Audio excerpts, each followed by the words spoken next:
We on that grind, true crime tales, we follow the signs. Chat rats rolling always on time.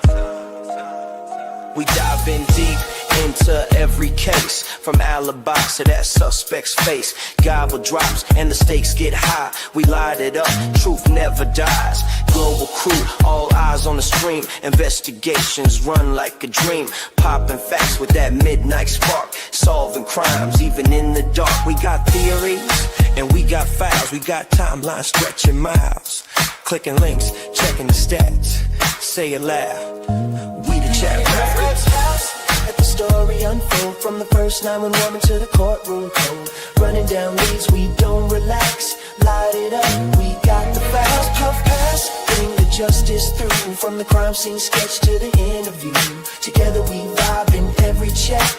Watch us work, we the chat rats. Murder boards and old police logs. Late night lives and digital fog.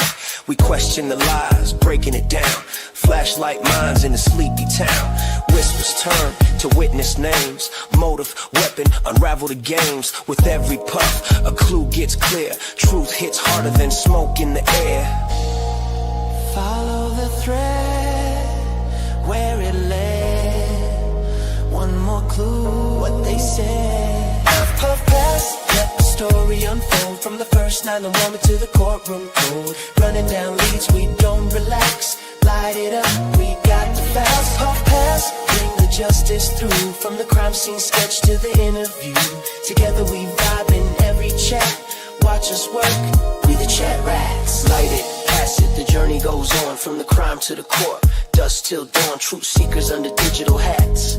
Solving mysteries, we the chat rats. Puff pass.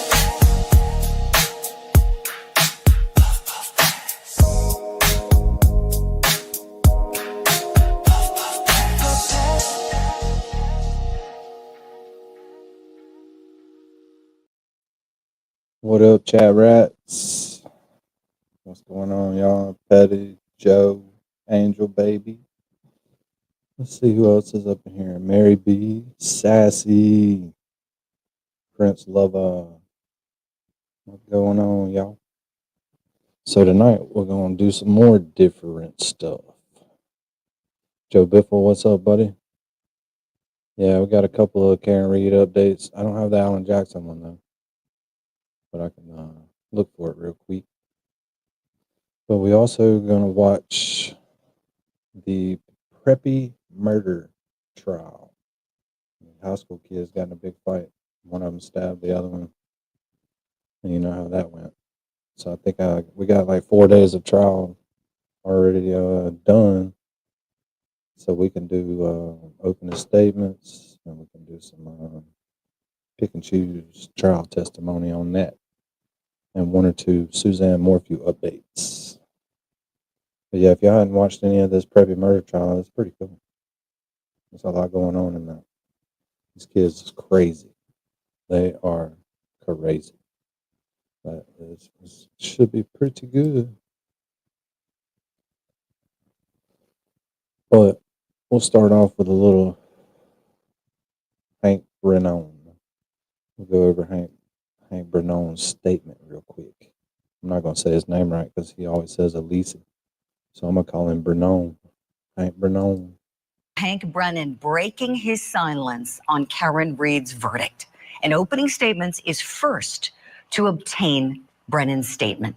It reads, quote, "I am disappointed in the verdict, in the fact that we could not achieve justice for John O'Keefe and his family.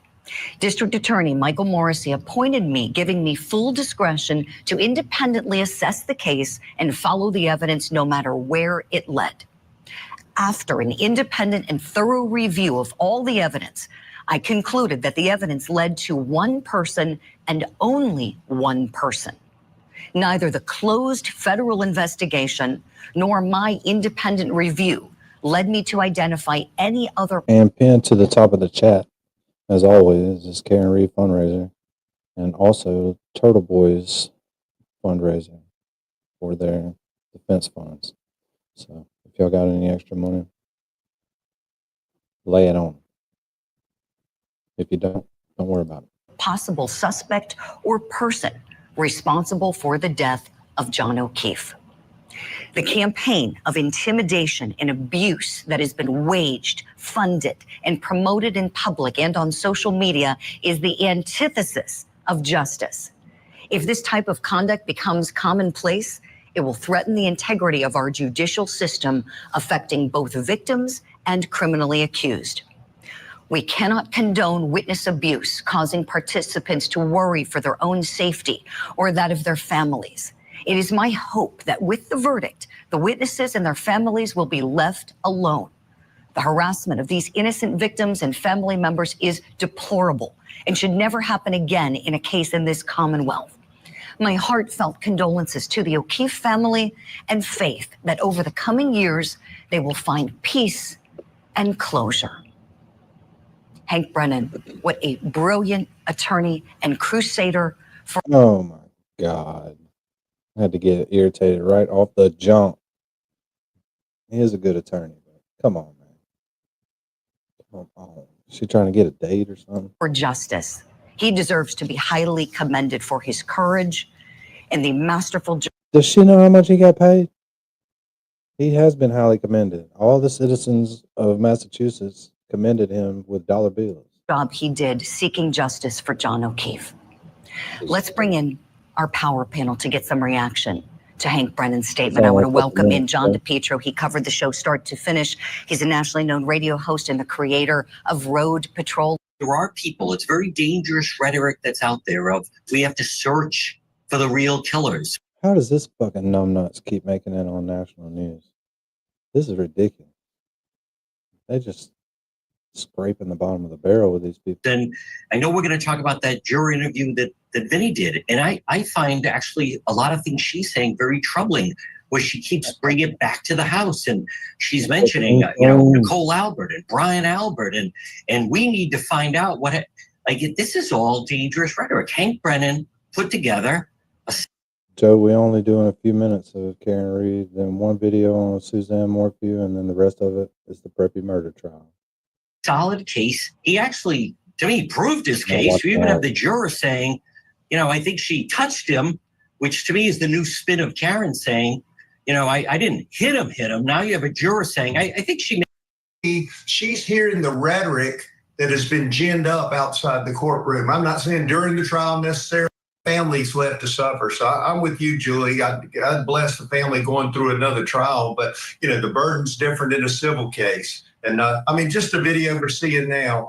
So when we're hearing their fallback now is we'll get her on the civil case. That's retiring.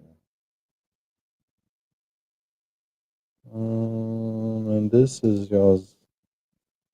It has been 2 days since we witnessed this moment play out in court. Karen Reed hugging her lawyers after a jury found her not guilty in the death of her boyfriend, the Boston police officer, John O'Keefe. Thanks for joining us and staying up, everyone. I'm Colton Bradford. Priscilla has got the night off. Now, since the verdict, we've been hearing from all of the major parties involved in this high-profile trial, and tonight we're actually getting Governor Maura Healey's reaction as well. Our Michael Rosenfield starts us off tonight. He is joining us live out. Execution in the case. I always reflect on the family of John O'Keefe and feel very sorry for them. Cherry. Everybody say hey to Cherry. Hello, Cherry. Chicken fries. Uh-oh, SpaghettiOs. But the criminal justice system has run its course, and there is finality in that. And my best to members of the O'Keefe family. Reed was found not guilty on Wednesday of the most serious charges against her. Instead, she was convicted of drunk driving and will be on probation for a year. Jurors telling us that contacted by Karen. What may have been, a run-of-the-mill motor vehicle homicide to the case of the century. There were so many twists and turns. Reed, who's still facing a civil lawsuit filed by the O'Keefe family, was asked on Thursday, one day after the verdict, what's next? And will she go back to teaching? I don't know if I can. I miss it, though. I miss the students, and I love doing it. This is the interview I was talking about where he just keeps walking in her way and will not let her go past.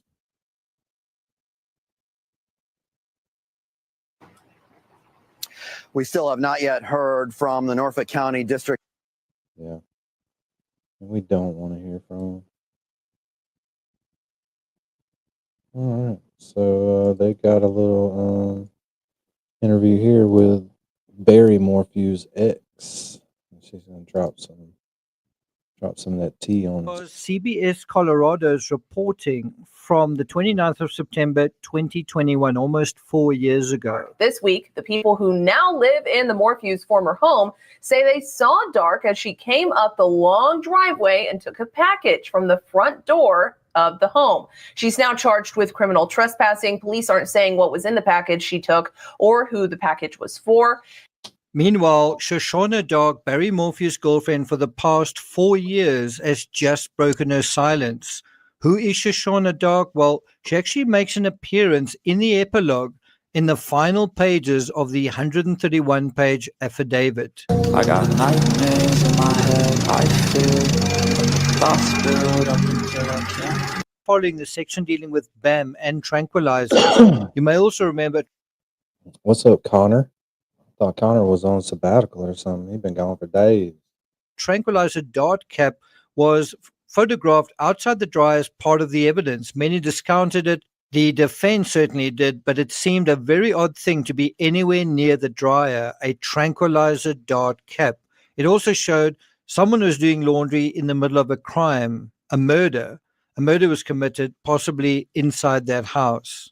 Now let's have a look at what Shoshana Dark, Barry's ex, revealed in her exclusive interview. But before we get to that, if you haven't subscribed to the channel, please do. If you're finding this analysis worthwhile, please do hit the thanks button. You can also wait till the end of the episode to look at a playlist on this case. It's more than 100 episodes to refresh your memory on this case. Finding this analysis worthwhile, please hit my worst fear coming true, that he could be responsible. That is what Shoshana Dark told the Daily Mail in an exclusive interview, tears running down her cheeks as she was saying this. Dark, 55, and now living in Durango, Colorado, says she's conflicted about Morphew, 57, whom she met 5 months after Suzanne disappeared and stuck by for 4 years. You may remember in the beginning, Barry maintained that he still loved Suzanne, but within just a few months, he was already with another woman. Rumors also swirled that he was having an affair with a woman who was supposed to be working for him at the time and who he was supposed to meet at the Holiday Inn on Mother's Day. Remember her, Morgan Gentile. You remember this from October 2020. On the one hand, he's such a kind, generous, loving person. But on the other hand, I've had my own experience with him when it hasn't always been that way. That's what she said to the Daily Mail. But she hesitated to describe the dynamics that caused her to move away and their relationship to fizzle in 2024. When asked if Morphew treated her badly, she said, not physically, but there are other ways to treat someone not very well.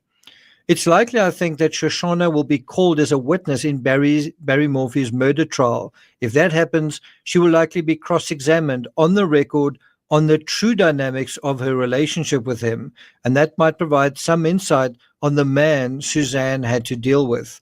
It was destructive, she added to Daily Mail. He seemed to be a very broken man. Those are pretty ominous terms, wouldn't you say? And certainly that description is a far cry from the smiling, beaming, happy Barry we saw heading to and from court, with his equally happy, smiling children flanking him at each arm. It's also interesting that at the time, October 2020, Barry denied. So Rich got charged with another witness intimidation charge? That's crazy. Who is it against? Oh, Microdots.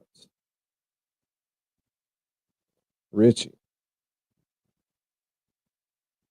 Well, but who did they charge him for intimidating? But if you got a little recap video of that, somebody send it to me. We'll damn sure watch it. He was even in a relationship with Shoshana Not Dark. Microdots. She met Barry Morphew through a friend of the couple whose property she managed in October 2020. The Duck Bandit, yep. Well, that sucks. Who did it? Well, these people are nuts. What could he have possibly done now? Just putting out more ducks? 5 months after his wife's disappearance. Okay, It's actually quite startling that there's this property management aspect going on, which kind of has to do with their finances. He seemed to miss her, she recalled. He seemed like he was grieving. Well, maybe something else was going on as well. Having been through 2 divorces and endured what she called Dean.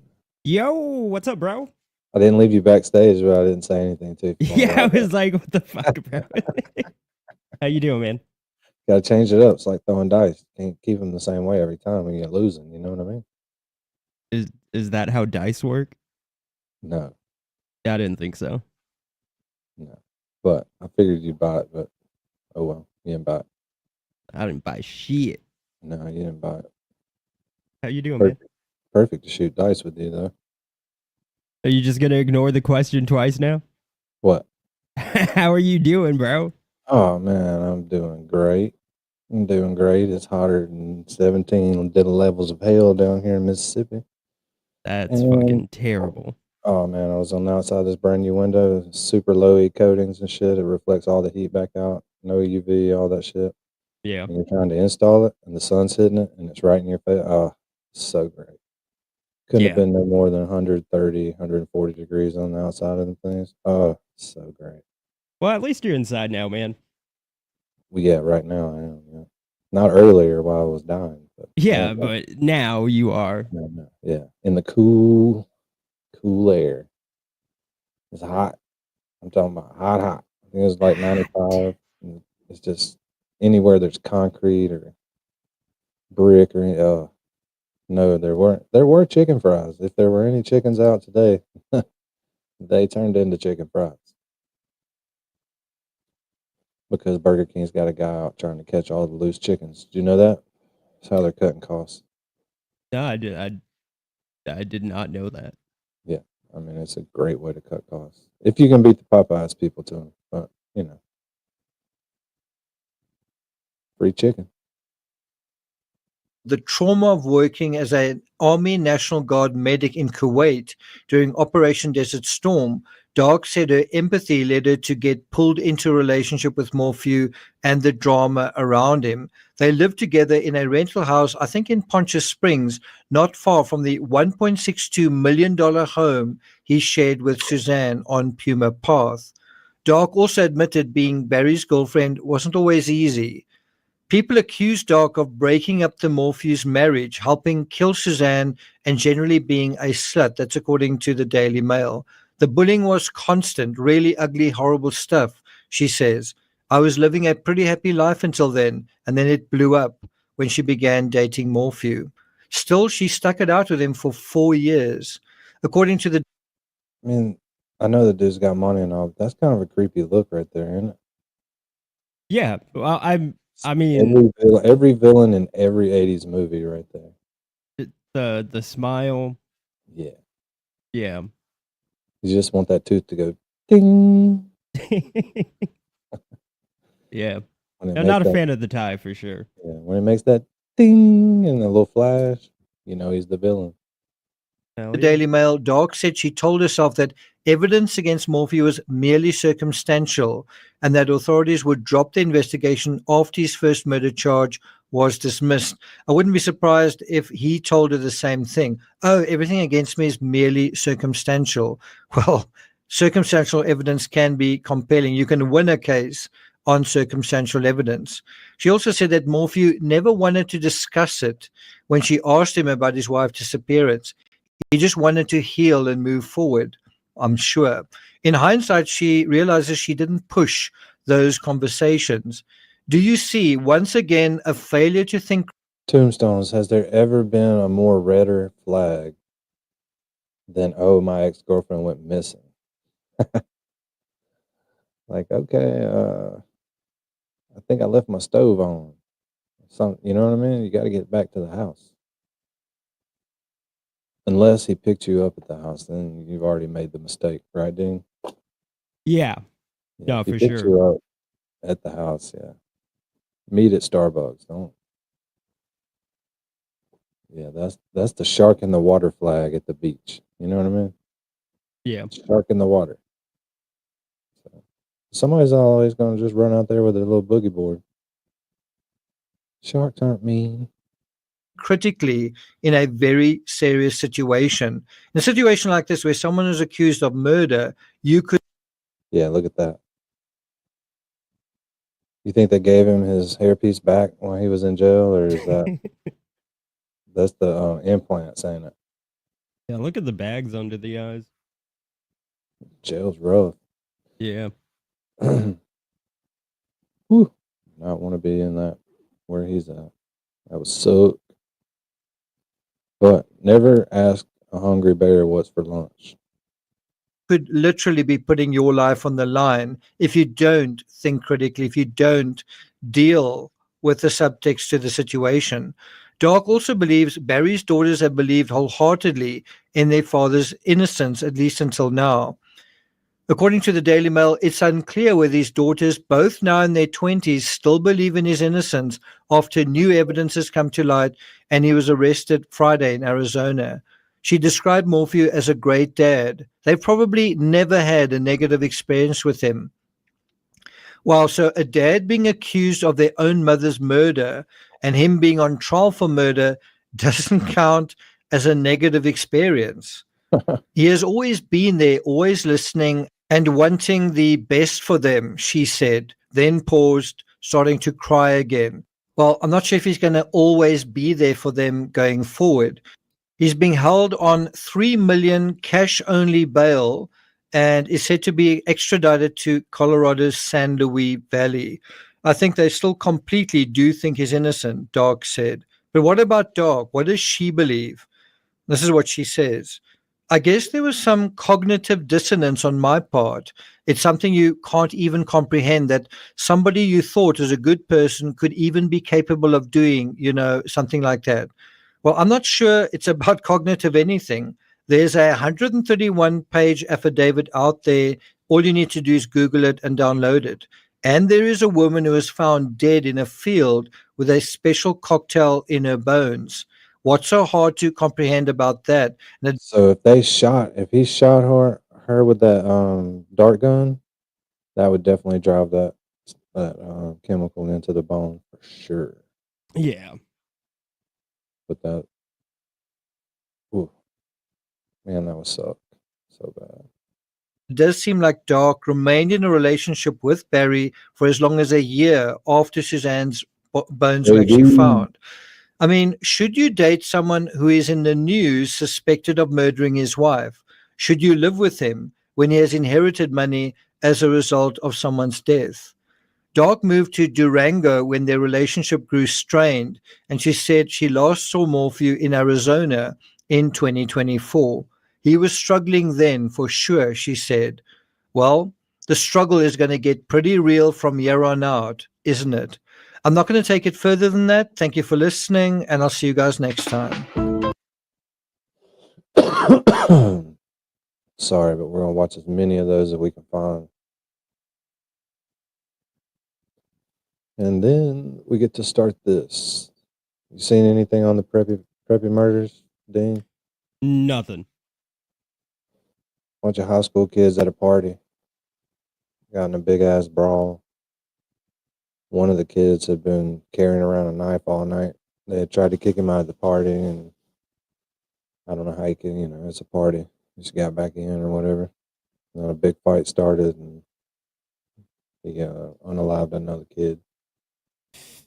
If I'm not mistaken, we're about to watch the beginning of day one, so hopefully this is going to be opening statements. And then we'll watch a bunch of clips of testimonies. Yeah, sounds good, man. It's super boring. I told you it's good. Told you. You got your pillow? Yeah, dude. I got like a built-in pillow. I just like glue it to my neck. One of those giant bean bags. Just glued to my body. Oh, God. We'll kick it up a notch.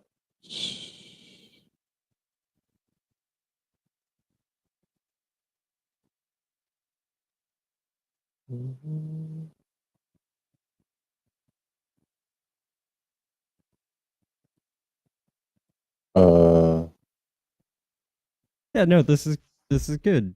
I cannot hear it all. Wonder why. try skipping to a random point in the video? Can you please just actually withdraw? I'm going to show you State's Exhibit 2. Good call.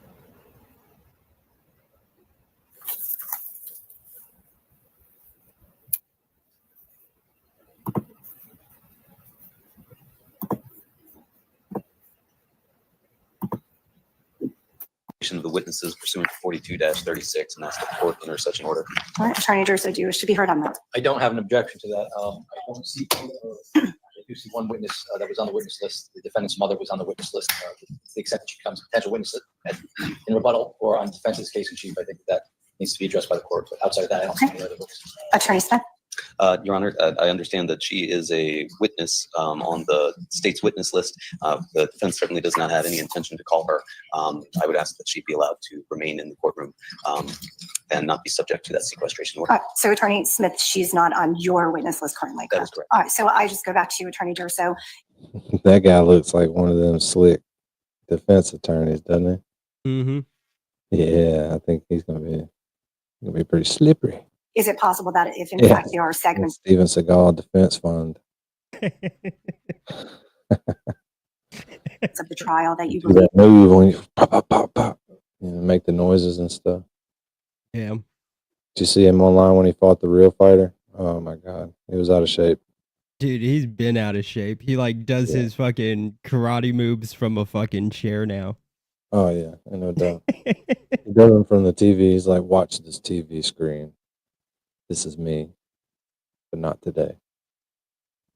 would cause some sort of problem with the sequestration order and having the potential witness, that being the mother, the defendant being in the courtroom, would you be able to sort of carve those out and bring that to the court's attention? I guess I can, Your Honor. I don't necessarily, I anticipate what the evidence is going to be. However, if certain things are mentioned during the course of the trial where the defendant's mother would become a potential rebuttal witness, that would obviously be the state's concern. So for her to watch the entire trial and maybe, tailor her testimony would be problematic. That's the only concern the state has at this time. Obviously, I don't know what the evidence is going to be on the defense side. But Like I said, this is already in day 4, so we're just trying to catch up. If we can catch up by the end of the trial, which probably isn't going to be very long, we can get in on that verdict. That's the state's concern. All right, so what I'm going to do is I am going to allow the mother to stay in the courtroom. I am going to ask the state's attorney to, at any point in time, that if you feel there is testimony that would create a tailoring issue with respect to that particular potential witness on your witness list, to please bring that to the court's attention, and we'll address it at that time. All right. Yes, Your Honor. Thank you. And that's sufficient with you, Attorney Smith? That is, Your Honor. Thank you. All right. So then the court did anticipate that this would be requested. I'm just going to read through this instruction quickly so that everyone has an understanding of what this means.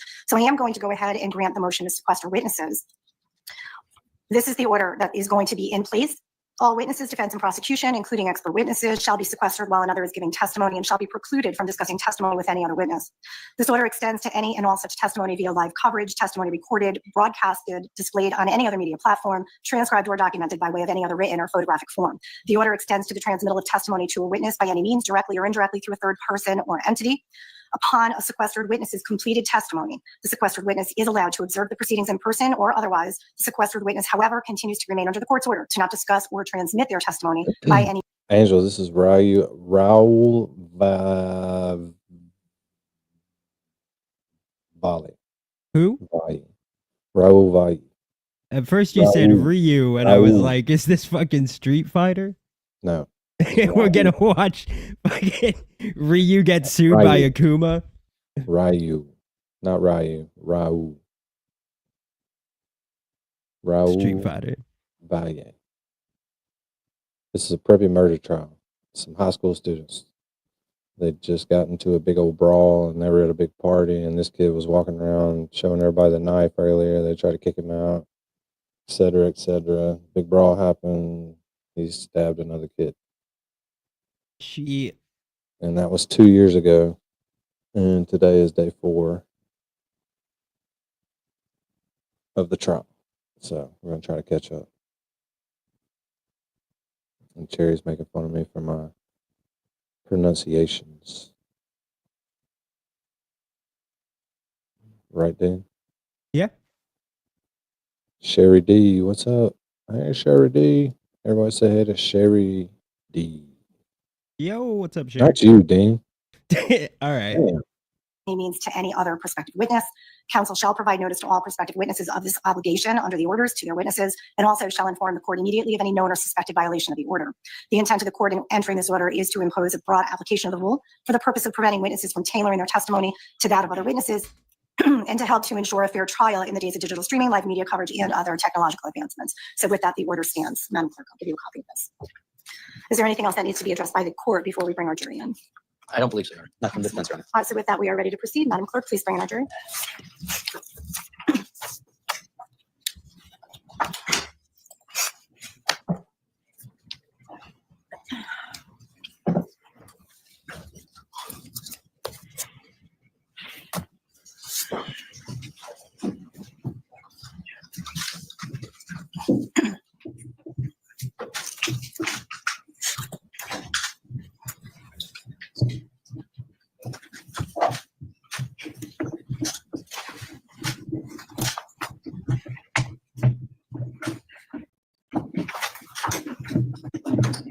Good morning, ladies and gentlemen of our jury. Stipulated as well, Your Honor. All right, thank you. So, members of our jury, at this point in time, I am going to ask you to pay your attention to Madam Clerk. She's going to be conducting a jury roll call and providing an oath to you. Thank you. Ladies and gentlemen, as your names are called, please indicate your presence by answering here, rise.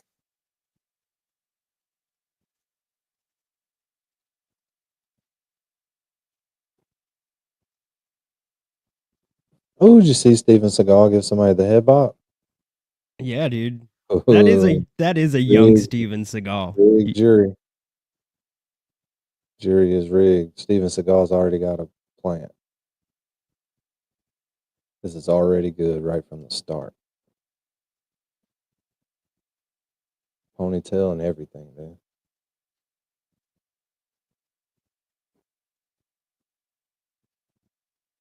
He looks so calm. Yeah, they were probably like, look, kid, you're going to jail. Let Steven Seagal train you to fight while he tried to That shit would not work. No. Based on the evidence given in court and on the laws of the state as explained by the judge. That you will not talk to each other about this case until instructed to do so. That you will listen to and consider what the other jurors have to say in deliberations about this case.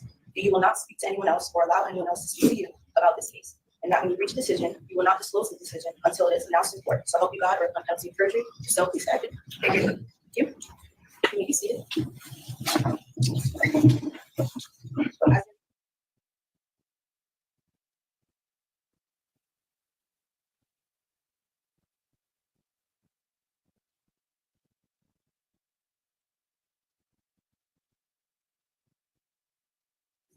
That if you become a member of the jury for this case, you will decide this case between the state and the defendant based on the evidence given in court and on the laws of the state as explained to you by the judge.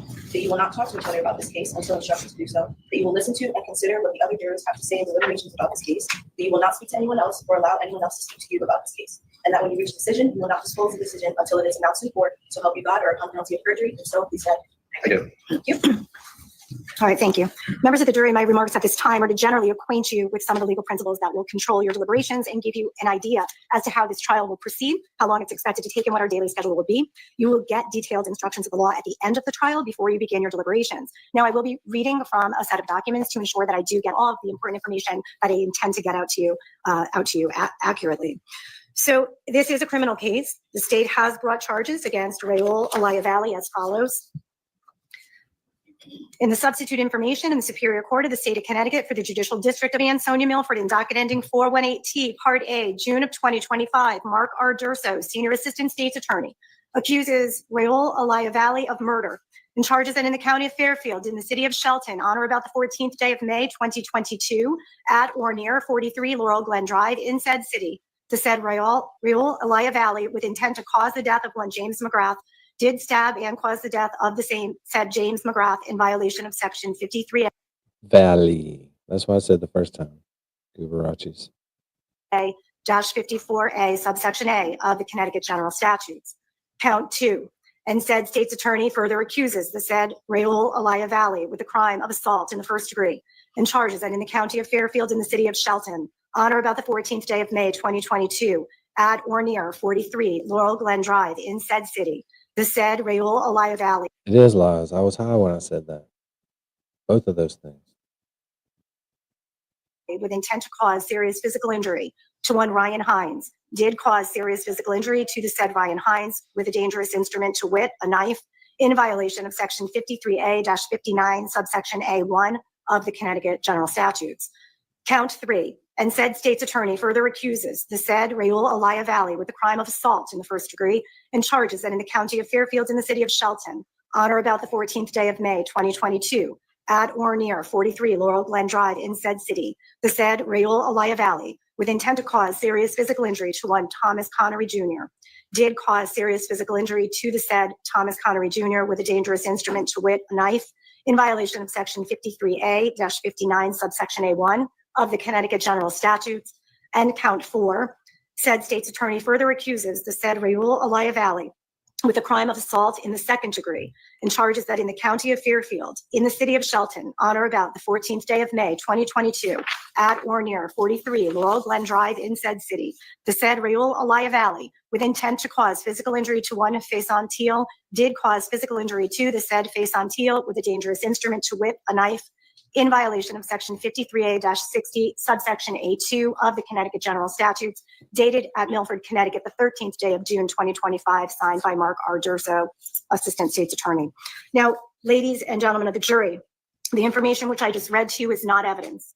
It is merely the formal means of accusing a person of a crime and bringing him to trial. You must not consider it as any evidence of the guilt of the defendant or draw any inference of guilt because the defendant has been arrested and formally charged.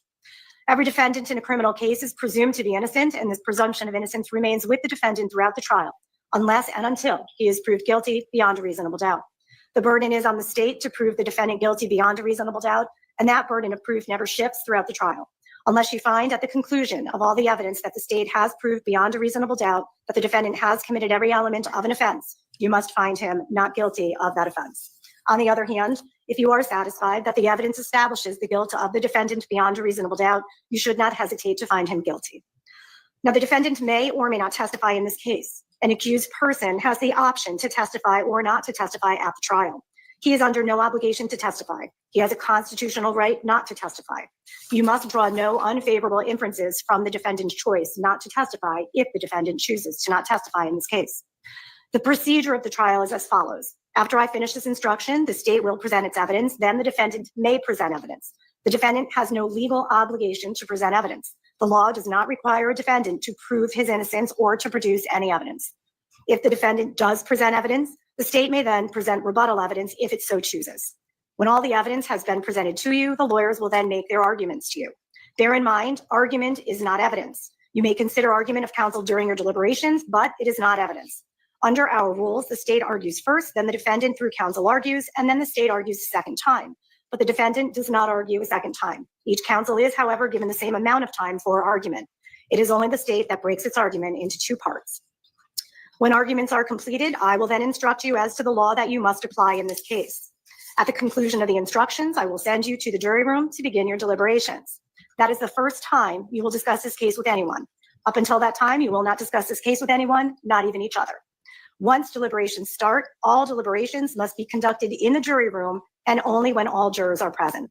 When you deliberate, you apply the facts that you find to the law as I instruct to reach your verdict, and your verdict must be unanimous. My responsibility as judge is to conduct the trial of this case in an orderly, fair, and efficient manner, to rule on questions of law that arise during the trial, and to instruct you as to the law that applies to this case. It is your duty to accept that law as I state it to you, whether you agree with it or not. My actions during the trial in ruling on claims or objections by counsel, in comments to counsel, in questions to witnesses, or in setting forth the law in instructions to you are not to be taken by you as any indication of my opinion as to how you should determine the issues of fact. If you come to believe during the trial that I have expressed or intimated any opinion as to the facts, you should disregard it. As I've told you, my job as judge is to ensure there is a fair trial so that you can decide this case. During the course of the trial, I may occasionally ask questions of a witness. Do not assume that I hold any opinion on the matter to which my questions may relate. Remember at all times that you as jurors are at liberty to disregard all comments of the court in arriving at your own finding as to the facts in this case. You must not take anything I may say or do during the trial as indicating what I think of the evidence. Prince Lover, we don't have any background on it. We're being the jury. We're finna get the case just like they're getting it. We're gonna see what we come up with. Right, Dean? Yeah, I think you should actually have 12 people on panel.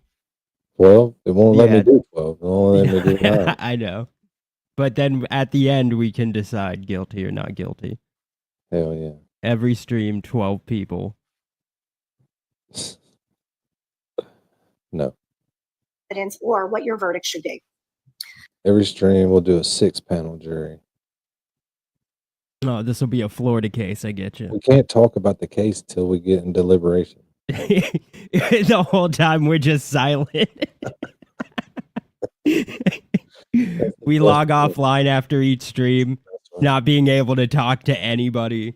Yeah, if anybody leaves, then we're gonna razz you when you come back.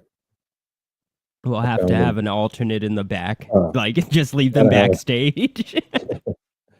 We'll put MJ backstage, and she can just wait and see what happens. Yeah.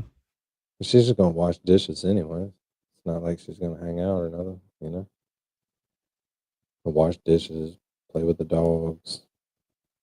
Your function as the jury is to determine the facts. You are the sole and exclusive judges of the facts, and you alone determine the weight, the effect, and the value of the evidence, as well as the credibility of the witnesses. You must consider and weigh the testimony. Eddie wants to raise the difficulty where we have to listen to the jury instructions at 3 times speed. We're going to do terribly as jurors. We may not know what we're doing when we get to deliberations if we do that. We're going to have questions for the judge. So Immediately. So what's going on here? Do Judge. I need to raise my hand to use the bathroom or? Dear Judge, what's my vote? Thanks. Of all the witnesses who appear before you, and you alone, are to determine whether to believe any witness and the extent to which any witness should be believed. It is your responsibility to resolve any conflicts in testimony that may arise during the course of the trial and to determine where the truth lies. In the course of evaluating the evidence, you are entitled to draw any and all inferences that you find reasonable and logical from the evidence you hear. You will decide what the facts are from the evidence that is presented here in this courtroom. That evidence will consist of the testimony of witnesses, documents, and any other material admitted into evidence as exhibits, and any facts on which the lawyers agree or that I may instruct you that you must accept.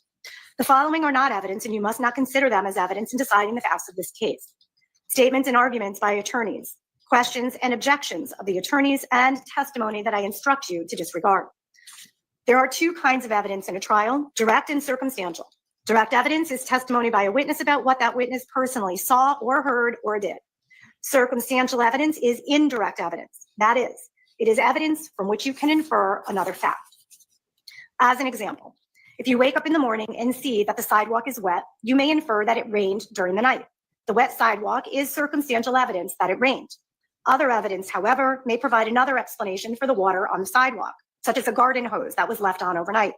Therefore, before you decide that a fact has been proved by circumstantial evidence, you must consider all the evidence in the light of reason, experience, and common sense. In deciding this case, you may consider... Shit, Dean. We gotta find another damn trial now. What? It said common sense. I know you probably don't got none of that. Oh, yeah, I'm out. I can't be a juror. Yeah, you're fresh out of common sense. Quick. You got 2 cents. You give that a lot. Hell, Morg. Yo, what's up, bud? Everybody say hey to Morg or get out of here. Just pack up your stuff. Get out. Consider both direct and circumstantial evidence. The law permits you to give equal weight to both, but it is for you to decide how much weight to give to any evidence. Now, some evidence may be admitted for a limited purpose only. When I instruct you that a piece of evidence has been admitted for a limited purpose, you must consider it only for that purpose and for no other. In deciding the facts of this case, you are the sole judges of the credibility of witnesses. You will have to decide which witnesses to believe and which witnesses not to believe. You may believe everything that a witness says, or only part of it or none of it.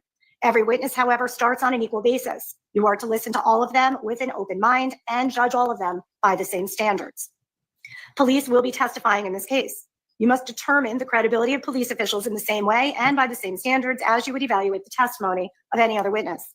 The testimony of a police official is entitled to no special or exclusive weight merely because it comes from a police official. You should recall his or her demeanor on the stand and manner. Oh, Janine's gonna like this one if it's local to her. I mean, Connecticut. It could be anywhere in Connecticut, but It could be close to her. Of testifying and weigh and balance it just as carefully as you would the testimony of any other witness. You should neither believe nor disbelieve the testimony of a police official merely because he or she is a police official. During the course of the trial, counsel for either party may object to a question asked by the other lawyer. It is the responsibility of counsel to object to evidence which he or she believes is not properly admissible, and you should not be prejudiced in any way against a lawyer who makes objections. When that happens, I will rule on the objection. If I sustain the objection, you will not hear an answer to the question, and you should not wonder why it was asked or speculate as to what an answer would be. If I overrule an objection, you will hear an answer to the question, and you may give it whatever consideration you feel that it is entitled to. There may be times when counsel or the court may ask that you be excused when arguments or objections are made. Those arguments often include matters or evidence that the court may eventually exclude. The reason that I ask you to step out is to assure that you will not hear evidence that is not properly admissible and not to keep you from evidence that you should hear. A few moments ago, you took an oath that will govern your conduct as jurors between the time you took the oath and the time you're discharged by me after you've rendered a verdict in this case. That oath and the rules of court obligate you to do certain things and to avoid other things. So I would like to review those obligations with you at this time. First, you must decide this case based solely on the evidence presented here in the courtroom and on the law as I explain it to you. Second, do not make up your minds about what this verdict will be until after you have heard all the evidence, heard the closing arguments of the attorneys, my instructions on the law, and after that, you've had an opportunity with your fellow jurors to discuss the evidence. Keep an open mind until that time. There are some rules that flow from these obligations. I'm going to go over those. You may not perform any investigation or research or experiments of any kind on your own, either individually or as a group. Do not consult any dictionaries for the meaning of words or any encyclopedias or the internet or any other source for general information on the subjects of this trial. Do not look anything up on the internet concerning any information about this case or any of the people involved or the locations involved, including the defendant and witnesses, the lawyers, or the judge. Do not get copies of any of the statutes that may be referred to in court. Do not go to the scenes where any of the events that are the subject of this trial took place or use the internet, maps, or Google Earth or any other program or device to search for or view any place discussed during this particular trial. You may ask yourself why. Because the parties to have this case decided based only on the evidence they know about and that which has been introduced here in court. If you do some independent research or investigation or experiment that we don't know about, then your verdict may be influenced by information that has not been tested by the oath to tell the truth and or by way of cross-examination. The same thing is true of any media report you may come across about this case or anybody connected with this case. If you do come across any reports in the newspaper, magazine, TV, internet, by way of any type of blog or social media report, you may not read, watch it, or listen to it, as it may refer to information not introduced here in court and may contain inaccurate information. If you are accidentally exposed to such information despite your best efforts to avoid it, do not discuss it with your fellow jurors and notify the clerk in writing. You may not discuss this case with anyone else, including anyone involved with this case until the trial is over and you've been discharged as jurors. Anyone else includes members of your family, your friends, and your co-workers. If you wish, you may tell them you are serving as a juror, but may not tell them anything else about the case until it is over. Get it, Dan? Dict. What? Dictionary. Get it? Yeah, that's how dictionary is. Or I have discharged you. You may not talk to any of the court personnel, including marshals, clerks, and anyone else about this case. You may not ask any friends you have who are lawyers or law enforcement personnel or medical personnel for any advice or information about any matters related to this case. You may not communicate to anyone any information about this case. This includes communication by any means, such as text messages, email, internet chat, blogs, social websites, such as Facebook, Instagram, YouTube, TikTok, or X. Both the defendant and the state are entitled to a fair trial rendered by an impartial jury, and you must conduct yourself so as to maintain the integrity of the trial process. When you have rendered a verdict and you've been dismissed by the court, at that time, you will be free to discuss the case with anyone you wish, but remember, you will not be required to do so. Until then, however, you must be focused solely on the evidence presented in the courtroom and your obligations to the fairness of these proceedings. In addition, you may not talk to each other about the case until I tell you to do so. And that will not be until you've heard the evidence, you've heard the closing arguments by the attorneys, and you've heard my instructions as to the law that you are to apply to the facts that you find. Now, it may seem only natural that you would talk to each other while the case is going on. The problem with that is when people start discussing things, they take positions on them and express opinions, which are often hard for them to change later on. So if you were permitted to discuss the case while it was going on, you might reach conclusions or express opinions before you've heard all the evidence or heard the final arguments of counsel or heard the law that you must apply in this case. Your verdicts in this case might then be improperly influenced by the conclusions or opinions you or your fellow jurors have reached before you knew about all the evidence or the law that will help you put that evidence in the proper context for your verdicts. What happens if these rules are violated by a juror? Well, in some cases, violations of the rules of juror conduct have resulted in hearings after trial at which the jurors have had to testify about their conduct. In some cases, the verdict of the jury has been set aside and a new one ordered because of jury misconduct. So it is very important that you abide by these rules. If someone should attempt to talk to you, either one of your fellow jurors or someone from the outside of your jury, please report it to the clerk immediately. If you see or hear anything of a prejudicial nature or that you think might compromise the proper conduct of this trial, please report it to the clerk immediately. These communications should be in writing. Do not discuss any such matters with your fellow jurors. Now, you may, if you wish, take notes during the trial. You are not required to take notes, even if your fellow jurors do. Let me emphasize some ground rules regarding note-taking if you choose to do so. Notes are a sound tool to help you refresh your recollection during deliberations. However, notes by themselves are not foolproof. If there is a conflict between your notes and your recollection, it is your recollection that must prevail. Additionally, if there is a conflict between your recollection and the notes of a fellow juror, it is again your recollection that should prevail, as your notes are not evidence. You will recall my earlier definition of what constitutes evidence. Your verdict must be based exclusively on evidence presented at trial and the principles of law given to you in my final instructions. The note-taking process should not distract you from focusing on the witness because the credibility that you ascribe to a witness is critical. It is essential that you do not allow note-taking to interfere with or impede your ability to view the witness, to listen to him or her, and to size him or her up, that is, to properly evaluate the witness. You should not be so preoccupied with taking notes that you overlook what the witness is saying and how the witness is saying it. You may find that note-taking may distract you from giving the first witness. Thank you, Your Honor. Let's recall Lonnie Blackwell. Damn, clicked it on accident.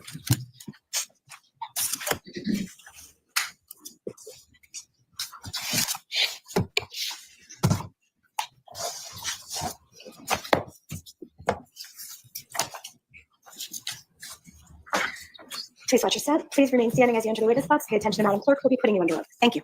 Please raise your right hand. Do you solemnly swear or solemnly and sincerely affirm, as the case may be, that the evidence you All right.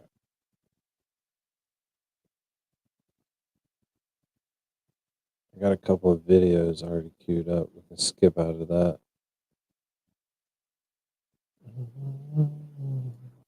But we can watch this one. See what happens. shall give concerning this case shall be the truth, the whole truth, and nothing but the truth. So help you God, or take perjury. I swear. Please state your full name, spelling your last name for the record, as well as your badge number and business address. Lonnie Blackwell. Last name is Blackwell.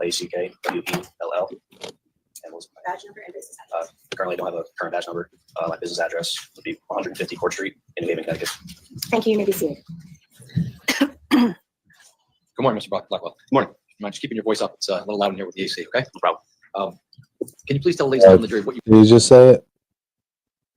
What? You just said it. You said keep your voice up. It's a little loud in here with the AC. You said say it with your chest. Yeah. Speak up, boy. All right. I don't think it's appropriate to throw a boy at the end of there. I guess not. It's like 7 people just left, so. Dang, that sucks. All right, well, it's the same guy. Remain standing as you enter the witness box. Pay attention to Madam Clerk, who will be putting you under oath. Thank you. Please raise your right hand. Do you solemnly swear or solemnly and sincerely affirm, as the case may be, that the evidence you shall give concerning this case shall be the truth, the whole truth, and nothing but the truth? So help you God, or take perjury. I swear. Please state your full name, spelling your last name for the record, as well as your badge number and business address. Lonnie Blackwell. Last name is Blackwell. And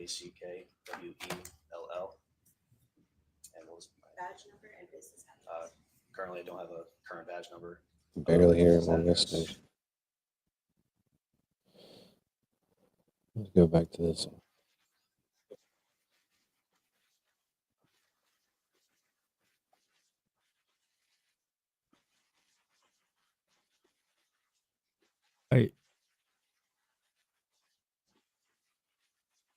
Are you playing the other one? It might be. You hear both? No, it's just you're still on the one that Oh. you paused. Bastard. Yeah, same guy. 14th of 2022, were you working that day for the Shelton Police Department? Yes, I was working the evening shift, 4 p.m. to midnight. And what were your responsibilities then? I was on the patrol division at the time, so I was responsible for responding to calls that were in my area that was assigned to me. Did you receive a 911 call that night to... I don't think they did any opening statements.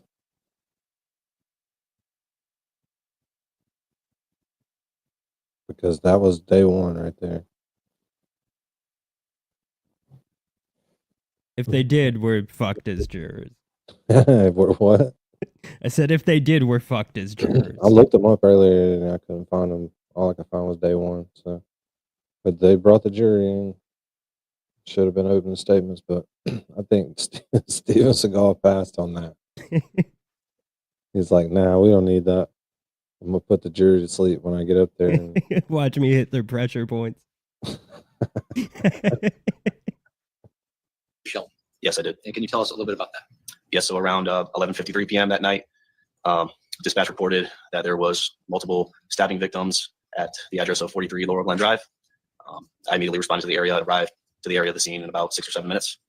Your Honor, I don't think there's an objection. We have some exhibits up there pre-marked. Maybe asking to give me full exhibits at this time. I don't know if Sure.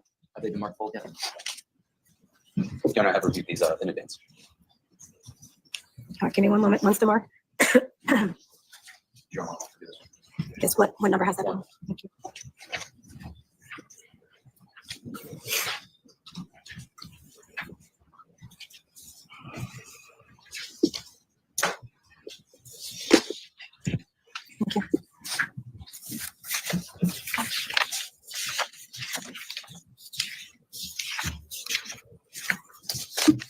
Attorney Smith, you've had an opportunity to review exhibits 1 through 9. I have to run. I'll take a chance. Thank you. One more time now that we've got the numbers on them. Thank you.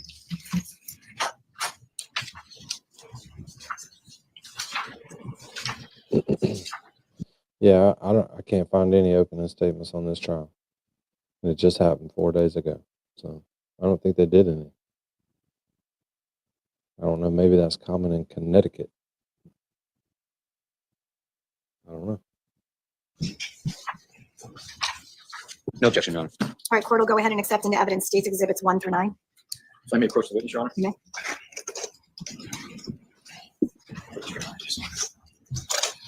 Mr. Blackwell, I'm showing you what's been marked as State's Exhibit 1 for this full exhibit. Can you tell ladies and gentlemen of the jury, where you responded to in State's Exhibit 1? Yep. So when I initially was going to the call, I turned on to Adams Drive here, and I drove up to the intersection of Laurel Glen and Adams. When I approached Laurel Glen, I could see from my cruiser that there was a large group of juveniles. At the time, I approximated maybe 30 juveniles right in front of the yard of 43 Laurel Glen. And I was flagged down at the corner of Adams and Laurel by a small group of female juveniles who waved me down and started pointing me towards the direction of where the incident occurred. So I exited my cruiser at the time and began jogging over to the front yard of 43 Laurel Glen. And just for the benefit of the record, is 43 Laurel Glen located where that red mark is on top of, in the middle of States 1? Yes. And when you got to the scene, what was the scene like? It was chaotic. As you can imagine, a large group of juveniles, pandemonium. I'll describe it as that. That's best. Around what time did you arrive there? Right around midnight. And what were the lighting conditions out that night? It was dark, but I could clearly see, probably due to the mix of lights on the house, as well as a ton of the juveniles had phones out, lights from the phones, as well as my own flashlight, but everything I could see pretty clearly. I want to show you State's Exhibit 2. This marks the full exhibit.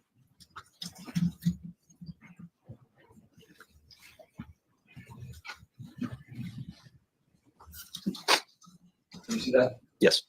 Again, is this 43 Laurel Glen where you arrived at 12 a.m. on the 15th of May of 22? Yes. And is this States 2 kind of show the area, what it was like, absent the individuals on the front lawn? Yes. And when you got to 43 Laurel Glen on the 15th, midnight on the 15th, where did you respond? Can you tell us where you responded to in States 2?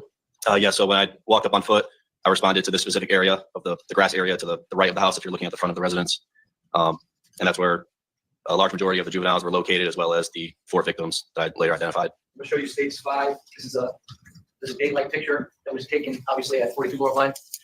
Yes. And the area that you responded, you see this green area here, pointing to the middle section of the grassy area where it looks like there's some clothing items located just to the right of the basketball hoop, just below the red bush area here. Is that the area that you responded to? Yes. And when you responded there, tell the ladies and gentlemen of the jury what you encountered at that point in time. Yep. So a few of the juveniles pointed me to the victims. So at first, within this area on the grass to the left, I identified 2 victims. One victim had a wound to his arm. He was responsive. He was standing. He was talking. Another victim was sitting upright on the grass, and I witnessed what appeared to be a stab wound to his torso area. He was still responsive at the time. Then I moved on to the right side of the grass area, where then I identified another victim with multiple stab wounds to his leg. At that time, I saw he was bleeding a lot out of the leg, and I applied a tourniquet to his left thigh area as high as I could. And then after applying that tourniquet, I moved on to the last victim that I identified as having a wound to his chest area and began providing medical attention as best I could. With regards to the third individual that you applied a tourniquet, can you tell the ladies and gentlemen of the jury why you did that? Yes. So for my training in the police academy, for our medical training, we're taught if you have a wound and are bleeding a lot from an appendage and you're able to place a tourniquet, that can assist in stopping the bleeding. So that's why I placed it as high as I could on his left leg, where most of the wounds I saw were, to assist in stopping the bleeding. And based on your training experience, based on what you saw the wounds to be like, what gave you that impression that the tourniquet was appropriate at that point in time? First of all, because they were on an appendage, and I witnessed a large amount of blood being lost from the wounds. So I was able to apply the tourniquet due to it being on the leg. I'm sure you say it's Exhibit 7, Mr. Marcus exhibit. And this is the area that you responded to that night? Yes. Okay. And you see there's like a blue T-shirt here, what appears to be blue clothing, pointing to the middle of State 6. Yes. And can you tell the ladies and gentlemen of the jury, is that the area that you responded to after you applied the tourniquet to the third individual? Is that where you found the fourth individual, around that area? Yes, in that area. And when you found the fourth individual in that area, tell the ladies and gentlemen of the jury what you observed when you got to that person. Yeah, so when I identified the fourth victim, I immediately recognized that he was blue in the face, which was indicating to me that he probably had lost a large amount of blood. And I did locate a wound to his chest area right near the heart, and did see a lot of blood coming from that wound. So at the time, I believe some other juveniles brought out rags or a cloth or some sort, maybe a T-shirt, and me as well as them, we were assisting in just compressing the wound, just trying to stop the bleeding the best we could until EMS arrived. And were you successful in stopping any of the bleeding before EMS arrived? Partially, but from my observations, there was a lot of blood lost. And how long would you say it took for EMS to arrive after your arrival? Approximately 10 minutes. When you got there, did anybody else from the Shelton Police Department arrive on scene prior to EMS's arrival? I believe Officer Nemhard were right around the same time. And at the point where you and Nemhard were on scene, what were your responsibilities at that point? First of all, to just secure the scene, make sure we identified all the victims, number one, and also if there were still suspects in the area or on scene, as well as in the house, which we had not cleared yet. So just a lot of moving parts and identifying what was going on. Just want to go through these exhibits a little bit. Stage 3. This is just another angle looking towards the street Laurel Glen. That night, is that reflect what the area looked like, minus maybe the headlights of the cruiser there? Yes. Okay. And again, stage 4, another angle of 42 Laurel Glen in the area where you responded to. Is this an accurate depiction of what that area looked like? Yes. And stage 6, again, this is another perspective of that area on or about May 15th of 2022. Yes. And again, stage 8, closer up perspective of the area where you responded to and found 4 individuals suffering from stab wounds that night, excuse me. Yes.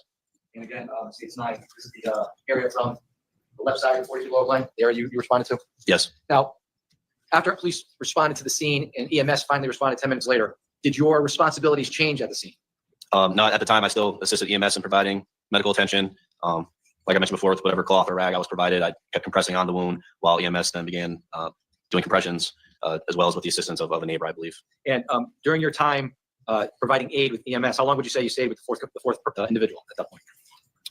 Approximately 10 minutes. And at some point after 10 minutes, what happened after that? EMS then transported him. And did you follow EMS to where they were transporting him? I did not. I stayed on scene. Now, when the individuals were starting to be transported, well, withdrawn, at some point in time, were the other individuals who were suffering from wounds transported to the hospital? Do you have? Yes. And did your responsibilities at that point change once those individuals left 43 Laurel Glen? Yes. And what was your responsibility at that point? At that point was to secure the rest of the scene and contain the large amount of juveniles that were there so then we can begin interviews. And did you, in fact, begin interviews at the scene? Yes, I did conduct a few interviews. And the information that you received from those individuals, did you pass that information on to anybody? Yes, it was all passed along to the Detective Bureau. And did the Detective Bureau, based on your observations, respond to 43 Laurel Glen that night? Yes. And who responded to that scene at that time? Detective Bango responded, as well as Lieutenant Kozlowski. And at that point in time, in May 15th of 2022, did you have body-worn camera? No. Why not? They were not issued to us yet. Okay. And at some point in time later on in that year, was body-worn camera a requirement of all police departments? Yes. Was it a requirement of the Shelton Police Department on or about July 1? Yes. So do you know whether or not the Shelton Police Department, in fact, had a body camera at that point in time? I believe they had one body camera issued. And do you know what, if anything, that body camera was used for in relation to any investigation? I believe it was used to record some of the interviews. And do you know, in fact, whether or not that body camera was used in this case? I believe so.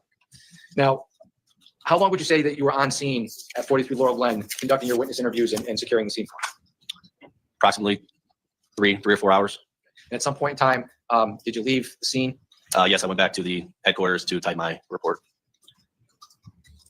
And based on your witness interviews at 43 Laurel Glen, not telling us what they said, but were you able to identify or develop a suspect that you were looking for from those interviews? Yes, we were able to develop a group of suspects that fled in a vehicle from the scene. And were you able to develop and identify a vehicle that they were seen fleeing? Yes, I believe it was identified as a Honda SUV. And was that information passed along to the Detective Bureau as well? Yes. They may have moment.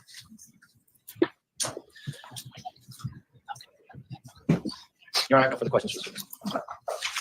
Attorney Smith. Thank you, Your Honor. Sorry. Good morning, Officer Blackwell. Morning. Just want to go over your testimony here. You are currently. Here we go. Steven Seagal. About to take him down, baby. Let's get it. Get him, Steven. Training, but you haven't yet started with the Department of Homeland Security. Is that true? I'm employed right now. I'm waiting to go to my training. Okay. And where are you employed right now? Is that also with DHS? Yes, with DHS.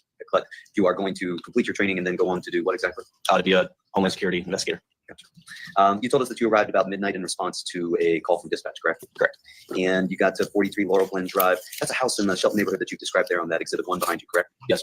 And that is a neighborhood that is comprised of a few through roads and then a number of roads that end in cul-de-sac. Is that fair to say? Yes. Were you familiar with this neighborhood yourself prior to going there? To a degree, yes. How were you familiar with it? We switch assignments every day on areas that we patrol, so once or twice a week I'd be assigned to that area. You described that once you got to the scene, it was fairly well lit due to the vehicles that were there, people using their own flashlights, your flashlight, your car, correct? Correct. As you were driving there, is it well lit along that path from Adams? On the road? On the road. I couldn't say. I had lights, obviously. I'm not super familiar with the street. There's street lights. Would you say that it got lighter once you got to the scene than it was as you were driving there? Yeah. When you arrived, there were cars parked in the driveway? Yes. There were cars parked in the road, correct? I believe so. Both sides of the road, correct? I believe so. And you, in fact, didn't park there at the house. You parked some distance away and walked to the scene, correct? Correct. When you got there, did you notice that there were any signs of drinking? Initially, no. Initially, no. When you say initially, no, at some point, though, you did come to see that there were signs of drinking having gone on at that location, correct? Yes, later on in the night. And what signs of drinking did you encounter? I believe there was alcohol bottles found. Was that inside the house, outside the house? Can't recall. Red Solo cups, kegs, bottles of liquor, what are we talking about? I can't recall exactly. All of that, perhaps? Possibly. Objection as to possibly? Overruled. Were there any signs of any adults on scene? Initially, no, but some adults did respond. So when you initially arrived, do you think there were maybe 30 people there in the yard? My best guess was about 30. All juveniles? Yes. And do you think it's possible that there were, in fact, more than the 30 that you saw? Were others in the house? Objection. Sustained. Possible, yes. Has that be stricken? The objection was sustained. I'll move to strike. Ladies and gentlemen, striking the response. So you're not to consider that as evidence. Thank you. Attorney Smith. You believe you witnessed approximately 30 people in the yard? Yes. All juveniles? Yes. You told us at that point you had not cleared the house, correct? Correct. Did there come a time when you did clear the house? Yes. And were there more people inside the house? I believe so. How many people would you say? I cannot tell you. You told us that you began doing some interviews after you'd secured the scene, correct? Correct. What was the time that you started those interviews, do you think? Approximately 12:45. So about 45 minutes after you arrived on scene, you think? Approximately. And you told us that you spoke to, I believe, 3 different people on scene? Possibly more, correct? Yeah. Around. You only took interviews or statements from 3 of those, is that correct? Yes. But you may have spoken to more? Yes. You told us you came to learn some information that you passed along to the Detective Bureau, correct? Correct. And that was information regarding possible suspects, correct? Correct. And information regarding the vehicle that some folks claimed they were in, correct? Correct. Did you learn at any point of the existence of any video or recordings that people have made? No, I was not aware. Did you learn that any of the people that you had spoken to had been involved in fighting or attacking either Mr. Valle or any of the other folks that were there? I learned there was a fight. Did you learn that any of the folks that you spoke to were involved in that fight? Yes. When you were speaking with those individuals, did they show any signs of having been drinking? Possibly. Did you take any notes while you were doing your interviews or otherwise on the scene? Yeah, I had a notepad as well as a written statement form. When you cleared the house, did you notice any signs of drinking inside the house? I do not recall. You're shown here on the Elmo some photographs from the scene. Just want to take a look at those. Showing you what has been marked as State's Exhibit 3. That's a full exhibit. You see that, sir? Yes. And in this photo that you're seeing here, there are cars parked on the street. You see those? Yes. Is that how it looked when you arrived on scene? I believe so. Did you take this photograph yourself? No. And you see that there's some tape there, correct? Yes. That's the tape that y'all used to secure the scene, right? Yes. I'm going to show you now what has been marked as State's Exhibit 9. See that same tape there, correct? Correct. Securing the scene? Yes. And those vehicles, those are the same vehicles that had been parked when you arrived the night before, correct? I do not know.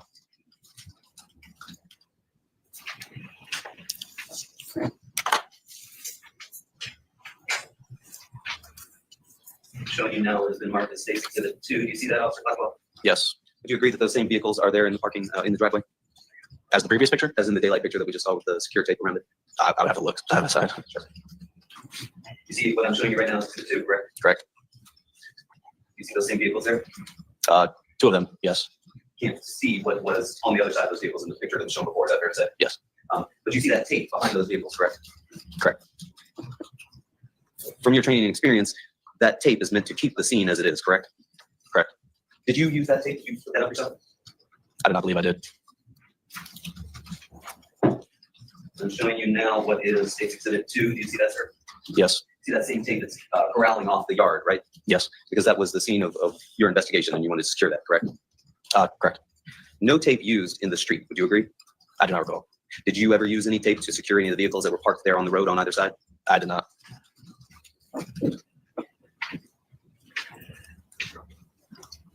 I'm showing you now State's Exhibit 4. Do you see that, sir? Yes. You see any tape that's in the street? Just on the basketball hoop. Nothing in the street, however, correct? No. And would you agree, sir, that vehicles that had been there the night before are no longer there in this daytime picture? Correct. Officer Blackwell, fair to say you've been called here today to tell us about what you witnessed when you arrived on the scene, right? Yes.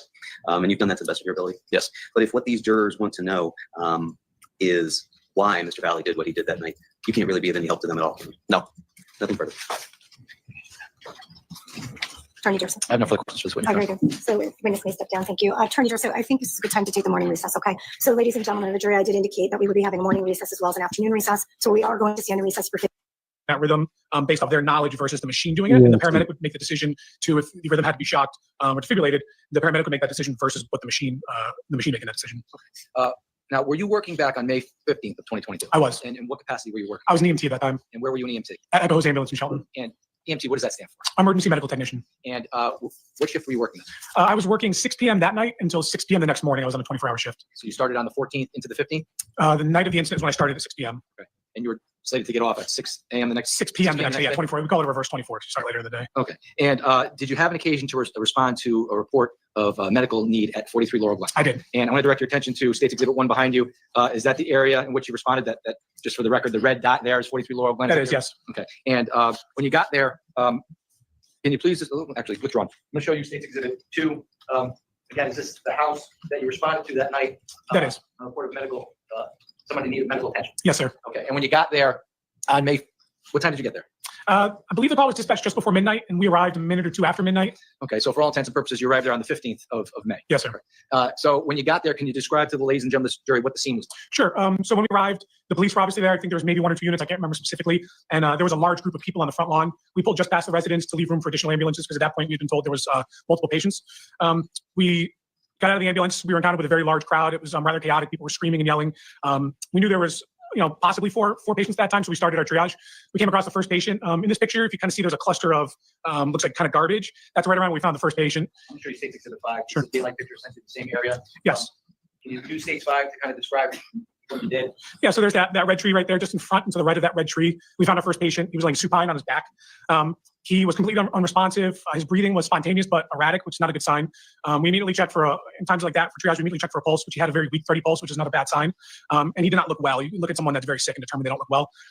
So we do a rapid trauma scan, which is we check for any major bleeding. So we did that. I remember his shorts were absolutely saturated in blood. And we found a puncture wound to his upper left abdomen, kind of his...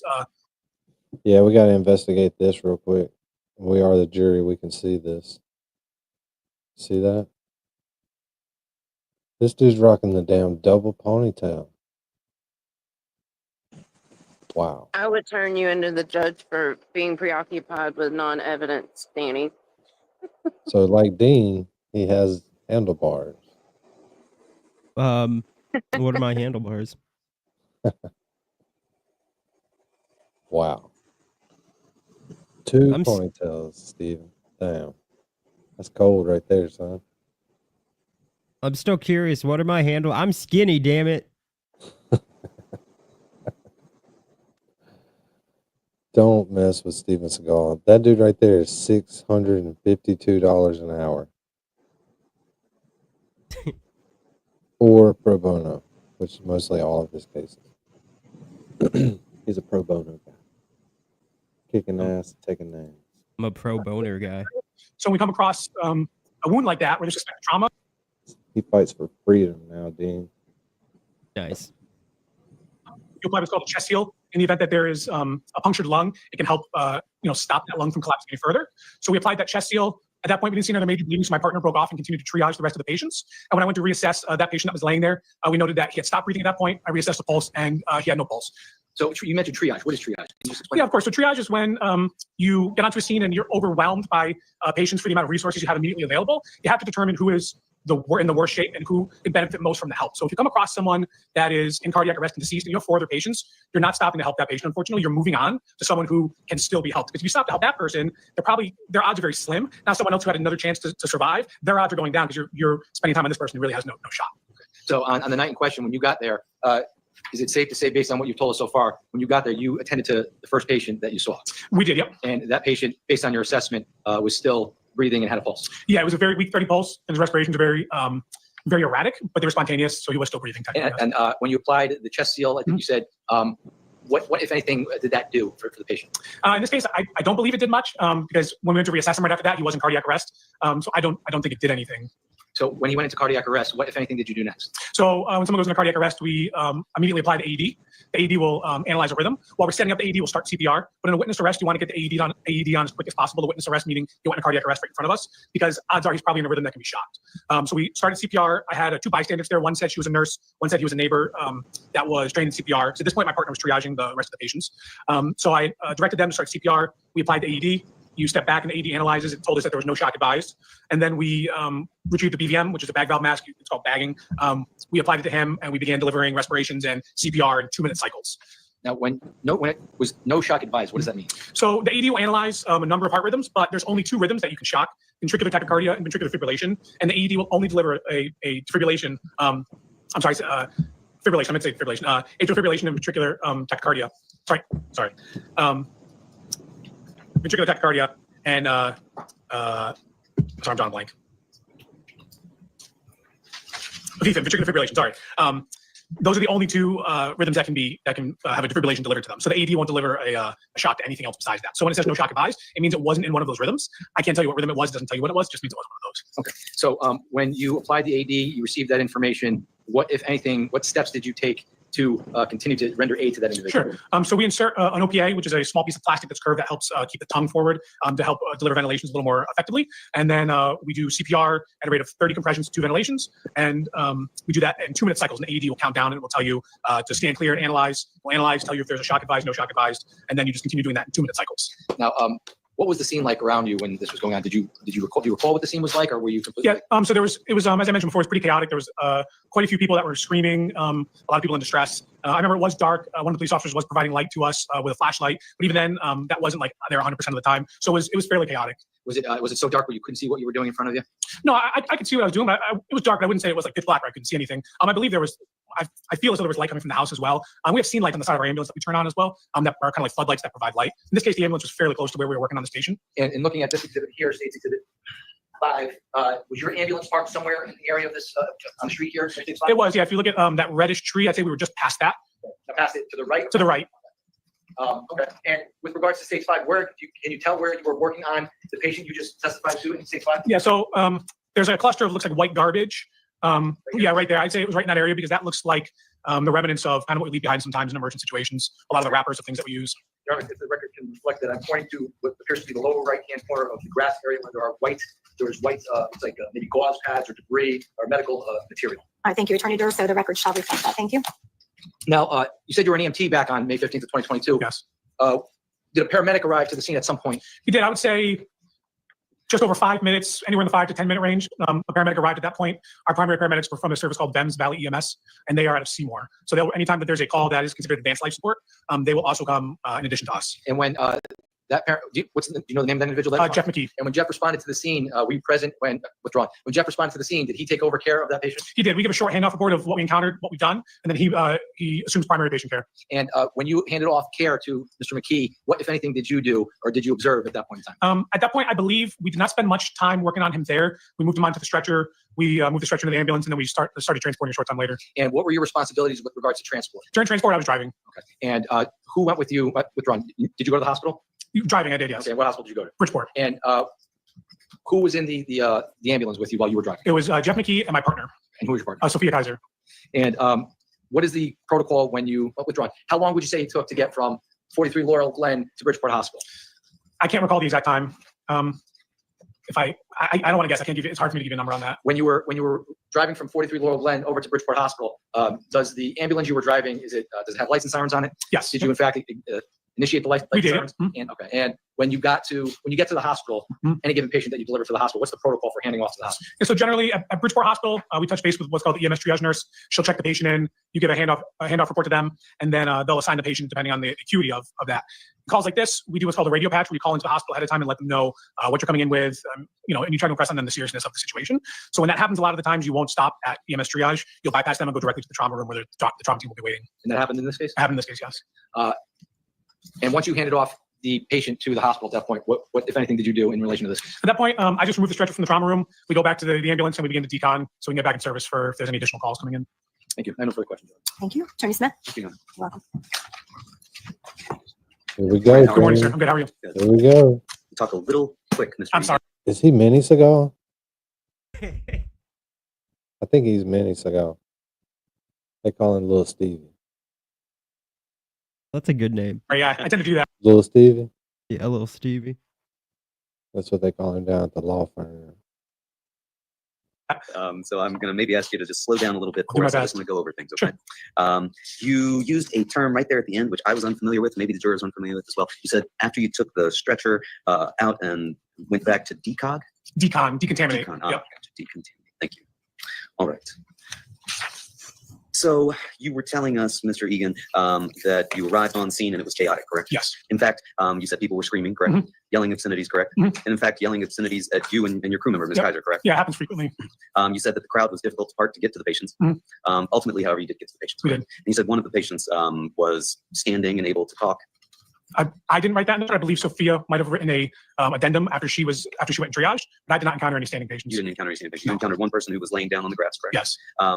And then you rendered some aid to the person that you indicated or believed was the most in need of your care. Is that fair to say? Yeah, here's the first one we came across. So we do a rapid scan. And then, yeah, after we did the rapid scan, applied that chest seal, my partner moved on to assess the rest of them. And then I began working the AD CPR. Any indication that these yelling, screaming folks had been drinking? I did not witness any alcohol, so I can't comment on that. Did you feel threatened at all? I didn't feel threatened, no. I didn't feel the obscenities were being yelled like at us in a violent method. It was more like, hurry the blank up, he's blanking dying, things like that. Okay.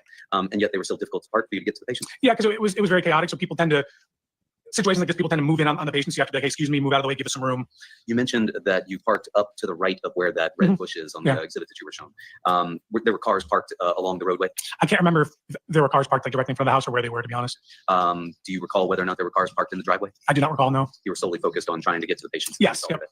And when you got to this patient that you have described to us rendering a lot of aid to, you noticed that there was a puncture wound to the left lower chest, correct? Yeah, left lower chest or upper abdomen right in that area. That was the only wound that you saw on this individual that you were treating? That's the only one I observed at that time, yes. And you described that it was rather dark in the area, correct? Yes, sir. You said that an officer may have been providing some light to you. I remember there being a flashlight at one point, but it wasn't consistent the entire time. You also had a light you described to us that was on your vehicle itself, correct? The scene lights, yeah. The scene lights. Yep. Those, however, didn't provide a ton of light. Is that fair to say? No, yeah, it's not adequate by any means to completely light the scene up, no. Gotcha. And this night was also rainy and misty, was it not? I don't remember the weather, to be honest with you. Do you recall whether or not the grass was wet where you were? I do not. Do you recall, you said you were the driver, correct? I was. Do you recall whether or not you had your wipers on as you were driving to the scene? I don't recall.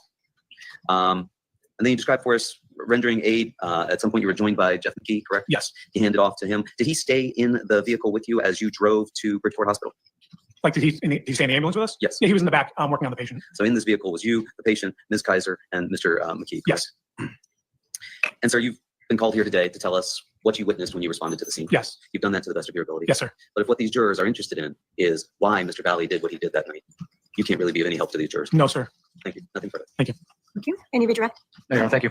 Did you say no? No, Your Honor, Thank you. All right, so you may step down. Thank you. Please watch your step. Thank you. Is the state prepared to call its next witness? Yes, Your Honor. State will call Jeff McKee to the stand. Thank you.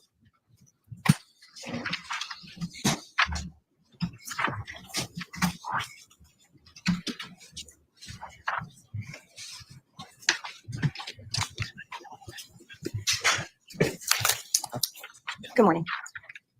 Sir, if you'd please enter the witness box, please watch your step. Please remain standing once you're in the box. Madam Clerk will put you to oath. Thank you. Please raise your right hand. Do you solemnly swear or solemnly and sincerely as it is may be that the evidence you shall give concerning this case shall be the truth, the whole truth, and nothing but the truth, so help you God, or upon penalty of perjury? Yes, I do. Thank you. Please state your full name, spelling your last name, as well as your business address. Sure. Jeffrey McKee, MCKE is last name, and Valley Emergency Is this the dude from Saturday Night Live? Which one? Medical Services. Oh, dang. I'm not good with names. Oh, I know who you're talking about. He's got like the curly hair. He's fat. Dang. 764 Derby Avenue in Seymour, Connecticut. You may proceed. Thank you. You may proceed. Thank you, Your Honor. Good morning, Mr. McKee. Good morning. Can you please tell the ladies and gentlemen of the jury what you do for a living? So I'm a paramedic providing advanced life support. I've been working with Valley Emergency Medical Services for a little over 4 years. And prior to that, I was the EMT for about 10 and a combat medic in the Connecticut National Guard. Did you have to go through any training or education to be a paramedic? I did. I went through just about 18 months worth of didactic. Little Miss is here. That's right. Little Miss. Dean, you can say hey to Little Miss. Sorry, I was typing. Hi, Little Miss. I know Laureen's not saying anything. She is. She's typing. Wow. At Capital Community College to obtain my paramedic license. And what's the difference between a paramedic and an EMT? So an EMT does what's called basic life support, where they can perform CPR, administer oxygen, basic medications, and do very basic assessments of patients. And what does a paramedic do? As a paramedic, we're a more advanced level of care where we can initiate IVs, we can intubate, provide advanced airways, and give a bunch of medications that we're trying to give. And how long have you been a paramedic? I've been a paramedic for just over 6 years. And I want to direct your attention to May 15th of 2022. Were you working that day? I was. In what capacity? As a paramedic. And did you have an occasion to respond to 43 Laurel Glen on that day? I did. Okay. And I want to direct your attention to States 1, where that red mark is right behind you on that exhibit right behind you. Is that the home, the residence that you responded to on that night? Yes. Around what time did you say you arrived to the scene? I arrived at the scene shortly after midnight. And what was the information that you had in relation to responding to that scene at that night? I was dispatched for a possible assault with possibly multiple victims on priority 1 as the first incoming paramedic from out of town. And what does priority 1 mean? So it means lights and sirens. And why would you put on lights and sirens? It was reported as a critical call that required a paramedic or advanced life support to respond. So what time would you say you arrived there? I believe it was shortly after 20 after midnight, somewhere in that time frame. And when you got there, I want to direct your attention to States 5. It's on your screen there. Is this the area that you responded to at 43 Laurel Glen? Yes, it was. And when you got there, can you tell the ladies and gentlemen of the jury, if you can, in States 5, where you responded to? What did you do when you got there? So upon arrival, there was a lot of individuals on scene as well as police and care providers. I was directed to the patient that was on the lawn, sort of where all the trash is to the right of that red bush. So just so we know we're on the same page, I'm pointing to, for the record, you're on the right side on the grass area where there appears to be medical material in States 5. Is that where you were? Yes. Thank you. And when you got there, can you tell the ladies and gentlemen of the jury what you observed? So upon arrival, I observed a chaotic scene with a lot of younger individuals crying, screaming, upset, and I observed the Shelton ambulance on scene with a patient in the grass there performing CPR with a bystander as well as PD officers around, and that's the patient I was directed to. I know there was another paramedic on scene who had triaged, and that's the patient, my most critical patient I was directed to. So were you aware that there were other patients at the scene? I was told there was en route to the scene, and there were providers on scene that directed me to the patient that was in the front lawn that you mentioned right there. Okay, and when you got to that patient, can you tell us what care, if any, you provided to that patient? Sure. So I got the report from the EMT that was performing CPR on the patient, and he had placed an AED and an oral airway in the patient upon finding out that the patient was pulseless. So I had them continue CPR and connected them to my cardiac monitor via the AED pads that were previously placed. Did a brief pause, checked for a pulse, checked for breathing on the patient, as well as checked the initial heart rhythm, which was asystole. Upon doing that and determining there was no pulse and no breathing, directed CPR to be continued, as well as ventilation with oxygen. What is asystole? Asystole is essentially flatline, where there's no cardiac electrical activity originating on top of the heart or in the heart whatsoever. When you got to the scene, what did you observe about the patient outside of your assessment of the patient medically? What did you observe about the patient? The patient was a young male in his teens. The patient appeared to be in good shape, healthy. Did you observe any wounds on the patient? I did. I observed a small puncture wound right under the patient's left nipple in the area of the chest with a chest seal that was placed on there prior to my arrival. Was there any active bleeding at that point? There was bleeding in and around the site. The chest seal was doing a decent job of controlling that bleeding, and there's direct pressure being held on that on my arrival. And when you medically, when you assessed the patient at that point in time, and you said they were in asystole, yes. What steps did you take at that point when you determined that CPR should continue so at that point, I continued my trauma assessment on the patient to determine if there were any other wounds or hemorrhage that need to be stopped, while the EMT partner and the other provider provided quality CPR to the patient. And then if there was any additional bleeding that needed to be rectified before moving the patient. How long would you say that you were on the scene providing medical care to that patient when you got there? No more than 15 minutes from the time I made patient contact to getting the patient in the back of the ambulance and starting transport. Why did you, what's wrong? Did you determine that the patient needed to be transported to the hospital? I did. Okay, and why did you determine that? I determined that because upon arrival of the first responders, they said the patient still had a pulse, palpable pulse, and just prior to my arrival, that had been lost. So it's technically what's called a witnessed arrest, which a provider witnessed the cardiac arrest. So there's still a chance for us to provide life-saving measures, and that's what I did. And at some point, you transported the individual to the hospital? Yes. Okay. And what did you do between the time you placed them on a backward, put them in the back of the ambulance and transport them to the hospital? What life-saving measures, can you explain what you did at that point? So once we got the patient off of where they were found into the back of the ambulance, I noticed that the chest seal was not holding well. So I replaced that to stem the continued bleeding. CPR continued. I attempted to get IV access on the patient. However, his vasculature did not support IV access, which I went to what's called intraosseous infusion, which is a drill through the tibial tuberosity on the left leg, where you can infuse medications, fluid directly into the bone marrow. So you're in the back of the ambulance? Who's driving? So one of the EMTs was driving to the hospital. And you tried to administer medication in the patient's veins? And through the intraosseous infusion. Now, why did you do that? Why did you do an intraosseous? Can you explain that to the jury? Yes, so I did an intraosseous infusion because the patient did not have veins or vasculature that was apparent to me, either due to hypovolemia, which is lack of fluid or blood, or poor vasculature. So in an emergency situation like that, the next choice is to do an intraosseous infusion in through the bone marrow. Okay, and how do you do that? Can you just explain that to the jury? So it is a needle attached to a drill, and you use the drill to drill through the outer layer of bone in the select spot. And once it is through that first layer of bone, you stop and you're able to flush into the bone marrow with fluid or medication. And why is that? Why are you trained to do it that way? So we're trained to do that way in the instances that you cannot get an IV and that there's no vasculature available to obtain an IV while still being able to provide care, to provide emergency care. And when you provide medicine in that manner, how does that get into does it get into the body faster? It does. So it travels through the bone marrow directly into the heart and then to the rest of the body once it's gone through the vasculature. And you did that in this case? Yes. And what medication did you provide the patient at this point? I provided epinephrine, which is our standard advanced cardiac life support drug to try to resuscitate a patient that's in cardiac arrest. And in this particular instance, after you applied that epinephrine, was it successful in reviving a heart type of heart? It was not. And can you tell the ladies and gentlemen of the jury what you continued to do on the ride from 43 Laurel Glen to the hospital? Absolutely. On the transport down, I continued to give epinephrine every 3 to 5 minutes, a total of 4 doses to try to restart the patient's heart. I also continued CPR on the way down. And when the chest seal was no longer effective, applied a pressure dressing, which stemmed the bleeding that was continuing and stopped the bleeding with that. I also intubated the patient to get a definitive airway, which was confirmed on my cardiac monitor and listening to it as well. So ventilation while after being intubated, as well as CPR continued, as well as a normal saline drip to try to put some volume back into the patient. Now, when you initially got to the scene and you assessed the patient, did the patient have a pulse on the scene? No. When I got to the patient, they did not. And from the time you left 43 Laurel Glen to the time you got to Bridgeport Hospital, did you assess the patient for a pulse during that period of time? I did. Every 2 minutes I assessed for a pulse. I also assessed for any cardiac rhythm or activity on my cardiac monitor, which the patient remained in asystole throughout the transport at that every 2 minute interval. And how long would you say, if you can recall, the ride to the hospital was from 43 Laurel Glen to Bridgeport Hospital? It felt to be between 15 and 20 minutes. And at some point in time, did you arrive at Bridgeport Hospital? We did. And can you explain what happened when you arrived at Bridgeport Hospital? So when we arrived just prior, I had given a trauma alert patch to the hospital, advising them what I found on scene, what interventions I had done on the way down, and what to expect when we arrived. When I got there, CPR continued into the emergency department. We rolled into the trauma room, and CPR continued throughout that process. I had the attending doctor and the respiratory therapist confirm my intubation and my tube placement, that it was accurate.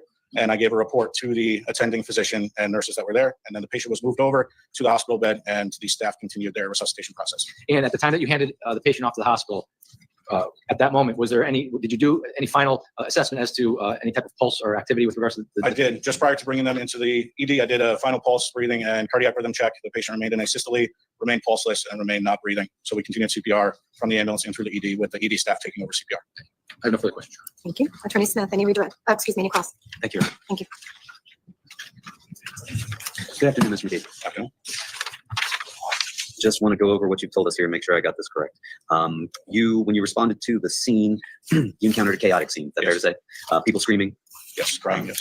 And did you have any trouble getting to the patient? I did not. Okay. Path was cleared for you at that point? Yes. You were directed to this patient by other responders that were already on the scene? Yes. You told us that you did an initial trauma assessment, correct? Yes. That included trying to find whether or not there were any other wounds, correct? Correct. You didn't find any other wounds, did I you? did not. You also looked for other bleeding, correct? Yes. Didn't find any other bleeding, correct? You looked for other trauma, is that fair to say? Yes. And you didn't discover any other trauma? No. Just what you've noted as being a small wound, one small puncture wound to his chest under the nipple, I believe, correct? Did you see any signs of alcohol or drinking when you got to the scene? I did not notice. Do you recall the conditions that evening? Was it rainy, misty? It was misty. The roads were damp. The grass itself, do you recall whether or not the grass was wet? Dang, that worked. There's Pinky. I just summoned Pinky. I guess Gingy's coming next because I summoned her too. That's cool. We got summoning powers, Petty. Yeah. We need to summon some more subscribers if we got powers, right, Dean? Use them for evil, right? Yeah. Speaking of summoning, you should show that picture I sent you. It's my cat. All right. This is Dean's cat. I went downstairs to get something to drink and I heard her meowing. I was like, what did you do? The cat got her head stuck in a Kleenex box. I helped her out. Now that is good content right there. Hell We'll probably yeah. get 10,000 views on this now because of this cat. Yeah, I sure hope so. I felt bad because I took like 10 extra seconds before I helped her out to get a picture. I was like, is this unethical? And I feel like it was, but it was also a little cute, and I had to take a picture. Yeah, next time get us a video. We can do cat videos. Videos of Dean's cat. Hell yeah. Not like the ones on the other internet.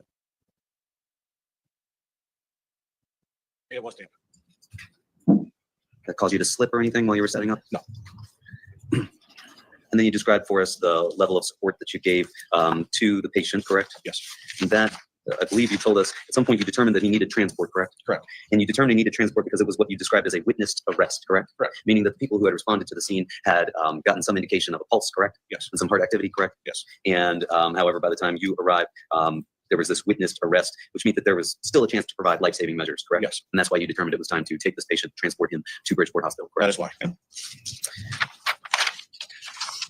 Which you did, and then you transferred care once you were there over to the attending physicians, correct? I did. And so, Mr. McKee, you've been brought here today, fair to say, to tell us what you witnessed and observed when you arrived on the scene? Correct. But if this jury was interested in knowing why Mr. Valle did what he did that night, you wouldn't be able to help them at all, would you? I would not. Thank you. Does the state have any redirect? No, Your Honor, thank you. All right, thank you. Sir, you may answer the question. Thank you. Sir.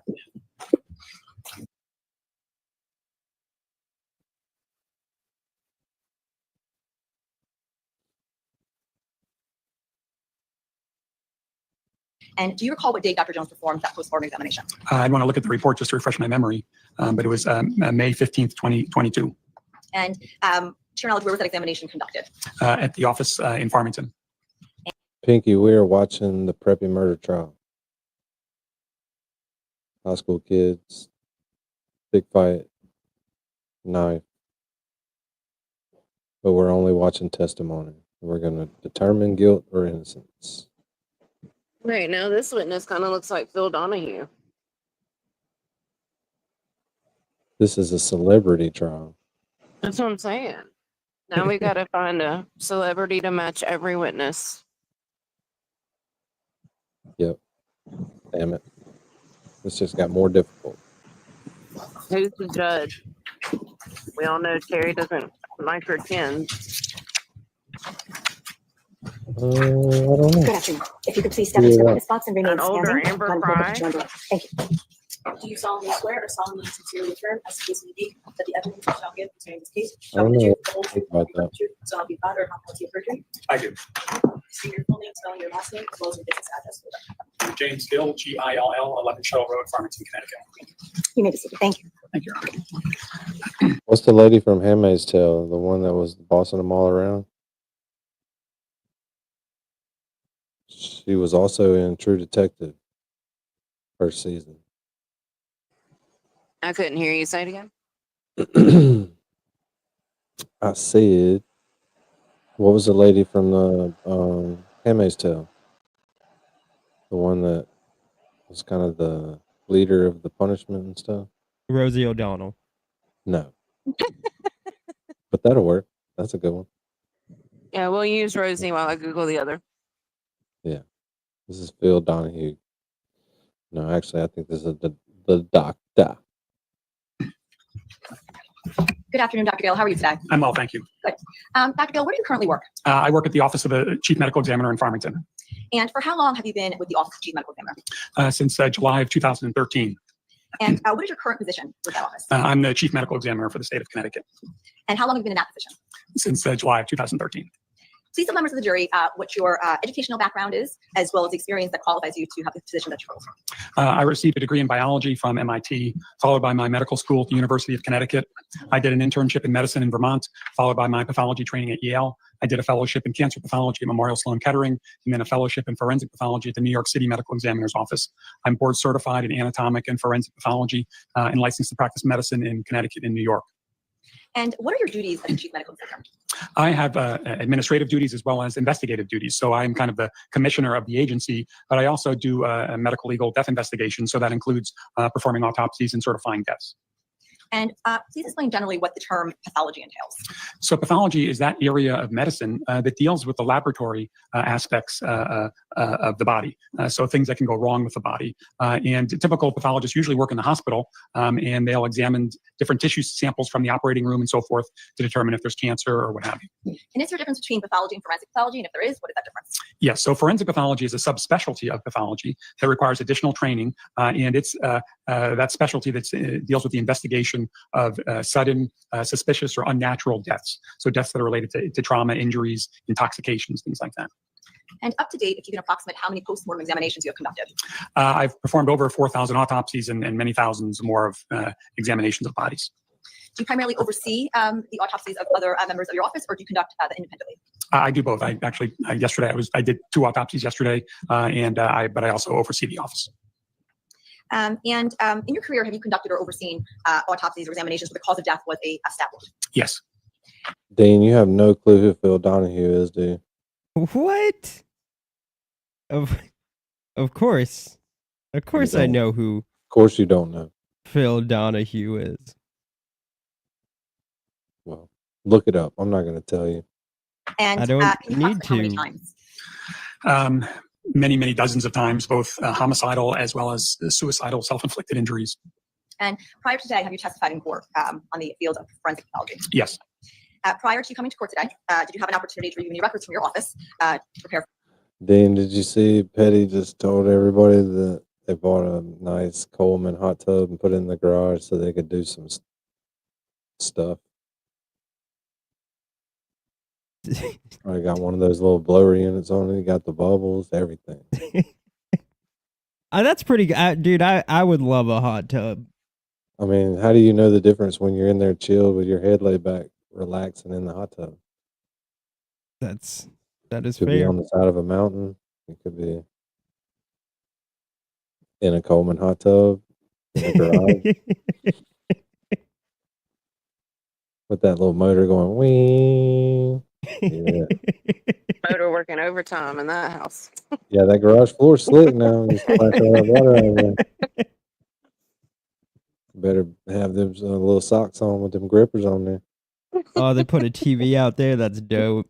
Yeah, you got to be real careful though if you park In vehicles the, in your don't garage put because in the they'll hot be tub, though. slick. Not before you plug it in.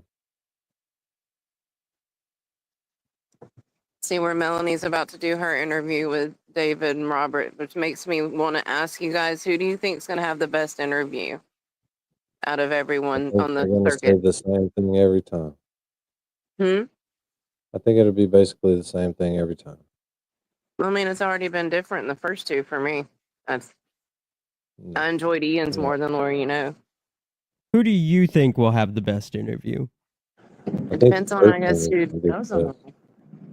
I would love Oh, Turtle to Melanie, interview him because he asks the questions we want to know most. Like everyone else kind of is like, walking the attorney line and, you know. Now, Melanie at the end there was putting more people than Runkle and LYK, way more. So she might Yeah. break 50 grand, But 50,000. she also started bringing Bettero and like Hey, 5 other people on and bringing their channels, and they were I'm talking bringing about their just during viewers. during the trial every day. I'd I look know, and I she'd be know. I'm just 35, talking about at the very end. 45,000 people. But I think she might get close to what Runkle did. Not sure why OIK didn't, but I don't know. 35,000 people. You're talking about Runkle doing 47. You could fill up the Superdome with that. I mean, imagine Teves is getting over 20,000. I mean, that's just amazing. Yeah, crazy. I mean, we used to do it. We just don't do it anymore. I told him, hey, we can't do that kind of pressure around here. You Maybe know, one day soon. 4-minute, 20-second freaking between the chat. Crazy. Yeah.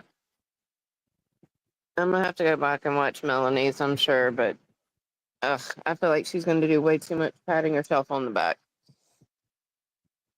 Yeah, she might. She might have. She might win. We'll keep up with it while we watch this because it's super Yes. boring. And did you review the postmortem report that was prepared for this case? Yes, I did. And did you review any additional reports that may have been part of that postmortem report? Yes. And which reports would that be? Those would include the toxicology report and some other laboratory and investigative reports. Do you have the opportunity to review any photographs with relation to this case? Yes. And are photographs always taken during forensic examinations or postmortem examinations? It's a routine part of a forensic postmortem examination. And what's the reason for that? It's to document findings as well as sometimes the absence of findings, so other people can look at it and evaluate it as well. Now, did you personally perform the autopsy on the body of James Thomas McGrath? No, I did not. And to your knowledge, who performed the autopsy? It was Dr. Jones. And to your knowledge, what position did Dr. Jones hold with the Office of the Chief Medical Examiner? She was I believe, an assistant medical examiner. She was in her training year as a forensic pathology fellow. And were you present and overseeing Dr. Jones when she performed that postmortem examination? Yes, I was. That's what it's like being on a jury, Dan. It sucks. You can't go anywhere. You can't do anything about it. I'm not even here. most jurors probably aren't either. But you're getting the full effect. But we probably go through this pretty quick. We're on like freaking witness 5 or something. Fuck witness yeah. 3, 4, something like that. And why the oversight? Because she's still in training, and so we supervise them, kind of work side by side with them so they can learn forensic pathology. And to your knowledge, is Dr. Jones still employed by your office? No, she's not. And do you recall what date Dr. Jones performed that postmortem examination? I want to look at the report just to refresh my memory, but it was May 15th, 2022. And to your knowledge, where was that examination conducted? At the office in Farmington. And how do you know that? I was there, and there's a record in the autopsy report describing the location and the time and the place. Make a first Your Honor. Certainly.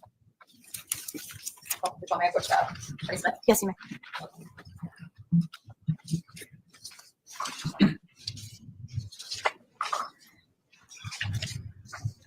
No objection, Your Honor. All right, thank you.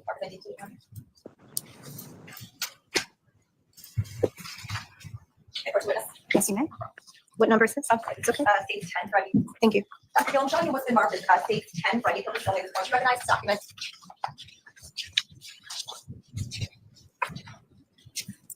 Yes. Okay. And to your knowledge, who prepared this particular document? Dr. Jones prepared the autopsy report, and the toxicology report was prepared by the laboratory, and she also prepared the lab request form. And was this report primarily the report from the Office of the Chief Medical Examiner prepared in the regular course of business of that office to prepare such a report? Yes. And is it in the regular course of business for your office to prepare such reports on a daily basis? Yes. And was that report made at or near the time that postmortem report was drawn? Was that report made at or near the time the autopsy on James Thomas McGrath was performed? Yes. I would just ask for 3 minutes of full exhibit, Your Honor. Attorney Smith? No objection, Your All Honor. right, court will accept into evidence as a full exhibit states 10. Thank you.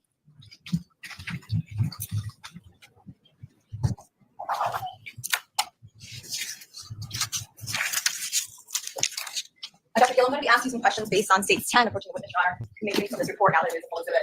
Dr. Gill, who was also present at the postmortem examination in addition to you and Dr. Jones? Dr. Vincent, one of our medical examiners. And in addition to members of your office being present, do you recall if anyone else was present during that postmortem examination? I don't recall anyone else being present. Is it typical for members of the police department from to come and view the autopsy? Usually, yes. It depends upon the type of death and the case and so forth, but it's not unusual for police or investigators to attend the autopsy. If someone from the Shelter Police Department were present, would that be noted in that report? It may or may not. Some doctors don't always include the police who are present or not. Prior to the post-mortem examination done on Oh, I forgot. Check this out. That's what Petty's doing. Chilling with us on the TV. Can I pet that dog? Beautiful pet that house, dog? Betty. Can I pet that dog? James Thomas McGrath arriving, prior to the examination being done on James McGrath, did you or any of your coworkers have any knowledge of what the extent of the injuries were?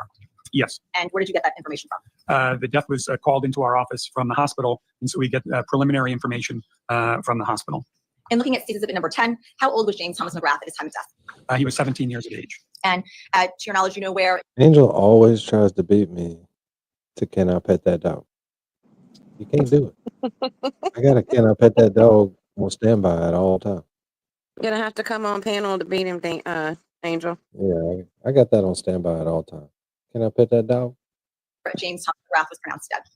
I have to look at the death certificate or Bridgeport Hospital. And to your knowledge, were any operations or procedures conducted on James McGrath prior to his arrival at the medical examiner's office? Yes. And how do you know this? From the autopsy report. And how was the body of James Thomas McGrath transported or brought to the office of the chief medical examiner's office? We have a transport team that will pick up remains at the hospital and bring them to our office. Typically, and in this case as well, do you Can I pet that dog? No. Can I pet that dog? No. Can I pet that dog? No, Can I pet that dog? Can I pet that dog? Can I pet that dog? No. Can I pet that dog? No, Can I pet that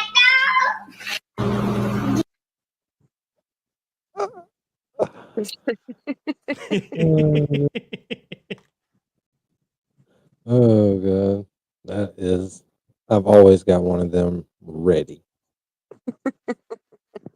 recall how the body was brought in, what condition?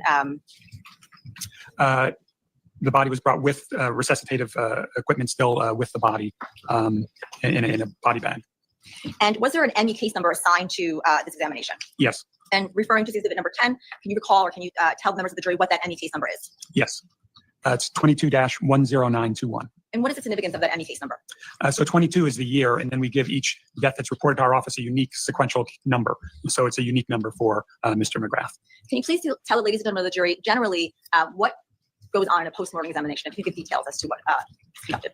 It depends a little bit on the type of death, but generally in a case like this, we would do x-rays of the body, and then we would do what's called the external examination, where we look at the outside of the body, looking for identifying features, color of the eyes, length of hair, any evidence of injury or medical treatment, and we would take photographs, and then we would do the internal examination, where we make a Y-shaped incision and examine the internal organs to determine largely why the person died. I'm going to direct your attention to States 10.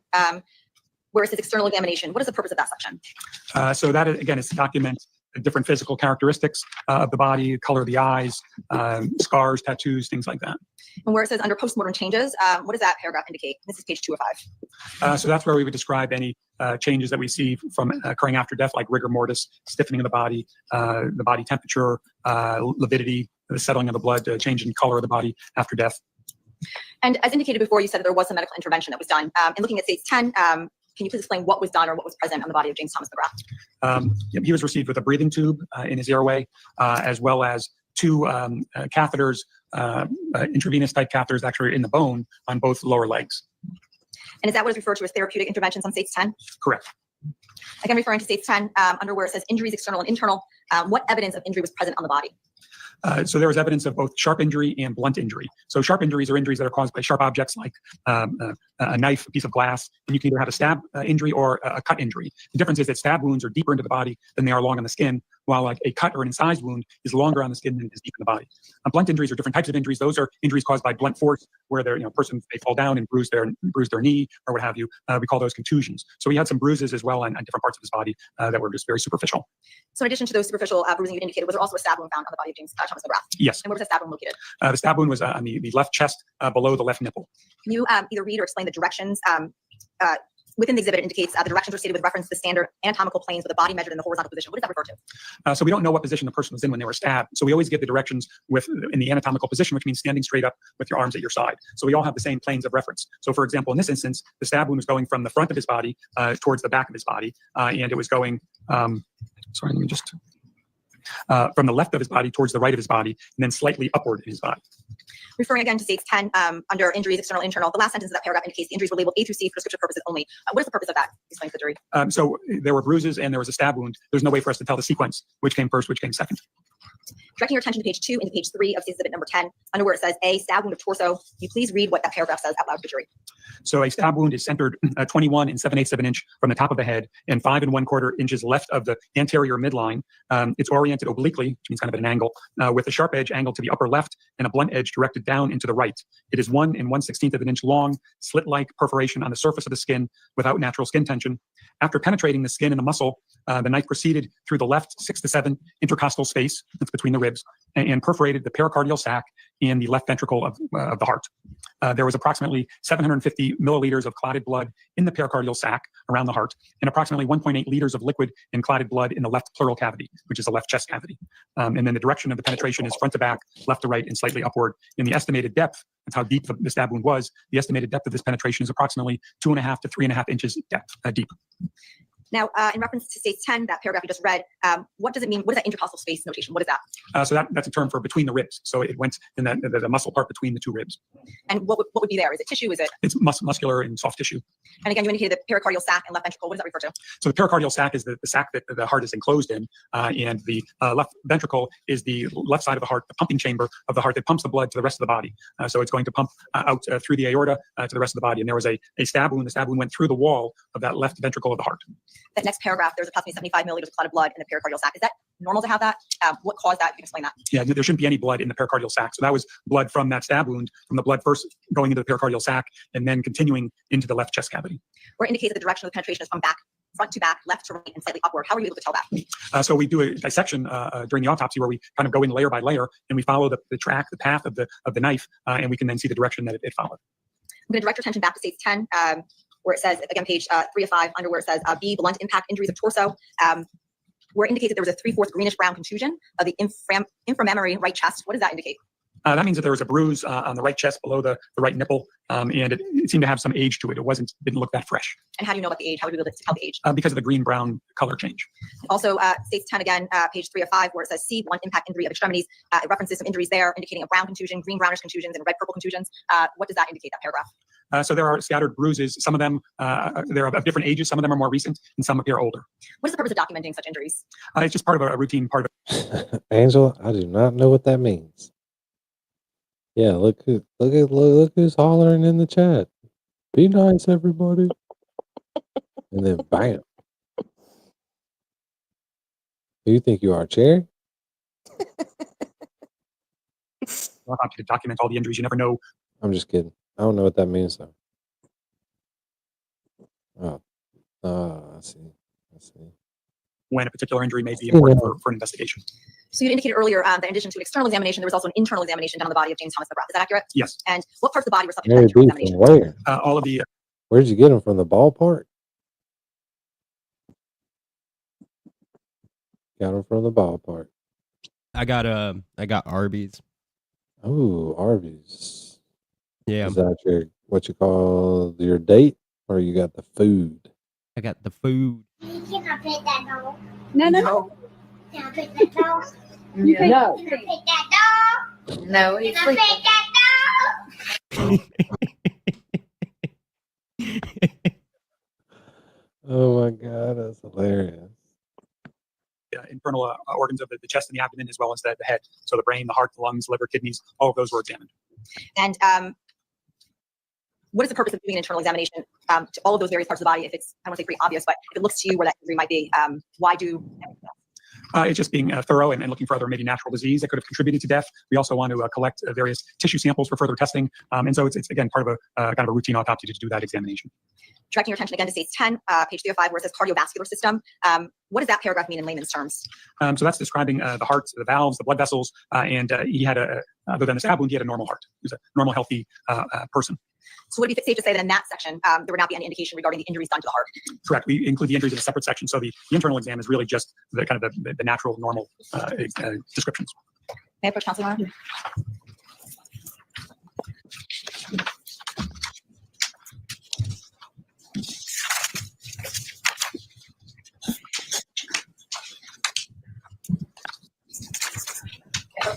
Yes, thank you. It's Mark's photographs for identification purposes.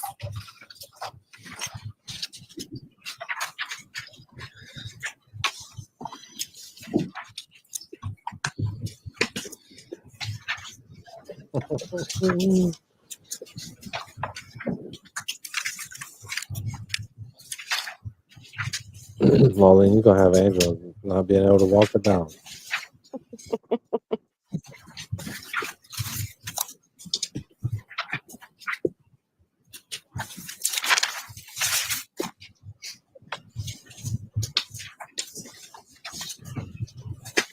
Charleston.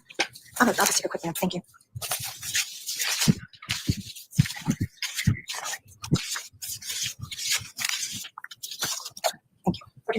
Dr. Gill, showing you what's been marked as exhibits 11 through 20 for ID purposes only. At this point, do you recognize those?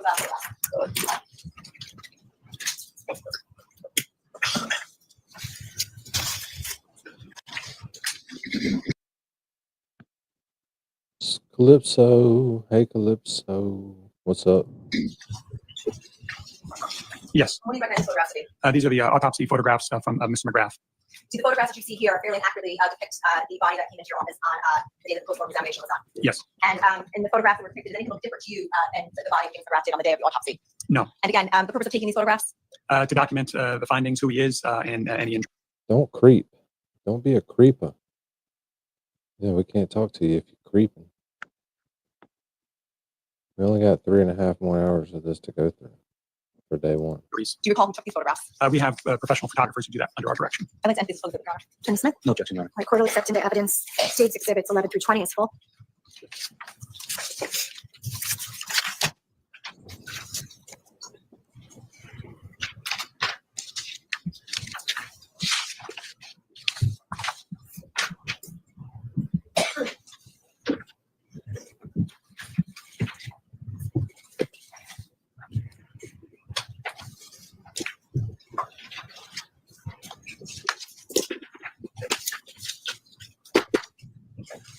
Dr. Gill, for the next several questions, I'm going to be showing you what's marked as safe exhibits 11 through 20 as full exhibits.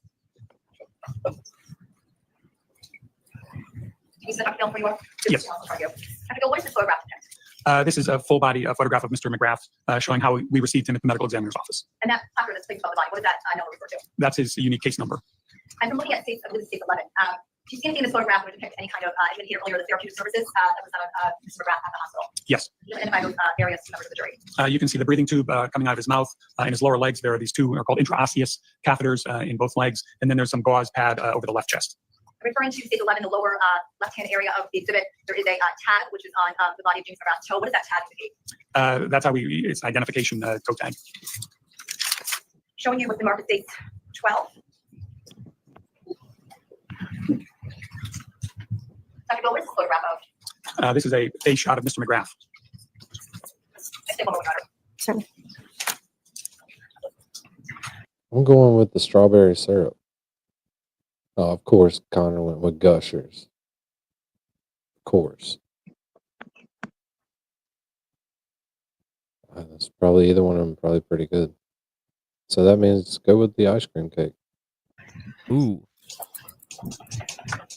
And that placard that again is depicted there. Is that the same number that we saw in state 11? The number matches up any number? Correct. Showing you state 13. Mary Whitcomb. What is this big photograph of? Y'all, Mary Whitcomb found the new channel. OMG. Mary. So glad you finally found us. Now you can hang out with us. This is the face and upper torso of Mr. McGrath, and it shows the stab wound under that left nipple. You can see that red line is the stab wound. And let the record reflect, Your Honor, that the witness is pointing to the right-hand side of stage 13, where he's indicating there is a red line below the left nipple of the body. So noted. Thank you. And Dr. Gill, if you can look at stage 13, there is some reddish purplish bruising appears around the neck area of the body of James Thomas McGrath. What is that? That's called livor mortis. That's a change that occurs after death from blood settling in those areas. Showing you what's marked at stage 14. What is this photograph of? This is a close-up photograph of the stab wound. Again, that's a placard, and placard number that matches up. Yes. Showing you what's marked at stage 15. What is this photograph of? So this is also a photograph of the stab wound showing the skin, which is less relaxed. So the skin has a natural elasticity to it. And depending upon how the sharp injury is in the skin, sometimes it can cause the wound to gape open. In that first picture, we saw that gaping wound. This is kind of pushing the skin back together, that relieving that natural skin tension so you can get a better look at the actual stab wound. Showing you stage 16. Dr. Gill, what is that photograph of? So this is after the skin of the chest has been reflected to the side, and we're looking at the chest wall, and just above the label, there's some bleeding there. That's where the knife went through that intercostal space. Showing you stage 17. Is this a close-up photograph of stage 16? Correct. And can you also see in that photograph the puncture wound? Yeah, there looks like there's some disrupted muscle there. It's difficult to make out. Now, this placard that is utilized here, looks like there's some measuring tool in there as well. So you utilize that to measure the You think so, Tom? injury. Yes, that's always kind of on our label. Showing you stage 18. What is that photograph of? This is showing the heart. Well, it's still in the body, and that kind of oval red lesion. That's the stab wound of the heart, of the left ventricle of the heart. So is that the heart taken out of that muscle or tissue that we saw at stage 17? So the pericardial sac has been opened, and we're looking at the heart inside the sac now. Showing you stage 19.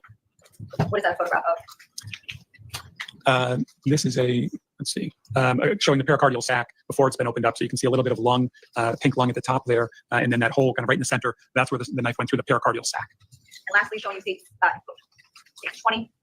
Again, what is that photograph of? So this is a photograph of just the heart, and you can see kind of below the yellow, the fatty tissue, there's this darker red area. That's the actual stab wound that went into the left ventricle of the heart. What is the purpose of taking this photograph with the heart removed from the body? Just to further document the injury. Wait a second, Your Honor.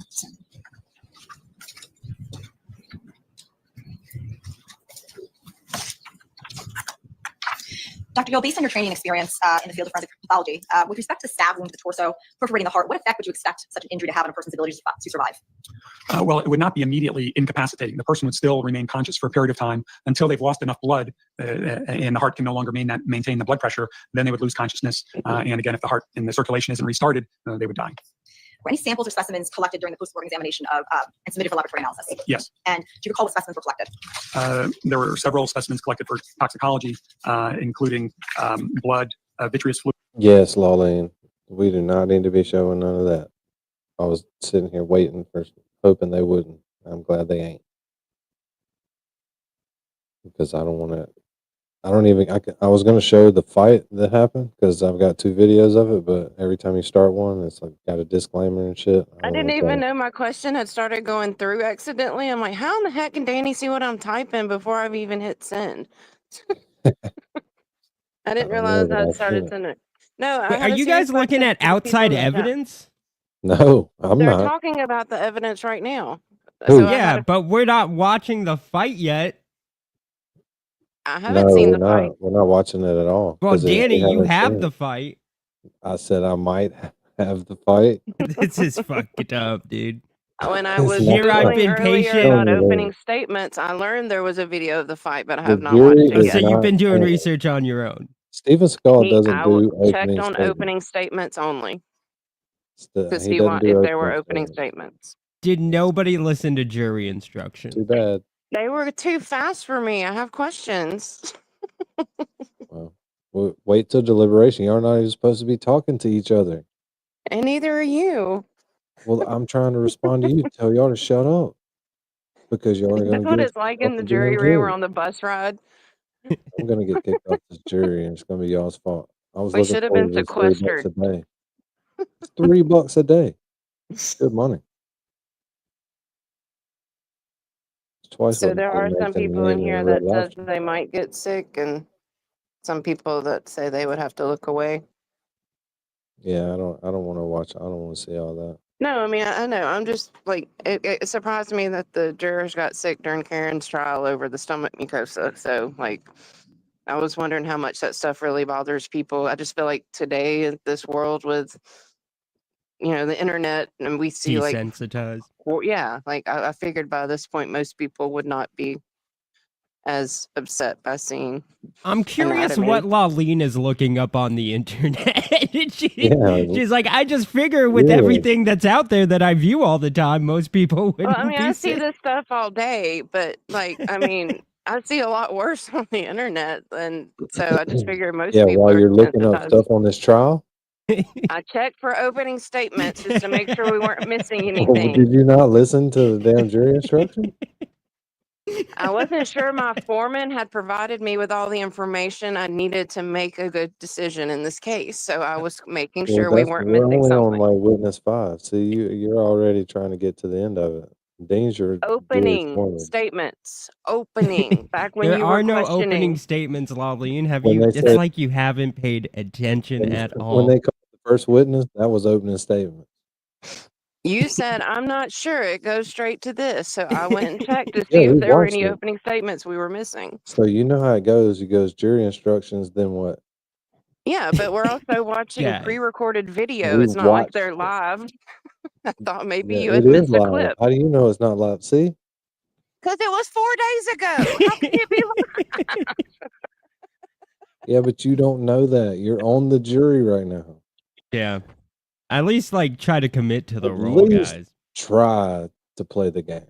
I I'm said trying as I really eat hard my by not Arby's going and sandwich. looking stuff up, Jesus. other than to see if I'd missed opening statements. I mean, even if you looked it up, we're not going to check. You don't have to tell us you looked it up. I already told you Yeah, in the now chat. I'm Tell us stuff that we contaminated haven't with heard the testimony yet either. with your outside research. You can't tell us anything that hasn't been presented in testimony. Got it. Night court, more like fight court. Back to the original thing we were talking about. Shut up. Hey, Fluid from the eye. Hey, you can't talk to us like Usually that. collects We're all liver equals on this as well jury. in urine. And What? You can't talk to us like what test was that. conducted on the blood of the body that What? So we did our what? routine toxicology testing, which includes alcohol and all the common drugs of No. misuse, as well as other medications and so forth. I'm going to direct your attention back to States 10 on page 5 of the toxicology report. Withdrawn. Page 5. What does it read under the heading toxicology? So it gives the positive findings that were detected in the blood and the vitreous fluid from the eye. Okay. Directing your attention to page 2 out of 3 of the toxicology report. Do you recall or can you read what the blood alcohol content or BAC of the body of said James Thomas McGrath was? Is she Alvin, Simon, or Theodore? Alvin. Yes. And what was that? It was 0.2 gram percent or gram 100 per 100 milliliters. Referring again to States 10, the very first page of that exhibit where it says final diagnosis. Please read what it says. Stab wound of torso with perforation of heart, hemothorax, approximately 1.8 liters. That's blood in the chest cavity. And then hemopericardium, that's blood in the pericardial sac, approximately 75 milliliters. And then superficial blunt impact injuries of the trunk and the extremities, the bruises. Based upon your review of the postmortem examination of James Thomas McGrath, what was the cause of death in this case, Dr. Dale? The stab wound of the torso, What was the manner of death? homicide. And if you could please explain your reasoning to the jury as to why it was a homicide. Homicide for a medical examiner is death at the hand of another person. So this stab wound was caused by another person, so it's a homicide. Just a moment, Your Honor. Yes. Any other questions, Dr. Dale? Thank you. Attorney Smith? Thank you. Thank you.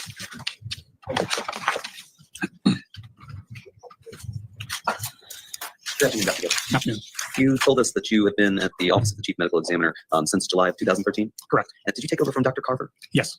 And you've been there since for the past 12 years? Yes. Any break in that time period? You've served continuously? Correct. All right. You've told us that in conducting your autopsy, you discovered a 1 1/16 inch long slit-like perforation in the chest, correct? Yes. And you've described that both in your testimony and in the report as being the result of a knife, correct? Yes. And was that based on information that you had from other people involved with this investigation? I think it's probably a combination. The features, the anatomical features, are what we see with a knife injury, and I believe we had history that he had been stabbed. And so did you come to that conclusion that it was a knife based on your own observations or based on something you had been told? Again, I think it was a combination. The features are kind of classic findings for a knife. I really couldn't think of much else that would cause it. No other sort of sharp object like a piece of glass or something of that nature? A piece of glass wouldn't cause such a straight injury with a single blunt angle and a sharpened angle. And to that depth, I think it'd be very unlikely that a piece of glass would do that. Any other tool, perhaps a screwdriver or something like that? A screwdriver gives a different type of pattern, a more circular puncture type injury.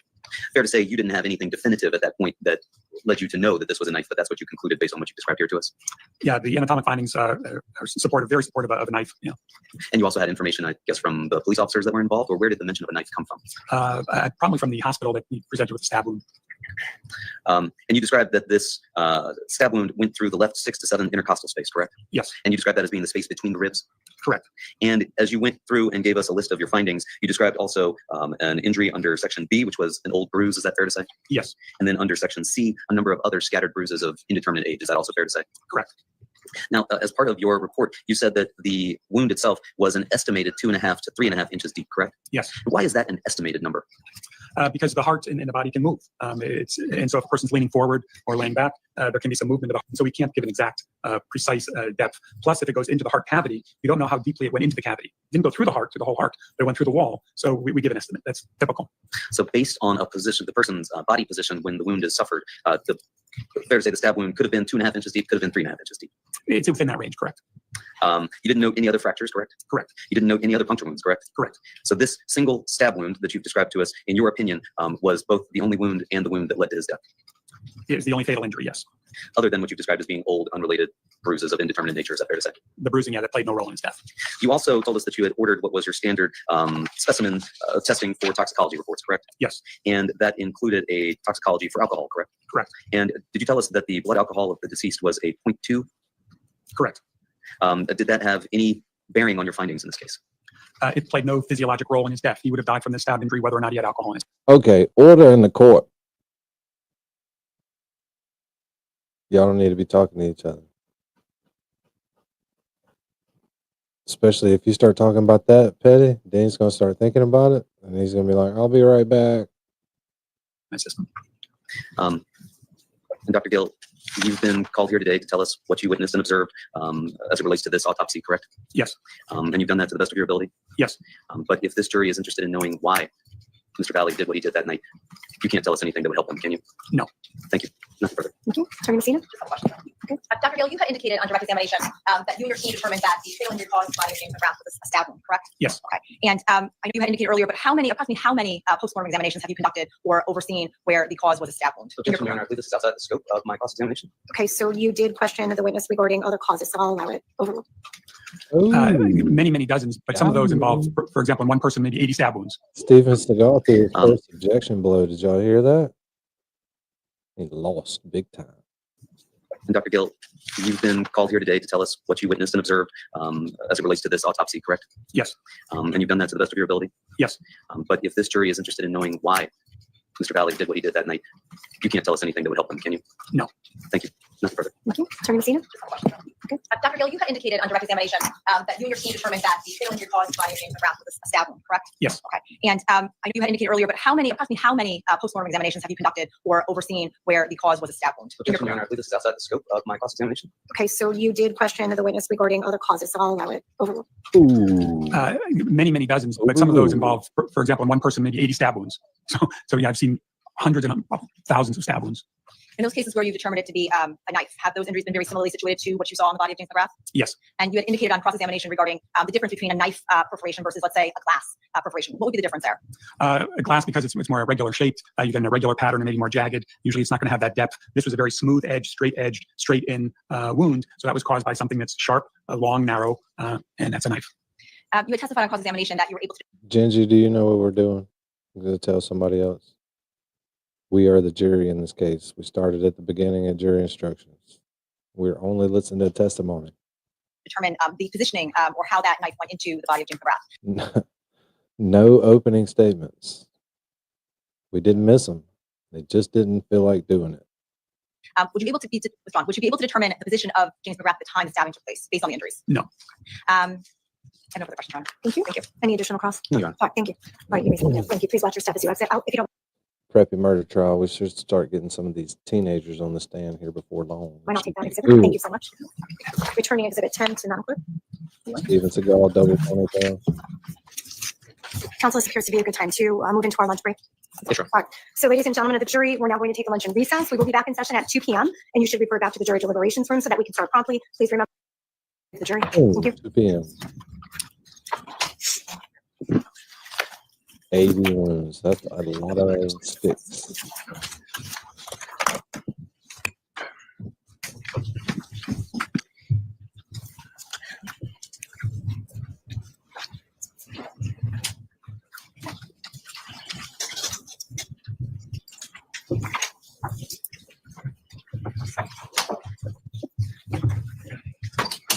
Welcome back, ladies and gentlemen. Counsel, please stipulate to the return of all of our jurors. Stipulate, Your Honor. Stipulate, Your Honor. All right, very good. Thank you. All right, ladies and gentlemen of the jury. Eddie, you've got to weigh all the evidence. We've talked about this.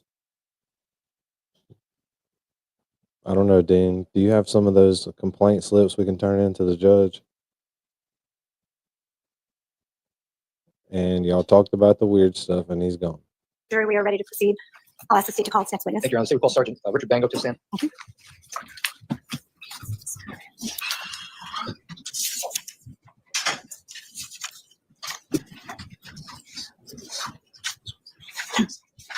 Good afternoon. Please take a step up into the stand, remain standing. Madam Clerk will put you to oath. Thank you. Please raise your right hand.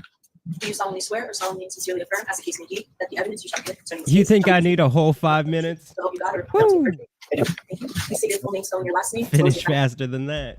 Well, you got to walk there and walk back. I don't know where there is, but that could be 4 minutes of it. I don't got to walk anyway. Gingy, this is the Preppy murder trial. The Connecticut high school kids that got in a big old brawl and sticky bunch of people. Badge number and business address. Sergeant Richard Bango, B-A-N-G-O, badge number S10.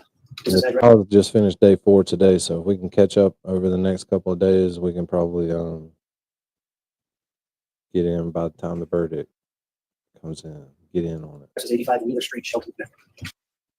No backstory either. 0. No opening statements. Nothing. We did not play the opening statements, okay? They just didn't feel like doing them. Just a hassle. Thank you. You may be seated. May I please, Your Honor? Certainly. Thank you. Thank you. Good afternoon, sir. Good afternoon. Can you please tell the ladies and gentlemen of the jury who you're currently employed by? The Shelton Police Department. And how long have you been employed by the Shelton Police Department? A few months shy of 25 years. And what's your current title? Right now, I'm a patrol sergeant. And did you have to go through any training to be a police officer? Yes, I was hired in 2000 when I went to the police academy. After graduating, I went to patrol. In 2010, I was promoted to detective, where I served in the detective bureau for 14 years until I was promoted to sergeant. And what kind of things did you investigate? What kind of crimes did you investigate in the detective bureau? In the detective bureau, mostly felonies, for the most part. Things a little bit beyond what patrol can handle. I want to direct your attention to May 15th of 2022. Were you working for the Shelton Police Department on that day? Yes. In what capacity? I was a detective. And as a detective in the Shelton Police Department, are you on call 24 hours a day? Yes. And were you? Did you have an occasion to be called to 43 Laurel Glen on that day? Yes. And can you please describe the circumstances surrounding your responding to 43 Laurel Glen? I got a call a little after midnight. I believe it was the 15th of May. I got called a little after midnight. I was asked to respond to 43 Laurel Glen. I was told that 4 persons were stabbed, 1 potentially fatal. I did respond off duty. Upon arrival, I was briefed by the patrol sergeant what occurred. It was a very hectic scene. There was dozens of juveniles, party attendees running around. The yard was already cordoned off with police tape. There was clothing and random items scattered across the yard. There was also patrolmen guarding the yard to make sure that area stayed secured. Now, I want to direct your attention to States 1 that's behind you. Is that the, you see the house with the red circle on it? Is that the area that you responded to on May 15th of 2022? Yes. What time did you arrive at the scene? I can't give you the exact time. It was somewhere shortly after midnight, maybe 12:30. So I got a call right around midnight. And showing you States Exhibit 2.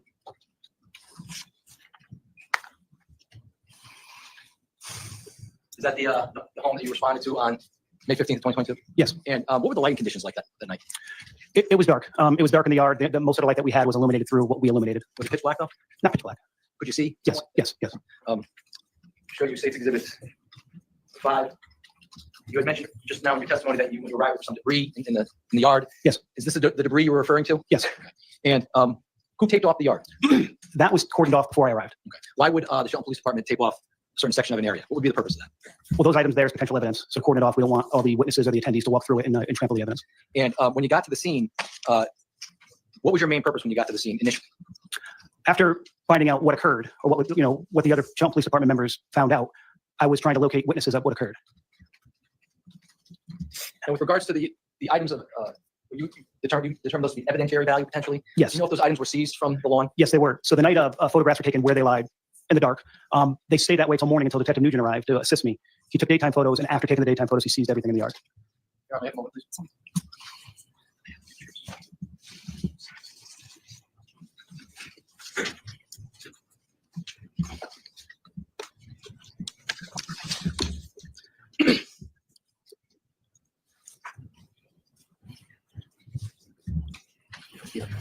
Did he just try to hit him with one of those things, dude? I think he did. Oh shit! Watch this. Shit's about to go down. Hold on. Dark. They stayed that way till morning until Detective Nugent arrived to assist me. He took daytime photos, and after taking the daytime photos, he seized everything in the yard. Or we'll have to get back in the headspace. Here we go. Watch. I think he tried to hit him with one of those things. Watch. Pressure point. Up. Yep. Got him. Sucked him in. Sit. Oh. Yep. Oh. He's never gonna move that arm again. Oh god. Ooh. See how his arm just started jerking like that? He's gonna have bad pain in his elbow all night. Dude, his knees are gonna burst. Okay, so let me just take a look at them and refer to them, please.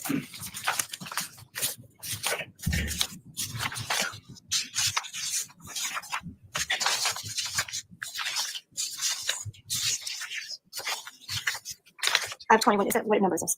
22. Okay. So I'll just note for the record that states exhibits 21 through 29 have been shown to defense counsel. Defense counsel has no objection at this time to these particular exhibits being marked as evidence as for ID only. Counsel for full. No, Your Honor, it's full. Oh, all right, court will take the exhibits and as full exhibits at this time. Then. Thank you. Are they marked appropriately? I believe them.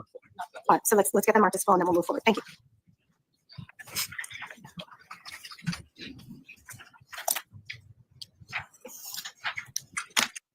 Let's give a little bit of illegal backstory, but just back to earlier in the trial. Double ponytail. Baby Seagal is rocking a double ponytail. You do not fuck around with this, Dean. Yeah, I think the name is Small Seagal. That's the first good joke you've made since we've been doing live stream. Thanks. Congratulations. Dean's funny. Small Seagal is rocking the double ponytail. It's crazy. I don't even know if that's ancient, like Aikido stuff or what, but this guy's definitely into martial arts. And if he's not, there's probably a little martial arts in him every night. You know what I mean? Oh, yeah.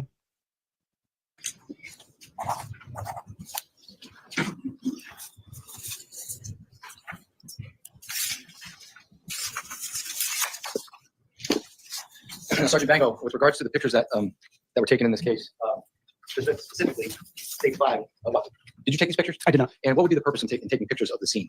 Your photo scene? Illustrate where everything was before it was seized.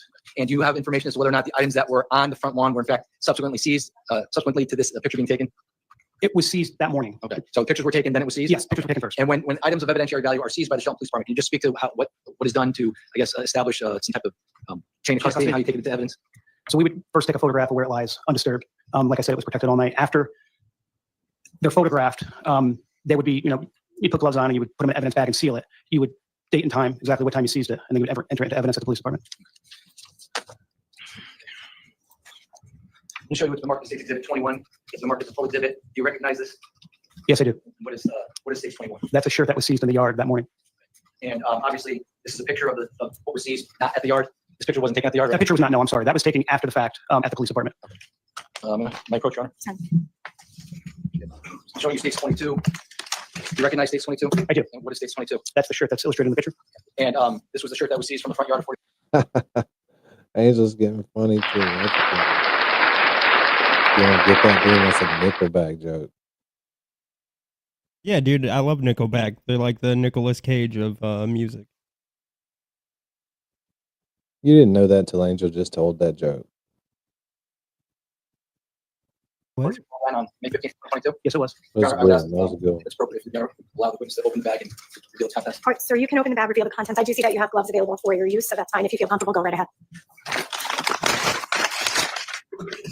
Okay. What are the odds that what they say is in the bag is in the bag? It could be a cat. Could be a cat. Oh, yes. It could be a cat. Always could be a cat. Let's see.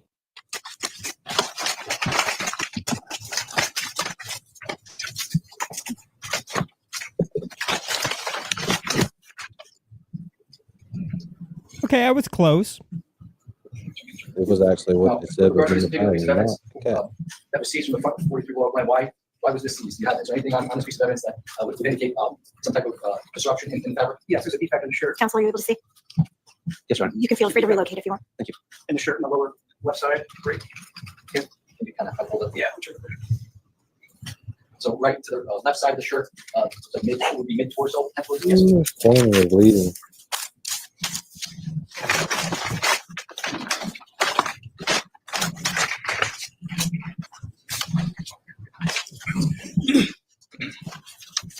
I'll show you what's been marked as State's Exhibit 23. It's marked as a full exhibit.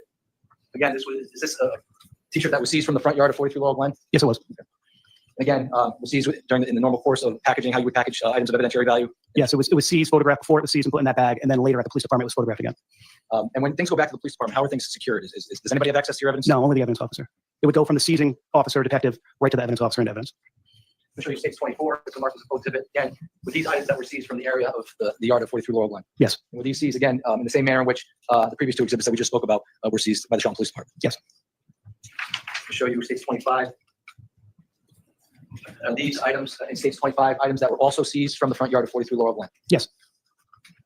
And I'm going to show you State's 26. Does this appear to be the same sweatshirt and t-shirt just maybe flipped over from State's 25? Yes. In State's 27, again, same t-shirt and sweatshirt? Yes. Now I want to direct your attention to this area here where you see this, the individual took the picture, I assume their hand is here. Mm-hmm. Can you see whether or not there are defects in the clothing there? Yes. No, I get it. And again, that would be, for the record, I'm pointing to what appears to be a defect in a black shirt where the individual who has a black glove on his middle finger, just north of the middle finger there. And there's also a defect on the green fabric, just north of the index finger of the person's left hand in the picture. All right, court record reflects same. State's 28. That would be a picture of the same black t-shirt that was in State's 27. Yes. That's just an up-close picture of the defect in that t-shirt. Yes. And State's 29. Again, up-close picture of the green sweatshirt that was in State's 26. I believe. Again, the defect in the shirt. Yes. Now, when you got to the scene, you said that you were there to investigate a stabbing that had occurred. What things did you do that night when you got there? So that night, myself and other members of the Shelton Police Department interviewed witnesses, attendees of that party. Now, when you interviewed these witnesses, let me take you back. When you got there, what was the scene like? It was very hectic. There was dozens of kids running around, their parents showing up looking for them. Hard to keep everybody, kind of trying to keep them off the yard, trying to ascertain who saw what, who was at the party, if anyone arrived afterwards. So we did our best to try to speak with everybody there. Did you have it when you spoke to many witnesses there? Yes. And when you spoke to the witnesses there, did you have any indication that alcohol may have been present? Yes. So there was a bottle, I believe it was a bottle of whiskey, if memory serves, in the yard. Also, upon speaking with a lot of the juveniles, it appeared they were drinking. I didn't feel sobriety anybody, but I was more concentrated on the stabbing, but it appeared they were drinking. And prior to you interviewing any witnesses at the scene, did the Shelton Police Department have a body-worn camera at that time? So this was right at the time, just before the body-worn cameras was mandated by the state, and they were just coming into our department. So even though we had them, they weren't issued to all the members of the department. They were equipped in a few cars, and a few of the administration had them, where we can use them if we needed an interview or something like that. Did you in fact use any body-worn camera when you interviewed witnesses in connection to this case? In this case, yes. That night, no. This I didn't have one assigned to me at that point, so I would have to use only audio. So how many interviews would you say that you conducted that night when you got to the scene? Me personally, or all of us? You personally first. Me personally, that night, 2. And collectively, how many interviews did you say you? Dozens. Me personally. And based on your interviews of those witnesses, what, if anything, did you do next? So I interviewed a witness at the scene. His name was Enrico Fiola. After interviewing him and his mother, we ascertained that just prior to the incident, a Honda pilot arrived on scene with a group of St. Joe's kids. Also, after the incident, they fled in the car. So we were able to get the occupants of that car. From that point, we went and interviewed Mackenzie Trefficante, who was also an occupant in the car. After members of the police department spoke with everybody else there, and I spoke with those 2 witnesses, we developed Raul Valle as a suspect. And is Mr. Valle in court today? He is. And what is he wearing? He's wearing a blue jacket. And can you point him out for the court? I can. He's sitting right there. Your Honor, may the record reflect the witnesses identified the defendant in this case? Court will let the record reflect that the witnesses identified Mr. Raul Valle as the defendant. Thank you. Now, based on your interviews and your development of suspect and identified a suspect vehicle, what efforts did you take at the scene prior to leaving the scene? So before we left the scene, we knew that a knife was used in the stabbing. We did look for the knife on the exterior property of 43 Laurel Glen and the road and the surrounding roads. What is it, Dean? Oh, Gingy's pictograph. Yeah. Double ponytail. Oh, nice.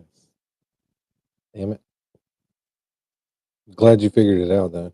I did not. She said what it was. Very difficult that night. It was dark. There was a lot of people around, and we didn't have any information exactly where the knife was at that point. But we did look with our flashlights, with our car spotlights.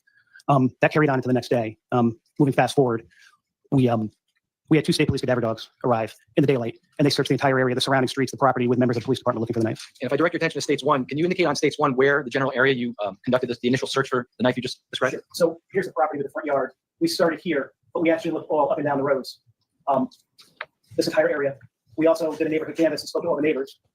1, did you see a knife? And number 2, if you do find a knife, please not touch the clothes. Now, Your Honor, if the record can reflect, the witness has indicated on States 1 the area including all of Adams Drive, all of Laurel Glen to Farmhouse Lane, and up Farmhouse Lane in that general area. Any dispute with that summary, Attorney Smith? No, Your Honor. All right, court will allow the record to reflect. Thank you. Now, after you did the initial search that night and the next day for a knife, what did you do next? So after we did our interviews that night, the sun was coming up. I interviewed Tom and Charlie Connery at their residence with their parents present. After that interview, we were able to develop probable cause for an arrest warrant for Raul Valle. And was the arrest warrant applied for and signed? It was applied for that following Monday. And contemporaneous with the signing of the arrest warrant, were you able to locate the Honda Pilot that was the subject of your interviews? So we were. So that night, if I can back up a few of the steps. I got a feeling they would all be difficult for me and Dean to figure out, Gingy. So you don't really have to dig that deep. So get a kick out of We it. took, after we knew who the occupants of the Pilot were, we went to Milford and we attempted to speak with Mr. Valle, but nobody was home, no one answered the door. So then we went to another occupant's residence, Tyler De Silva. When we arrived there, we were unable to speak with him also. We reached out to the driver of the Pilot, Jack Schneider. We were unable to speak with him. So then we went back to Mr. Valle's house and still no answer. You cannot voice chat about this case. That was in the damn jury instruction. Right, Dean? Well, that was like rule 3. No voice chatting in Discord about this case. Well, I think that goes without saying. Yeah. But they said it. So it goes with saying. You may Yeah. not do that. You can talk to the media, though. That's it. You can talk to the media all you want, but you cannot talk to each other. I obtained his cell phone number and I called him numerous times. I wasn't able to get a hold of him. So we moved on with the investigation. The next day, we sent Norwalk Police Department out to Jack Schneider's residence and asked if they can locate the car. When they arrived, it was there, so we requested they tow it, and they towed it back to our secured sally port at the Shelton Police Department. I have first Certainly. States 30 to 33. I don't think there's an objection to the full exhibit. No objection. Oh, you've had the opportunity to take a look at them, Attorney Smith? I did, Your Honor. All right, very good. So court will go ahead and allow and as full exhibits with no objection 30 through 33. On behalf of the state, mark as full. No ID will just hand it back to Madam Clerk. Thank you. JD, the attorneys just look at each other and go, "You good?" And like, "I'm good. You good?" And they both look at the judge and go, "We good. You good?" He's like, "Yeah, we good." All right. Jury's in deliberation.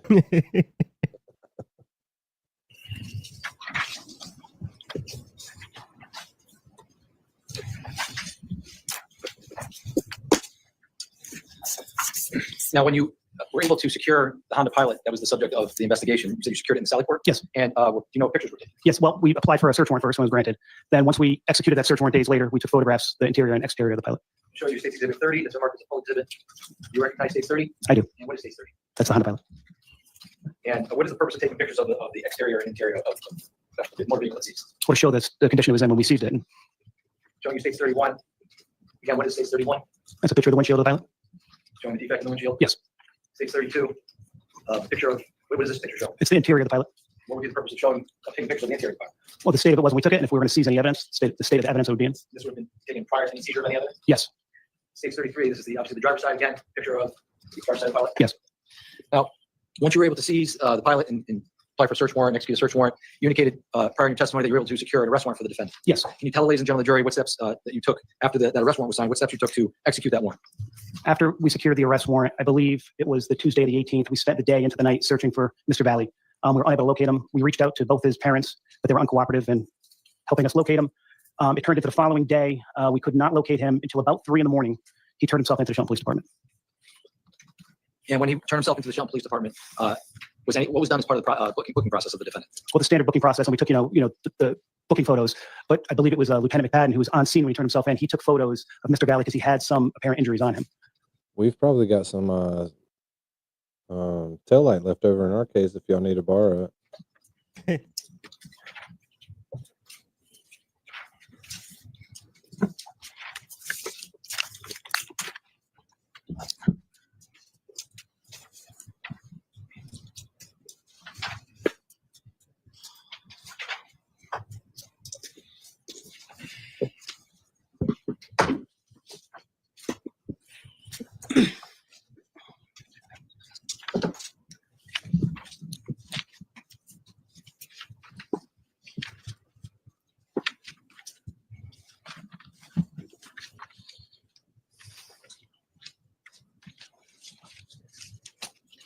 No objection, Your Honor. Court will let the record reflect that defense counsel was shown exhibits No 34, objection. 35, 36, 37, 38, 39, 40, 41, 42, and 43, all of which are photographs, indicated no objection. And again, that's no objection to those exhibits coming in as full exhibits, counsel. Correct, Your Honor. All right, court will receive into evidence 34 through 43 on behalf of the state. Thank you.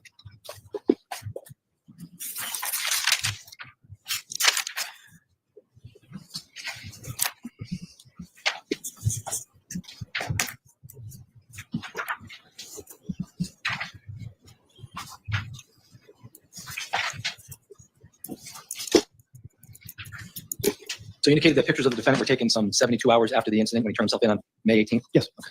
I'll show you what's been marked as exhibit 34 as a full exhibit. You recognize 34? I do. And what is 34? That's a picture of Raul Valle at the time of booking. On May 18th of 2022? Yes. Stage 35. Again, what does stage 35 show? A picture of Raul Valle on that date. Stage 36? Same. A little closer. I can see some marks up there near his forehead. Late marks. Stage 37? That's the back of Raul Valle's head. Does there appear to be any injuries to the back of his head? I can't see anything from here. Stage 38? Showing you stage 38, that's the back of his head again. From here at this angle, I can maybe a little bit of redness under the hairline. Okay.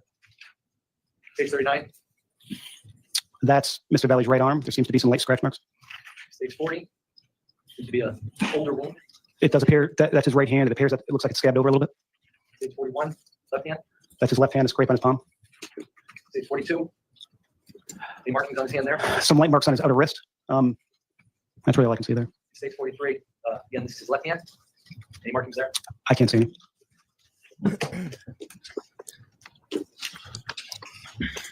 Now, once the defendant turned himself in on the 18th, pursuant to the arrest warrant that you had secured, did the investigation stop there? No. Can you please tell ladies and gentlemen of the jury what, if anything, you did after that point in time? So myself and members of the Detective Bureau located every attendee to that party and the party that was connected to this at Lazy Brook, interviewed all of them, some of them multiple times. At this point, I did have a body-worn camera, so most of them were interviewed on video. So we interviewed everybody there at that point just to strengthen the case. And what, if anything, did you glean, not what people said, but what, if anything, did you glean from those interviews with regards to the connection to Lazy Brook Road and maybe the entire street of Laurel Glen? Well, we learned that there was a fight that preceded this incident at Laurel Glen at 5 Lazy Brook. That was predominantly a St. Joe's graduation party. A fight occurred there where members were attendees of that party got into the Honda Pilot and arrived at Laurel Glen. Approximately, there were 7 people in the car, including Mr. Valle. So during the investigation, we had a concurrent investigation into the Lazy Brook party. So. Did you interview anybody from the Lazy Brook party? Yes, everybody. And subject to that interview, were you able to secure any type of video evidence from that party? Yes. After interviewing the attendees of that party, we secured a video of a fight that occurred in the garage of that party in the driveway, I believe from Isabel Molnar. That was seized and taken into evidence. Also during the investigation, speaking of videos, we secured a video from the fight, from the incident that occurred in the lawn at 43 Laurel Glen. That I believe we seized from Tanner Trachowski. That was seized in evidence also. Speaking of videos, we were also able to secure videos on the street from ring cameras and dashboard cams from the night of the incident at 43 Laurel Glen. Starting with Laurel Glen, there was a ring camera right in the driveway above the garage that would have caught the entire incident. Unfortunately, it only captured live video, not recorded. With Ring, you have to pay a service, and if you don't, you can only watch it live. You can't retrieve it. We retrieved other Ring videos from the street, right across the street from Farmhouse, but they did not yield a lot of information. They weren't very helpful.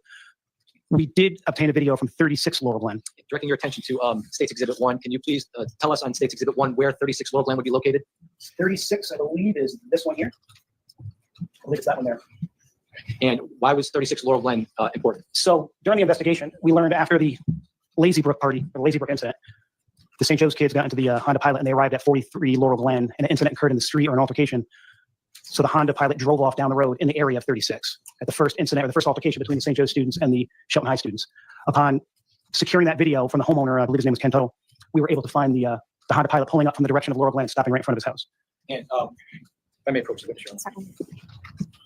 Showing was marked as State's Exhibit 44 for identification purposes. You recognize State's 44? Yes. And what is State's 44? That's a video of the 36 Laurel Glen ring camera. Is this the same videos that you seized from Ken Tuttle pursuant to this investigation? I didn't personally, but yes, I've seen it before. And are the videos on this? Have you viewed this prior to today's testimony? Yes, I have. Do these videos contain two videos from different angles of what occurred just prior to and just after the incident that occurred at 43 Laurel Glen? Yes, they do. State will offer this as a full exhibit. Attorney Smith, any No word here? objection, Your Honor. Okay, so with no objection, court will go ahead and enter into evidence states full agreed to 44. 44, thank you. You viewed this prior to today's testimony? I have. Can you briefly tell, ladies and gentlemen, the jury, and I want to publish this with the permission of the court, but what we're about to watch, if you can. So these are two angles of a rim camera, one from the door and one from another front of the house that shows directly into the street. When you watch it, you see from left to right, the Honda Pilot will pull up and stop directly in front of 36 Laurel Glen. A bunch of people get out. This first video is right around 11:40, so this is before the incident at 43 occurred. We asked the homeowner, Mr. Tuttle, if this video was in real time, and he said it was. The kids get out, and while they're standing out of the car, a bunch of people come running up from Laurel Glen. There's a interaction, an argument. You can hear people yelling, not exactly what they said. The Honda Pilot then drives away and comes back. And then there's a second video that occurred after the incident because the timeline occurs from our 911 calls, and right when this was, it was right before midnight, where the Honda Pilot again comes from the same direction, 43 Laurel Glen, stops. A bunch of people get out, another car pulls up, and somebody gets out and jumps in another car, and they all flee. All right, with your permission, I'd like to publish to the jury. All right, why don't you go ahead and publish states 44?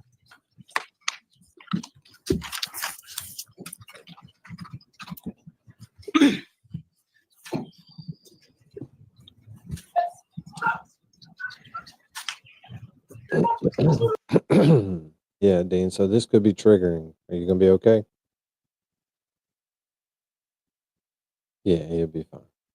But Too late. too late.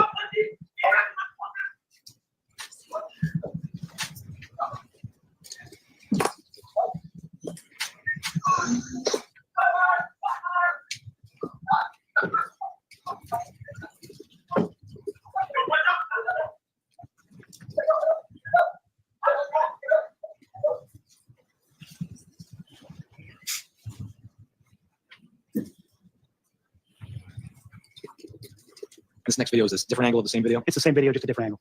And there's no sound on this video? Good I job. don't believe so. Yeah.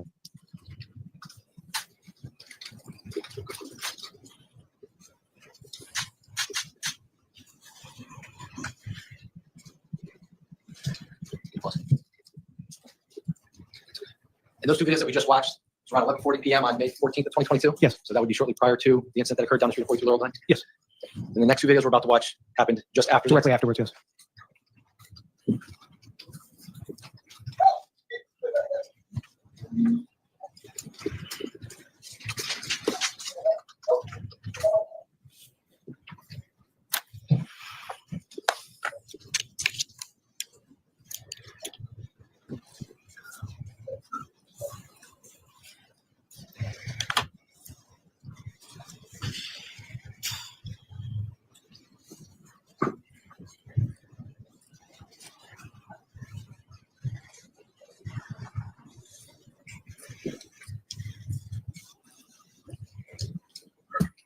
And this last video is the different angle of the same. I believe so. Same footage.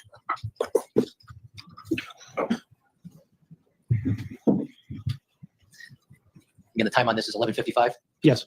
I believe our 911 call came in at about 23:58 or something close to there, so that would corroborate the time of the video.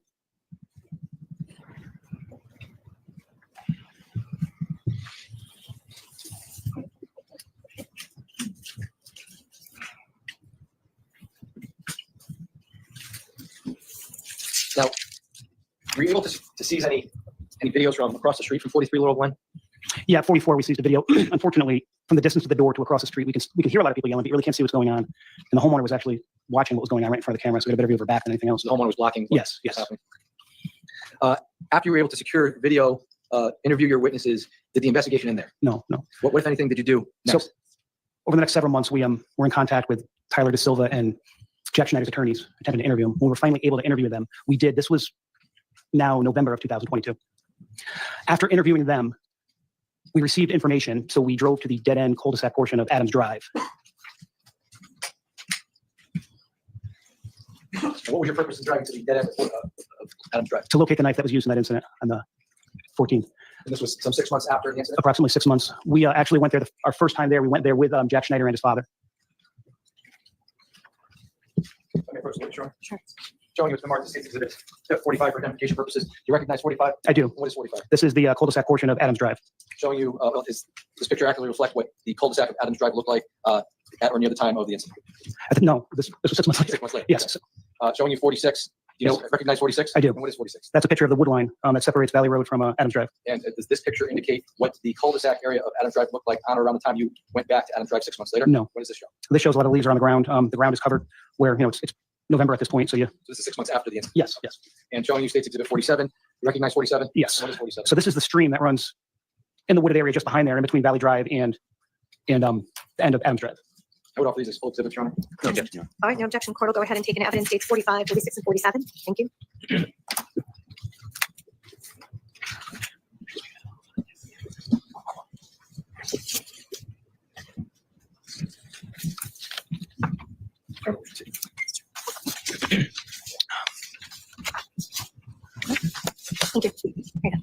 Now, Sergeant Bango, directing your attention to States 1. Can you just point to the area on States 1 where the cul-de-sac of Adams Drive would be, which is the subject of your current testimony? So just to reflect, the witness is identifying what appears to be a circular portion of Adams Drive towards the top of the photograph, slanted towards the right. Showing you 45, it's marked as a full exhibit. Again, is this the cul-de-sac that you drove to after you were able to interview Jack Snyder and Tyler De Silva? Yes, it was. And showing you 46. Again, is this the area, a little bit closer view of the wooded area that you were directed to investigate after those interviews? Yes, it was. And 47, again, this is the interior portion of that wooded area? Yes. Now, can you please tell the ladies and gentlemen of the jury, at that point in time in late November, what efforts you took to locate the knife in this area? So that day after the 2 interviews, while we were with Jack Schneider, we searched for the knife that day. We learned that day it's going to be very difficult because now most of the leaves are falling off the trees. There's a stream running in between there. So after we realized we weren't going to find it, was late in the day at that point too, we secured some canine sniffing dogs and some metal detectors, and we went back early morning the next day, and we searched all day until we were running out of light.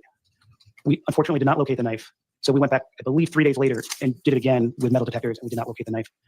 We tried to narrow down where it would be in the woods. We picked up a rock that we thought maybe would weigh similar to a knife, and we threw it as far as we can from the street at the dead end portion, and it would reach the stream. So that wasn't good news. We talked to all the neighbors on that portion of Adams Drive. We asked them if anybody found a knife. From May until that point, they said they hadn't. We certainly asked them if you did. Please don't touch it and call us. But unfortunately, at this point, we've not found the knife. And after you took the attempts to locate the knife used in this case, did the investigation continue or did it end there? No, it continued. It slowed down at that point because we've interviewed everybody from both parties, like I said, numerous times. But just a month ago, we went back with an aerial drone with the West Haven Police Department, and we took some aerial photographs and videos of the entire area. This is something that we did during the investigation too, just not with the drone. We actually went back once and we mapped the scene, the street to scale with a crime mapping system called the Pharaoh, with the approximate locations of where people were from witness statements. And I also went back with, I believe it was Charlie Connery, and we did a video reenactment of the whole scene where he said people were standing and where everybody went. And with regards to the Pharaoh scan, you said that it's a mapping system? It's a mapping system that can map points to scale exactly the way, feet from the corner, from the driveway. As far as where people were standing, we couldn't get exact because these were coming from witness statements. So it's the general area of where? Yes, where the incident took place. And I believe we did the entire street from Adams all the way to Farmhouse. And with regards to the drone footage, was that done at our request? Yes.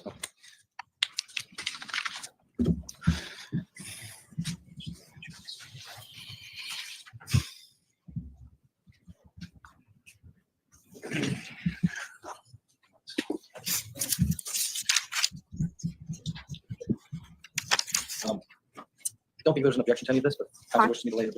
No objection to these, Your Honor. I've reviewed them already. All right, let me just document the exhibit numbers on the record then, so we have a clear record. So with respect to State's Exhibit 48, there was no objection. I'll accept into evidence full. That appears to be a disc or CD.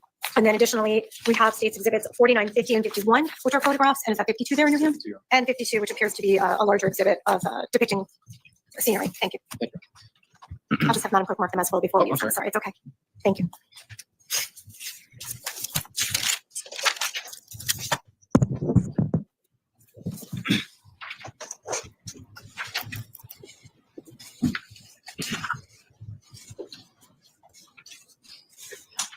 show you what's marked as State's Exhibits 49. You recognize 49? I do. That's an aerial photograph of 43 Laurel Glen. And Yeah, Prince Lover, they picked up rocks they thought might be similar and tried to see how far they could throw them to see where the knife might be. But that just means somebody took it with them. were you present when this photograph was taken? Yes. About what time of year was this taken? End of May. Of this year? It was May 19th. I do remember the date. 2025, yes. I'm sorry, yes. Exhibit 50, a little bit closer view of 43 Laurel Glen. Yep. 51, a little bit closer view Yes. of the area where the incident. So that area there is an aerial view of where the incident took place and where we seized the items. And I'll show you State's Exhibit 52. It's just a blown up version of the close up of the area where the incident took place. Yes, it is. Now, with regards to the drone video, what was the purpose of taking this drone video? So the reenactment we conducted with Charlie Connery had audio in it. We were talking to him and he was explaining us what happened. With discussions with the state's attorney, they decided they wanted a video and photographs with no audio in it. So we went and redid it there. And what we're about to see in this drone video, does this span the entire portion of Laurel Glen that was the subject of 36 Laurel Glen, the video that we saw down low? Does this encompass Farmhouse Road and up and down Laurel Glen from Adams to Farmhouse? Yes.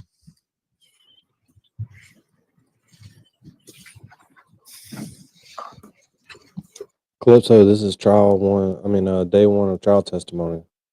I think this is like the lead investigator. The other people were just EMT and a former cop that was on scene.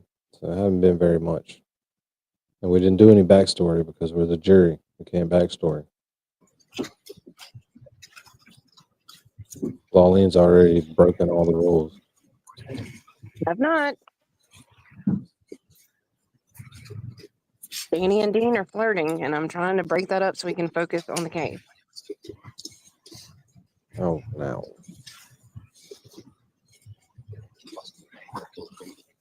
So that house there to the right is 36. So we paused it. Counsel, before you move on, let me just let the record reflect that we're publishing Exhibit 48. 48, correct. I'm sorry. So at 24 seconds, for the record, this house right here, I'm pointing to there, what would that be? That's 36 Laurel Glen. So that is the house that's the subject of State's Exhibit 44. 44. Yes. If we could just identify which house it was. There were two houses in the video. The gray house? So I just want to make it clear, Robert Counsel. Thank you. So I'm now pointing, it's 24 seconds into the video, Your Honor. It's the gray house on the right portion of State's 48. We walk the red walkway that goes out to Laurel Glen and the driveway to the far left side of the gray house. All right, thank you. Thank you.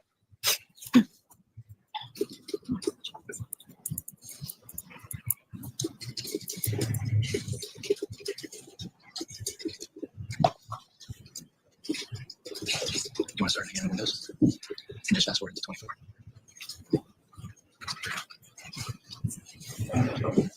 How is it not working?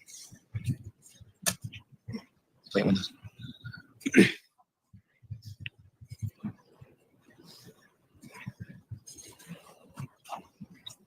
Play from there. Hit play. Hit play.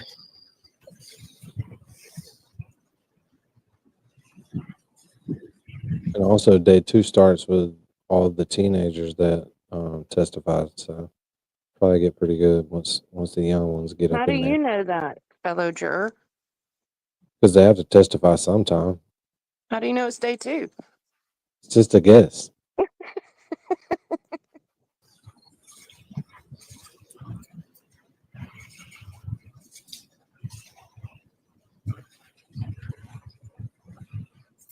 And that road that we're looking at now at 52 seconds would be Farmhouse Road.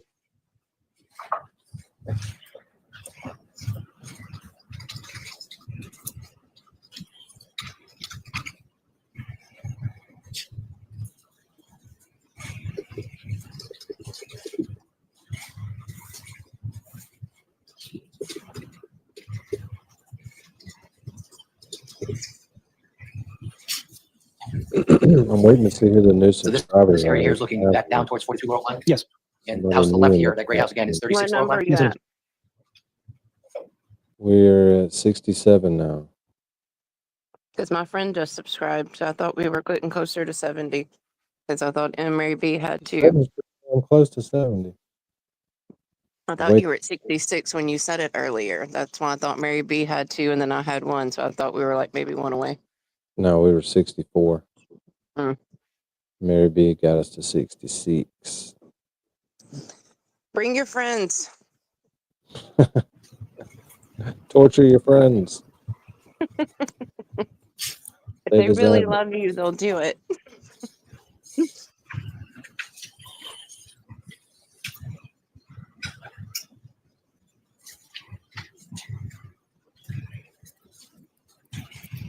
Yeah, Ginger, Melanie Little will go nuts. I don't Again, the wanna house to do the it. right here. It's 43. That would be 43. Laurel Glen. I don't want 9,000 people coming to not subscribe, but to report the page. Well, she's not going to read super chats till after the interview's over, so Yeah. she might not even get through them all.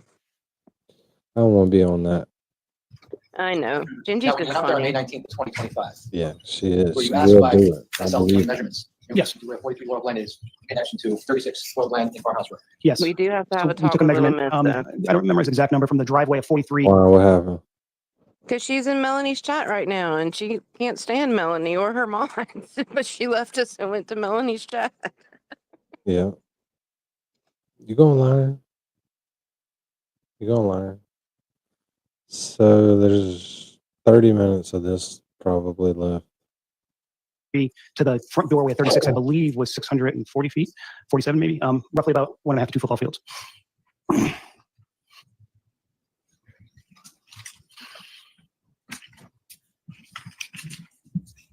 So with regards to the front of the driveway, 43 Laurel Glen, if you were to walk down towards 36 Laurel Glen, it's about 1.5 to 2 football fields Yes. down the road. Yes.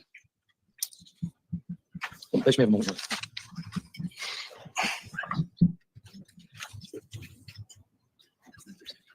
I have no further questions. Cross-examination. Yes, thank you. Good afternoon, Detective Bengo. Good afternoon. So it appeared since the last time we saw each other. A little bit. Yeah. Just want to go over what you've been talking with us about today. You said that you Dean just sold with all 10 of his accounts. We're at 70. Well, thank you, I know. Dean. Yeah, it doesn't. No, we're not. Cheaters never win. responded that evening after you received the call. You got there, you think about 12:30 in the morning. If you Approximately. ain't cheating, When you ain't arrived, it was playing. dark, and most of the illumination that you had was coming from your own lights, correct? And I believe a light in the driveway at 43. I believe that light was working. Was there an ambulance still on scene at that point? I can't recall. Do we think that's a skull ring on Seagal's finger, baby Seagal? Small Seagal? Small Seagal has a skull ring on his right finger. Were there cars that were still parked in the road? Yes. Parked on both sides of the road? I believe so. It is, isn't it? The cordoned off areas, which you showed us before in It those is a photographs, skull. that included some cars that had been parked in the driveway, correct? I believe so. However, the cars that were in the road, that area had not been cordoned off. Is that fair to say? Fair to say. By the time you got there, you didn't know if folks that were still on scene had arrived afterwards, correct? No, I did not. You didn't know who might have left before you arrived. Is that fair to say? At that point, no. So there wasn't anything being done at that point to prevent people from leaving. Is that fair to say? No. The patrolmen were instructed not to let people leave until we spoke with them. We did have people show up, mostly parents, when they heard what was happening. But no, somebody just says, I want to leave. We wouldn't let them leave until we spoke with them, or at least get their information. But is it fair to say that you didn't have any ability to keep track of everybody that was on that scene and make sure that nobody leaked out? It's very possible someone could leak out. It's impossible for how many officers we had there and how many attendees were there. And roughly, or if you know specifically, how many attendees did you ultimately determine were at that party? I don't have the exact number. We are going to ride turtles after we finish day one. Was it more than 30? Yes. Was it more than 40? I don't recall. I don't have that number in my head. We have it, but I don't recall the number. Or could it have been as many as 75 to 100? I don't believe so. Something less than that, but I maybe would, more than yes. 40? Yes. A large group, fair to say? Yes, very large group. And other than the parents that started to arrive while you were on scene, how many adults were there present? Not police officers. When the incident occurred, or when I got there? When you got there? When I got there were a couple of parents there, but they arrived after the incident. Namely, Enrico Fiola's mom, because I interviewed him in the presence of her. I was told there were some other parents there too. I'm not sure exactly which ones. You learned at the time of the party, however, that there were almost no adults present. Is that fair to say? Yes. No parents that were there, at least, correct? Yes. There were some juveniles you described, correct? Yes. However, there were also some attendees who were over the age of 18, were there not? Yes. And you mentioned to us the conditions that night. You described that it was dark. Was it also rainy? I don't recall. Misty? It could have been misty. Do you remember whether or not the grass was wet? I do not. Was the roadway damp? Yes. Did you have your wipers on while you were driving to the scene? I don't recall. It was 3 years ago. I understand. And you described to us that before you arrived, the scene had already been cordoned off. Yeah, check out this double ponytail. That's Small Seagal's double ponytail. I mean, look at the fear in this guy's face right. He's like, I hope he doesn't hit me one of them pressure points. In Security, correct? Yes. But again, The only areas that were cordoned off that you know of are those areas that were secured by the yellow tape that we've seen in those photos. Yes. And that did not extend down the length of the video that you just showed us, correct? No. Really just encompassed the driveway and the area from the front corner of that parking area that's on the exhibit behind you down to about where that red bush is. Is that fair to say? Yes. Didn't extend across the street to the other side of Laurel Glen? No. And didn't extend down to 36 Laurel Glen either, did it? No. And didn't encompass anything on Farmhouse Lane or Adams. Is that fair to say? No. So the only area that was secured and cordoned off, the parking area, the 43 Laurel Glen, and the front grassy area to the right of the driveway. Is that fair to say? Yes. That other info we didn't get till later. And you said that was secured throughout the night. Yes. Do you know who secured that area throughout the night? The officer that secured it, I do know who applied for the search and seizure warrant and who responded to execute it. The officer that was stationed there, I do not know offhand. And then you were shown a series of exhibits that were admitted as full without objection. And the first of those was exhibit number 21, and that was a Pass the Chips shirt photograph. Do you recall that? Yes. And do you know now who was wearing that Pass the Chips shirt? Yes. And who was that? James McGrath. Was that the only piece of clothing that you secured that you believe belonged to Mr. McGrath? I personally didn't secure anything. I was interviewing why another detective did it all, but there was other items secured. The next photograph I want to ask you about is exhibit number 23. That was the Marble Ducks shirt that we saw a photograph of. Do you recall that? Yes. And do you know now who was wearing that shirt at the time on May 14th? Yes, Faison Teal. I don't believe he was wearing it. I believe he was had it on his person. I believe he was shirtless. He was shirtless. I believe so. There was also a photo, number 24, exhibit 24, photo of a shirt and a shoe. Do you recall that? Yes. And do you know now who was wearing that shirt and shoe? Is it a dark blue shirt? Dark blue shirt? Dark blue shirt, yes, sir. I believe that was Thomas Connery. Also his shoe? Yes. Shoe. And then we saw a photo of a green sweatshirt and a blue shirt, a couple of different images of that same pairing there. Do you know who was wearing that? Yes, that was Ryan Hines.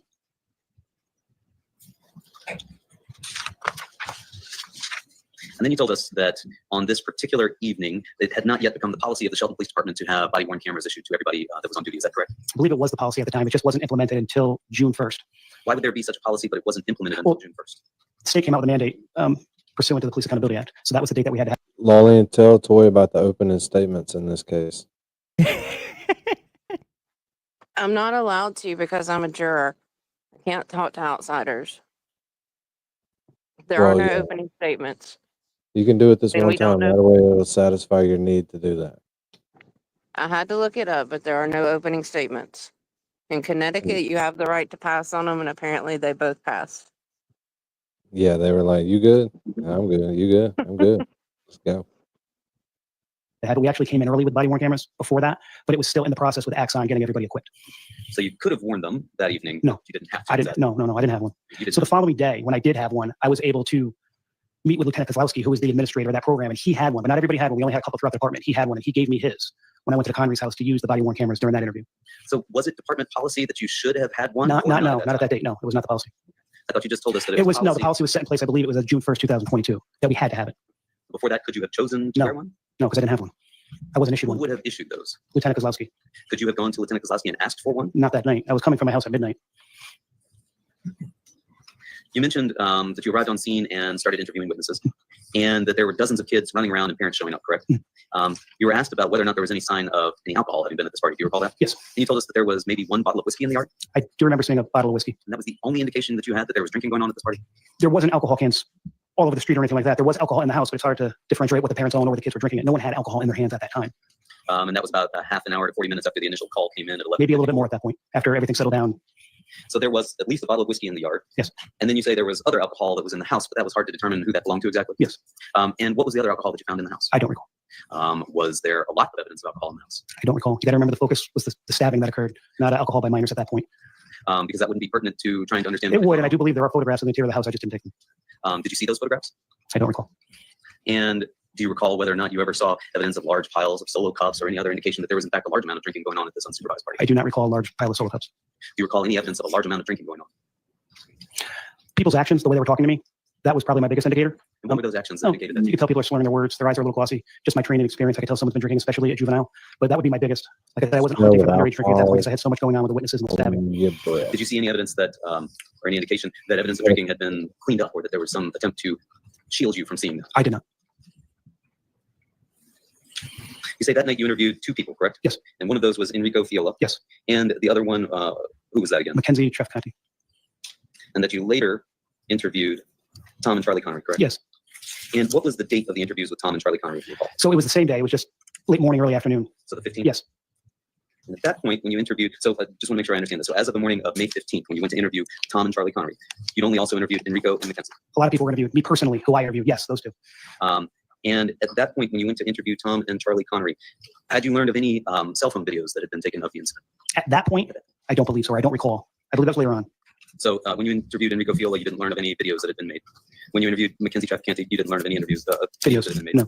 When you interviewed Tom and Charlie Connery, you didn't learn that any cell phone videos had been taken. No. Like I said, there were a lot of other people interviewed by other members of the police department. That information came into play with me also.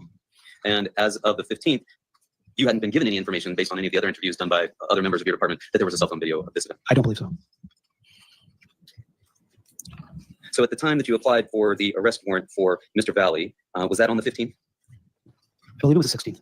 On the 16th? Is that a Monday? I'm pretty sure. I believe that would be the Monday. Yeah.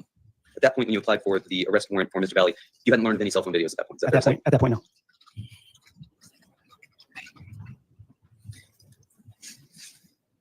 Getting small. You were shown some photographs of the Honda Pilot.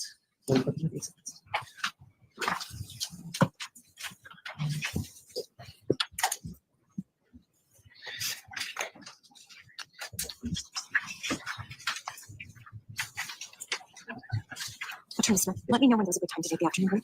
Okay. I'm going to show you those exhibits again, Detective Van Gogh. So this is exhibit number 30. Everybody see that?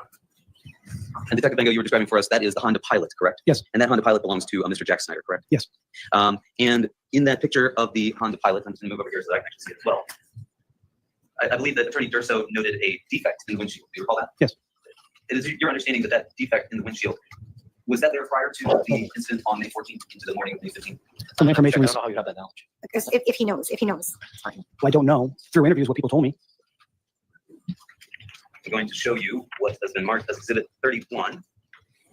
You'd agree that's a close-up of the same windshield we were just looking at? Yes. Same defect? Yes. And then I'm going to show you what is exhibit 32. And that is the interior of the vehicle, looking at it from the passenger side, correct? Yes.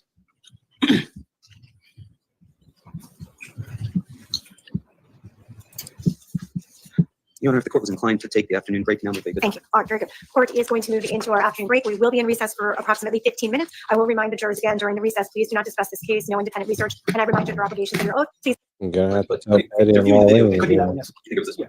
All right, so just let the record reflect that the earlier house appears to be two houses from the left of the exhibit on Laurel Glen Drive, and the house to which Attorney Smith was indicating is the actual house appears to be three houses from the left of the exhibit on Laurel Glen Drive. Is that correct? That's right. All right, very good. Thank you. So when you applied for the arrest warrant for Mr. Valle, is it fair to say at that point that you were going off of what you had been told by the witnesses that you had spoken to? Yes. That at that point did not include Mr. De Silva or Mr. Snyder, correct? Correct. And at 3 in the morning on the 18th, I believe you described that Mr. Valle turned himself in for booking, correct? Correct. Yes.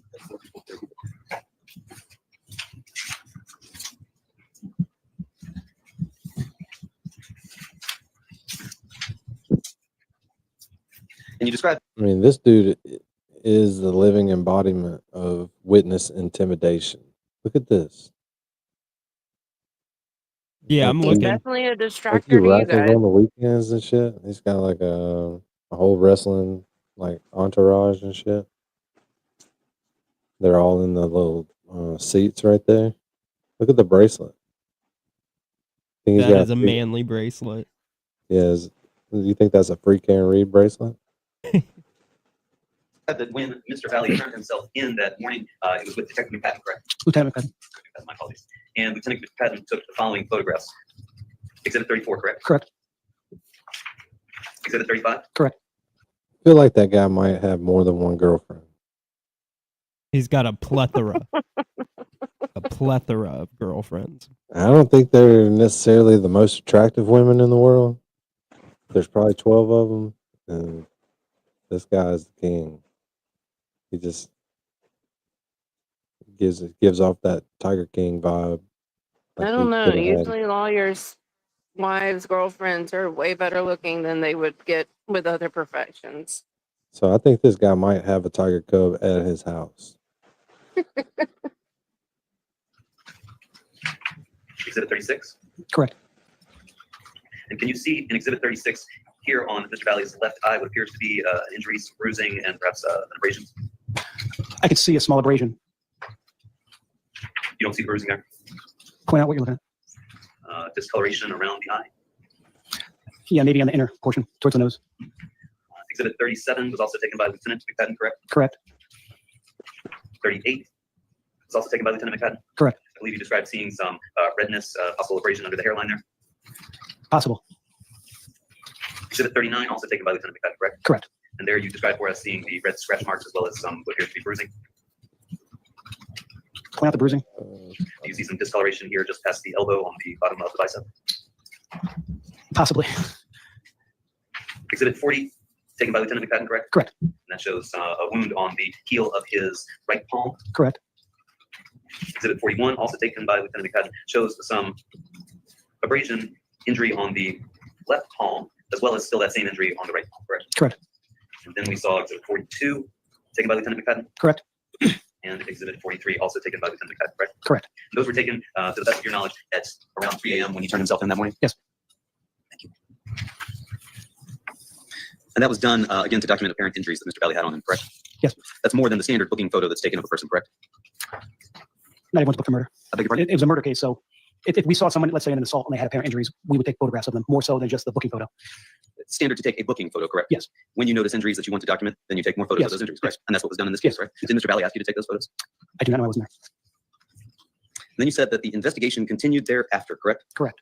In fact, the investigation went on all summer long, did it not? Yes. And it continued, I think you told us, into the fall, correct? Yes. And in fact, really continued on into this year when we went and got some of these drone videos that you showed us earlier, right? Yes. Now you told us that you located every attendee at that party, is that correct? Everyone that we know of. Okay. So there are possibly people that you don't know of that were there, correct? It's possible. Because Judge has to possibly, calls for speculation. I don't even know. I'll sustain, so it was sort of a late objection, but you tried to make it. I'll sustain the objection. I will direct the jury to not, I'm going to strike the answer to the question asking if it was possible, if there were attendees who were not there, and the response, that's stricken. And you're not to consider that as evidence, all right? And you will get further detailed instructions about that during the court's final jury charge. Attorney Smith, you may proceed. Thank you, Your Honor. Throughout the course of your investigation, did you learn of individuals that were seen in cell phones that you weren't able to actually identify or talk to? I do not believe so. So you think that you've spoken to every person that was at that party? I can't definitively answer that. And you were describing for us a fight that occurred earlier that evening at 5 Lazy Brook. Do you recall that? I do. Where you learned that some attendees had gotten into a Honda Pilot, correct? Correct. And then you said that you interviewed everybody that was at that party, correct? The same. Again, you can't really tell us that you interviewed everybody that was there. Is that fair to say? Yes. But you did secure some video of a fight that took place in or near the garage of 5 Lazy Brook, correct? Yes. When did you secure that video? I do not have the date. I don't have the date in my head. Was it before or after you got the arrest? Petty, if he comes to court on day 2 with braided hair, I'm gonna fucking flip out. That shit's gonna be wild. Winner. Winner, not guilty. Even if he's on video I'm doing going it. to question Petty's integrity. I don't think she would know that without having seen it. Yeah, I think Prince Lover is starting to. I'm starting to feel like they're trying self-defense on me too. But haven't they already said that's what this case was in our jury status right now? No, there weren't any opening statements. I have no Well, idea. it wasn't what opening statements, but I thought that's what they said. Who said it? His lawyer, I thought they were talking about it being defense. Since I this mean, I case can already started? tell by Since the they started questioning of the, I can tell by the questioning of the people what the defense is. I mean, they're saying you don't know the reasoning for what happened. That's what they asked the pathologist. That's what they asked the EMT. So I automatically know that that's what they're going with. Well, Prince Lover's there. We're all there. We're getting there. As the jury. I don't know what they did before this. There's probably nothing. They're probably, the hearings are probably like, you feel like hearing? Like, nah, not really. And therefore, it was after you spoke with the people that had been interviewed prior to securing that arrest warrant. Yes. And then you also secured video from Prince 43 Lover Laurel Glen is Drive, upset correct? Yes. at a That was also lefty subsequent for to actually liking securing the arrest Grimes? warrant. Yes. And that video, did that come from a Tanner Chernowski? Yes. What? No, that's not upset. There's an emoji. That's like a it's- good thing for her? Okay. Yeah. I couldn't tell by the way she worded it. I'm like, that's freaking awesome. Yes. Do you know when you secured that video? I don't have the exact date, but it was after the arrest warrant. In fact, after securing those videos, you then went back and did a number of interviews with some of the people that you'd already interviewed. Is that fair to say? Yes. Now, we saw here before some dash cam or some ring videos that you had secured, one of those being from 36 Laurel Glen Drive, correct? Correct. Do you have 44 or does she have 44? Laurel Glen, 44, she didn't say it.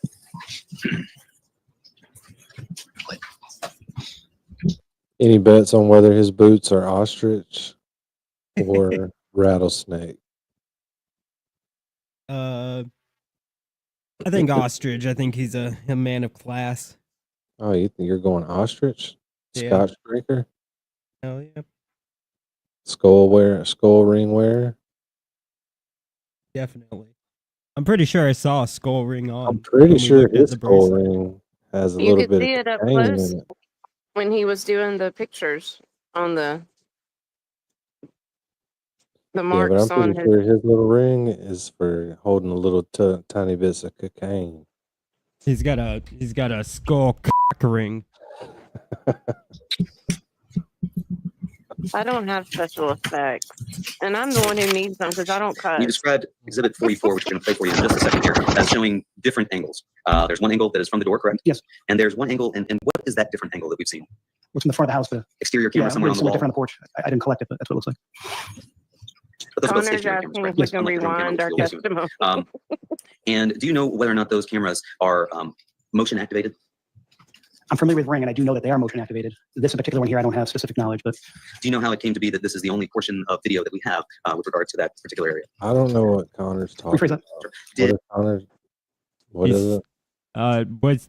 Was he just holding a huge cock to his mouth? As far as you know, was there other footage from this same camera? from 36. Yes. No, And you're not sure whether or not this is a motion activated camera, is that fair to say? I can't say definitively. Can we play the Oh wow, first, police officer who can say definitively. the first video, the one that runs from about 11:40 prior to the event? Rare. 37. Is there a particular file number that Yeah, is it's 37, I think. Do you want the one from the front door or from the side? Let's play them both so we get over those angles. So play the 2-3 first. Let's play this one first. Then I'll play 37. Yeah.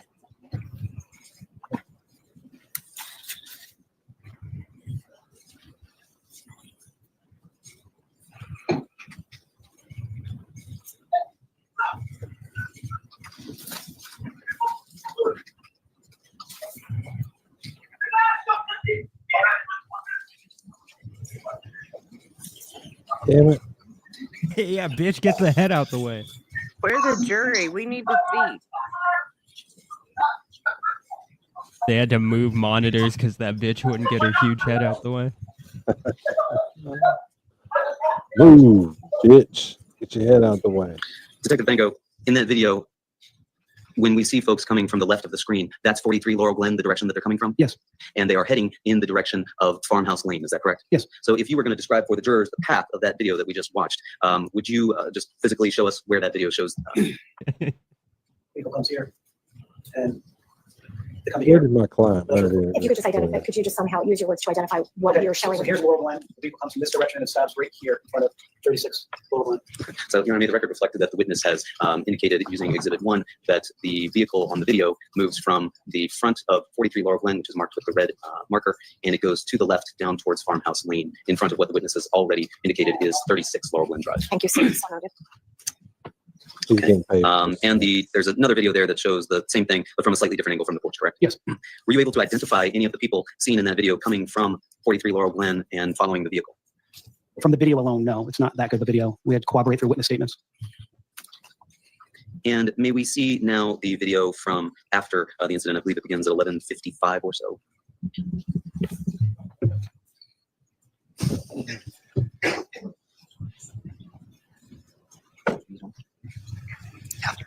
So I think that gets 36. What's up, sweet woman? Yeah, right. That gets right. Yo, Yo. yo. I got that "can I pet that dog" thing stuck in my head. Can I pet that dog? Wait, I want to hear Dean do it. Do it over and over. Can I pet that dog? No. Can I pick that dog? Yeah. No. Can I pick that dog? No, he's Can I sleeping. pick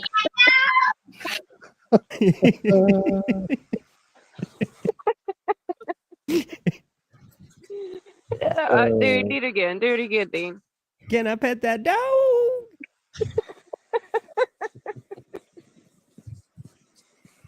That's good God. stuff. Screw it. Do it one more time. Can I pick that dog? No. Can I pick that dog? Yeah. No. Can I pick that dog? No, he's Can I sleeping. pick that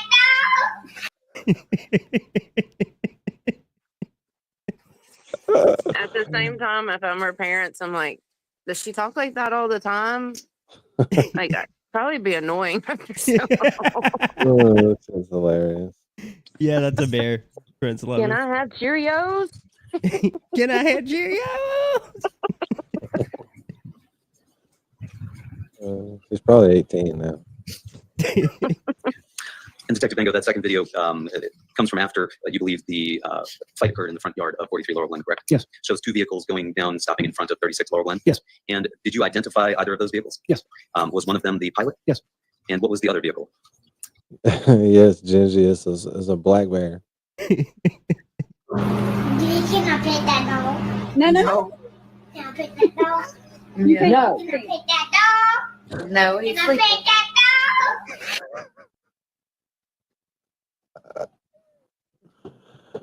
Oh God.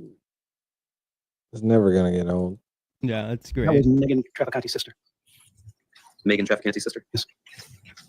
It was. I could be mistaken about if that was definitively her. It was someone that came and picked them up. They called for a ride. Was there a third car that we don't see here that was driven and picked up another passenger from the Pilot at some point? Through witness statements, yes, there was. But we don't see that vehicle here, is that correct? In that video, no. And you said that there were videos from 44 Laurel Glen Drive, but you couldn't see what was going on in those because the homeowner was blocking, correct? In the distance from the camera to the yard. And in fact, that there were videos from 43 Laurel Glen Drive itself, correct? Only live. Only live. You learned that from the homeowner who claimed that there was no video recording it had only been live, correct? And Ring. We didn't take his word for it. We contacted Ring. Now, you said that over the next several months, you tried to interview Mr. De Silva and Mr. Snyder, correct? Yes. And in fact, you couldn't do that until November, right? Correct. In fact, you weren't able to do that until November 2nd with Mr. Snyder, correct? I believe that's the date. And you believe that the date for Mr. De Silva was December 6th, right? Sounds about right. And in fact, after your interview with Mr. Snyder, which one of them occurred on November 2nd, one of them occurred on November 28th, correct?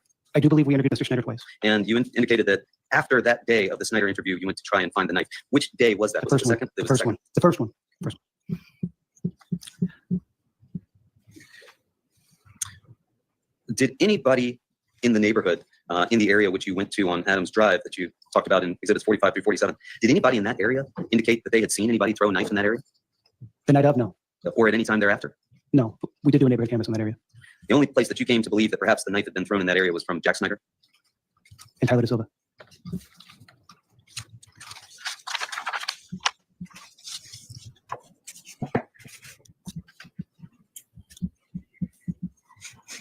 You described having taken some measurements, and one of those measurements was from the driveway of 43 Laurel Glen Drive to the pathway or walkway of 36 Laurel Glen Drive, correct? Correct. And that was about 647 feet, you thought?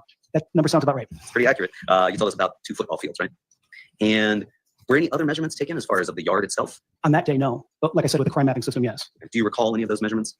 I don't recall them, no. I didn't memorize For them. instance, from the driveway where the cars are parked till the end of the yard where the red bush is, do you have any recollection of what that measurement is? I do not.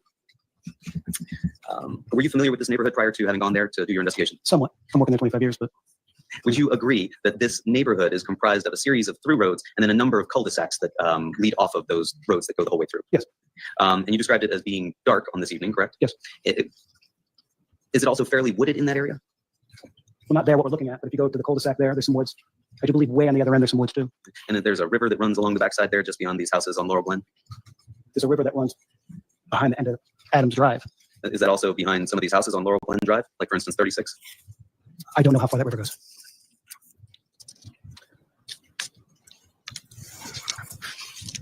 In any event, you searched for a knife fairly extensively and never found it, correct? Correct.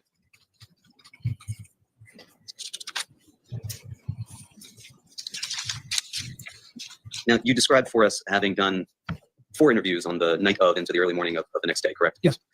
In fact, thereafter and after you made the arrest of Mr. Valle, you went and conducted a number of interviews, did you not? Correct. And in some instances, you went and interviewed the same people a number of times, correct? Correct. And again, you did not interview Mr. Snyder until November 2nd, correct? Correct. And you didn't interview Mr. De Silva until December 6th, correct? Correct. Thank you. Nothing further. Can you redraft? Okay.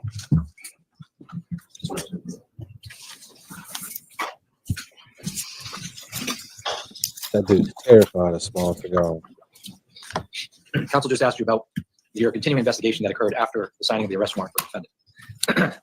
You spoke to Ricky Fiola, Mackenzie Traficante, Charlie, and Tommy Connery prior to the submission of the arrest warrant. Yes. And based on what you learned from those individuals, at that point, did you think you had enough for probable cause for the arrest warrant? Yes, I did. Now, when you spoke to, withdrawn, the investigation didn't end there, correct? No.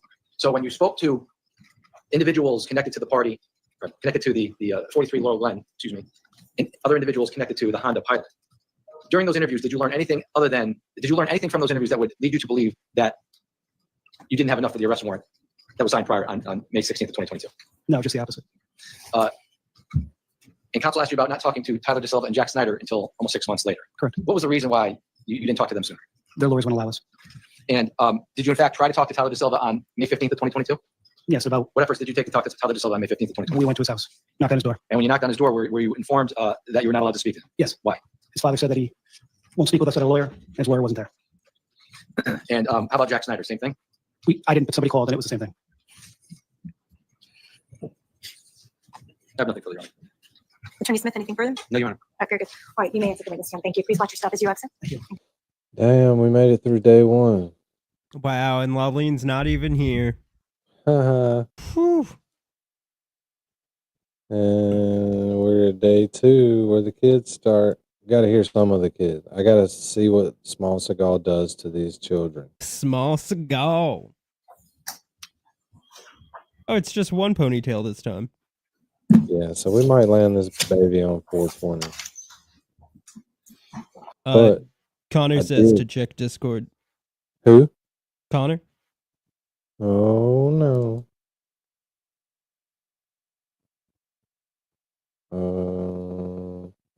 I don't know where Connor puts stuff in Discord. Probably in your Danny channel. He's got something for us.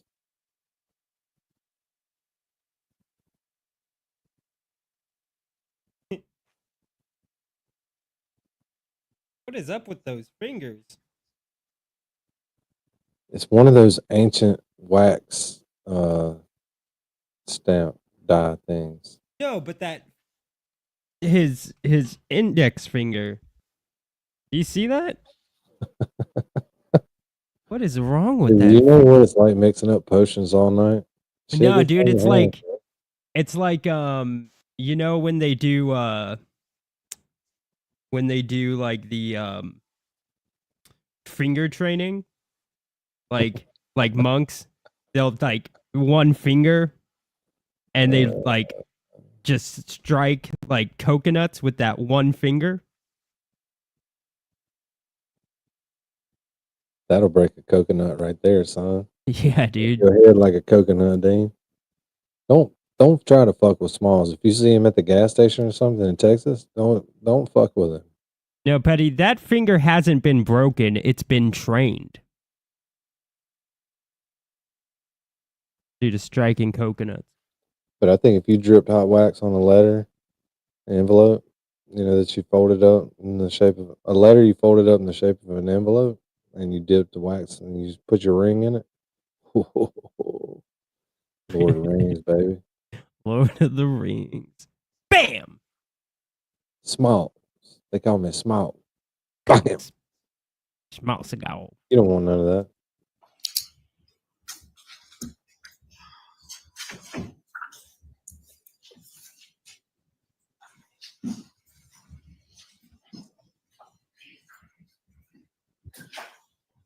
Get it Around out. hanging out. And when you said you had a drink or two, what kind of Wait, things? was he just smiling? Come back. Thank Took you. him Good right morning. back. Thank you for your timely arrival here to the courthouse. Council, please stipulate to the return of our jurors here today. State will stipulate, Your Honor. Defense stipulates as well, Your Honor. All right, very good. Madam Prosecutor, come on up. It's all set. You're Wait, fine. is Small Seagal short? Thank you so much. Hell yeah. What are you All right, so hold- ladies and gentlemen of the jury, we are prepared to move forward with the evidence in this case. And what do you mean is Small Seagal short? Well, I mean, I know he's not Big Seagal, but like, he was just standing. Like, I mean, he was you kind of thought we were hunched like over. calling him Seagal Jr. We weren't. We were just calling him small because he's short. I just thought it's because he wasn't a fat piece of shit, dude. Yeah. No, he's not. He's super fit, but he's only 5'2". Yeah, jeez. I mean, that happens sometimes. You'll see when he gets up right at this time, the state would call its next witness, please. Thank you, Your Honor. State will call Griffin Marcinzik to the stand.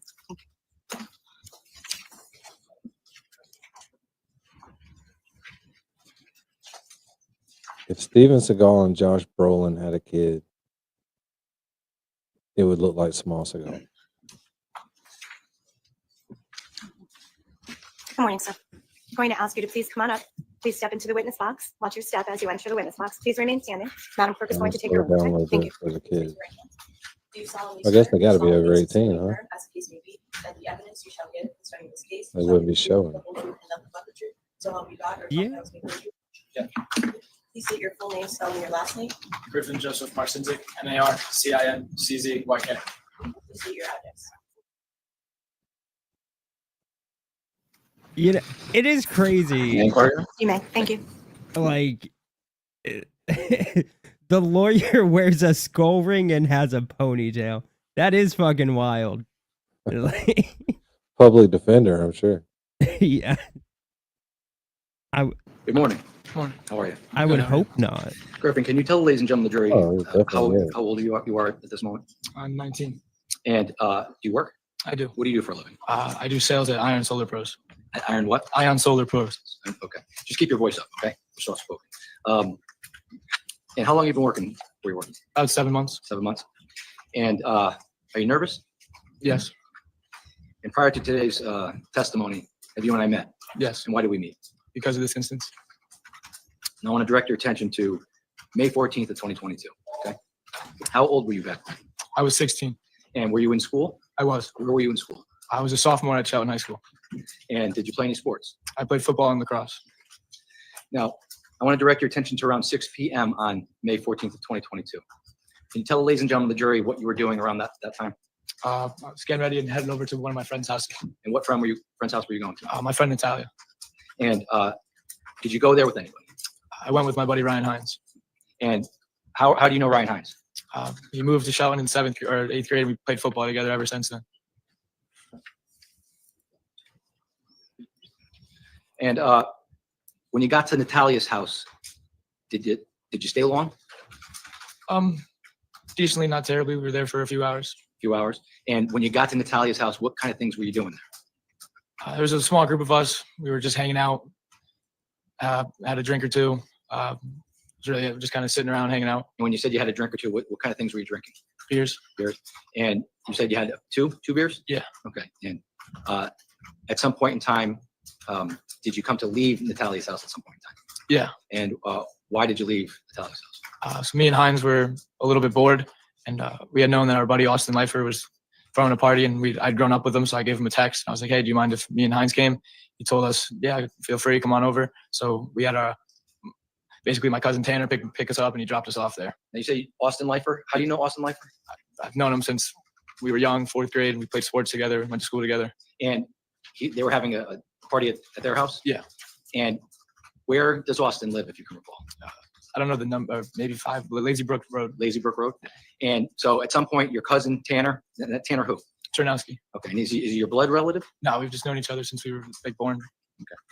And at some point, Tanner comes and picks you and who else up? Ryan. Okay. Just the two of you? Yeah. And when he picks you up, where does he take you?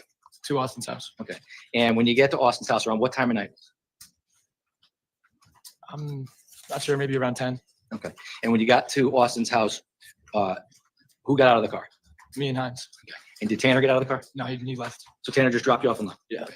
And when you got out of the car, tell the ladies and gentlemen of the jury what happened during that sequence of events. Me and Hines step out of the car, begin walking up the driveway. Let me stop you there.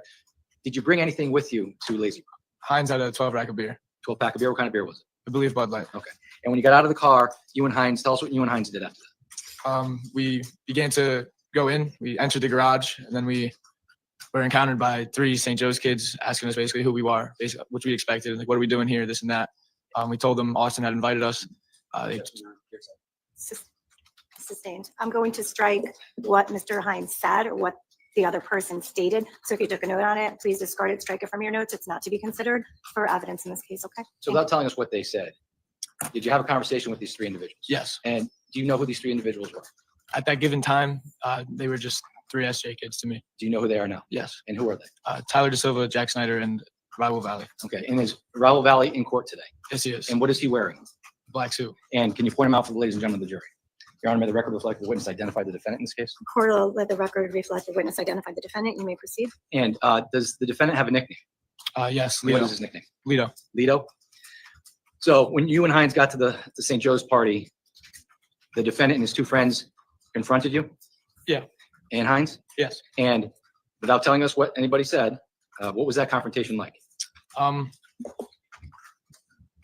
Between 2 dudes who never see each other, they were in a place where they were comfortable with, not knowing that was a place we were also comfortable with. So they were a little, who are you guys? What's going on? Blah, blah, blah. Kind of hostile, not really, but it escalates when one of them grabs Heinz's beer out of his hand. We move outside. Well, let me stop you there. Before you move outside, does the defendant say anything to you or Heinz when you're confronted by him and Tyler and Jack? I don't remember specifically. Okay.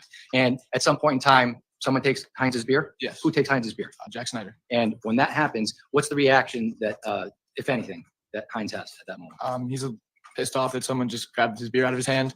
So we move outside afterwards. The 2 of them conclude that they'd fight for the beer back. Okay. And the 2 of them that you're referring to? Heinz and Jack Snyder. Okay. And at some point in time, did they confront each other as if they were going to fight? Yes.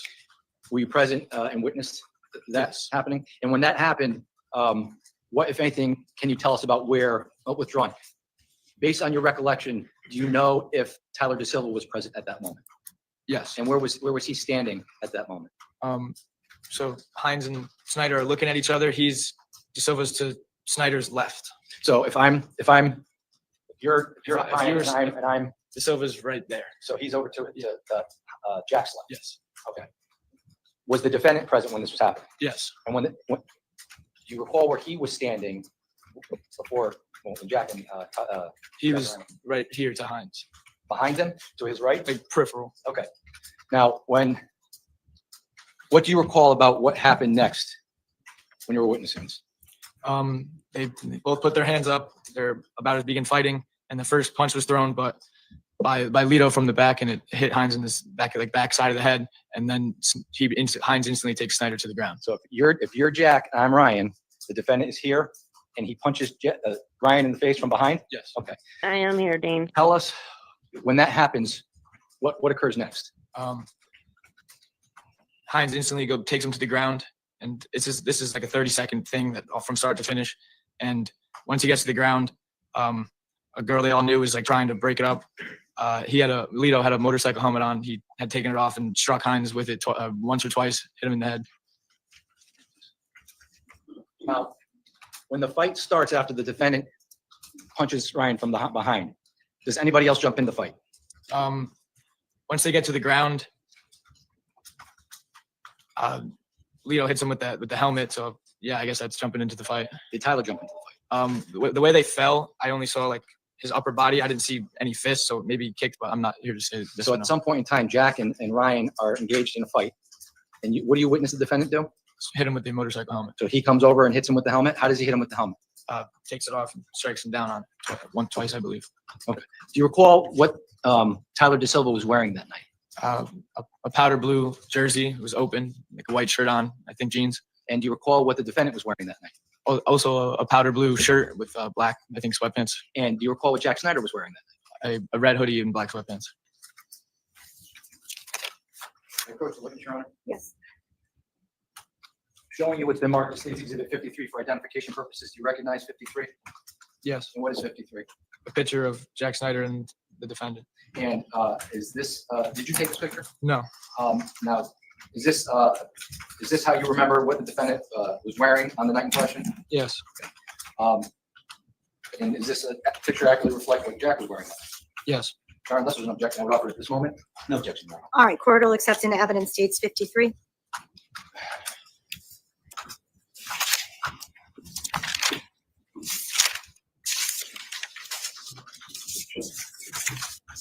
Showing you states 53 again now for the jury's benefit. Is that the defendant to the right there? Yes. And that's Jack Snyder to the left? Yes. And is that the motorcycle helmet that the defendant has on that you saw the defendant use during the fight with Ryan Hines? I believe so, yes. Now, you indicated that after the fight, it lasted about 30 seconds? Maybe 40. Okay. When the fight eventually ended, what, if anything, did you and or Ryan do next? The mom comes out, Lifer's mom comes out running or yelling, like obviously there's a fight in her driveway. Kind of just get up, gathers things, tries to find some of his beers they had spilt. I think he grabbed a couple of them. We headed down the driveway. We met a group of girls who had just witnessed that as well. And we offered or asked them to bring us back to our friend's house, and they said yes. They brought us back to our friend Natalia's house. And then when you went back to Natalia's house, let me ask you this. Between the time you were at 5 Lazy Brook to the time you went back to Natalia's house, were you drinking any alcohol? No. When you got back to Natalia's house, how long would you say you were at Natalia's house for when the girls dropped you off? Maybe around like 10, 15 minutes. And when you were at Natalia's house, were you drinking alcohol at that point? No. Did you observe Ryan Hines drinking alcohol at that point? No. Now, at some point in time between leaving Lazy Brook Road and getting to Natalia's house, was there any communication between you or anybody else over any type of messaging? Not at that point, no. Okay. Can you tell the ladies and gentlemen of the jury what, if anything, occurred between the time you left Natalia's house? Well, withdrawn. At some point in time, you were there for how long? About 15 minutes. 15 minutes, and at some point you left? Yes. Why did you leave Natalia's house? Close friend of mine, Charlie Connery, had given me a call, had heard about what happens with Hines, and he said he was coming to grab us. Without telling us what he said. Okay, you can't tell us what he said. Did Charlie Connery call you? Yes. Did you have a conversation with Charlie Connery? Yes. And did you tell him what you observed at 5 Lazy Brook Road? Yes. Okay. And at some point in time, did somebody pick you up at Natalia's house? Yes. And who picked you up? Charlie. And when he picked you up, where did you go? To Tyler Rich's house. Okay. Now, between the time you left Natalia's house, the time you got to Tyler Rich's house, were there any communications between, we'll call it you and your Shelton friends and the St. Joe's kids? Yeah, some had begun. Okay. Can you please describe to the ladies and gentlemen of the jury what that was without telling us what people said? We were in a basketball group chat. What does that mean, basketball group chat? It means that prior to this incident, it was an existing group chat. There was 2 other St. Joe's kids in it that we hung out with. And we would go play basketball, pick up games, kid stuff. And once this had happened, a few people were added into the group chat, and then it became very argumentative, going back and forth because of the fight. And it was just boys talking crap to each other, beefing. And were you in that group chat? Yes. And did you engage anybody in that group chat? Yeah. Okay. And what kind of things were you saying in that group chat? We were talking crap back and forth. At one point, it was said within the group chat on their behalf. We can't tell us what they said, unless you know something that the defendant said. We just need to know the tone of it. It was hostile, argumentative. We were both going back and forth. We were hot. Our boy had been jumped by 3 kids, so we were acting out of emotions, being like boys, just like talking shit back and forth. Okay. I'm going to show you what's been marked as State's Exhibit 5. Do you recognize State 5? Yes. And what is State 5? The Rich's house. That's Tyler Rich's house? Yes. How do you know Tyler Rich? From the same town. We've always just kind of been around each other since we were younger. You grew up with him? Yeah. And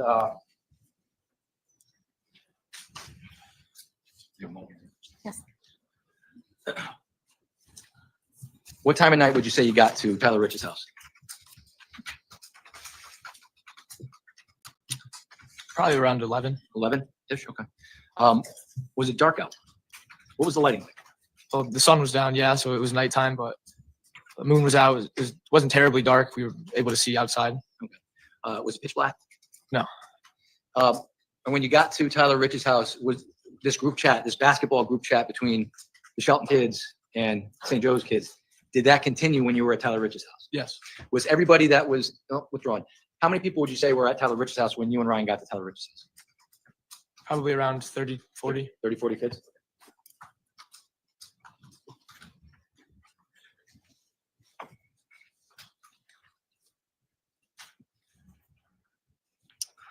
May I approach, Your Honor? Showing you what's been marked as State's Exhibit 54 for identification purposes. You recognize 54? I do. And what is State's 54? A picture of Faison Teal. And how do you know Faison Teal? I played football with him in high school. And does this picture accurately reflect what Faison Teal looked like on or about 5/14 of 2022? Yes. Showing you State's Exhibit 55 for identification purposes. Do you recognize State's 55? Yes. And how do you recognize State's 55? It's Tommy Connery. It's Charlie's older brother.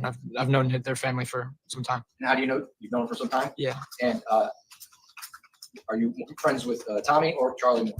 How does that? I was friends with Charlie because he's a year older than me, so that made me be friends with Tommy as well. And does this State's 55 accurately reflect what Tommy looked like on or around May 14th of 2022? Yes. Showing you State's Exhibit 56. You recognize 56? Yes. And what is State's 56? Photo of Ryan Hines. And how do you know Ryan Hines? Once he moved to Shelton, we were kind of just boys from sports. What kind of sports? Football. And does this picture accurately reflect what Ryan Hines looked like on May 15th of 2022? Yes. Finally, I'm going to show you State's 57. You recognize State's 57? I do. And how do you recognize State's 57? It's a picture of my friend Jimmy McGrath. How do you know Jimmy McGrath? When I first switched over to public schools in 3rd grade, I met him on the bus. And does this picture accurately reflect Jimmy McGrath on May 14th of 2022? Yeah. What he appeared like on May 14th of 2022? Yeah. Without objection, I would offer these full exhibits. All right, without objection, court will go ahead and take into evidence dates 54, 55, 56, and 57, I believe. I think more.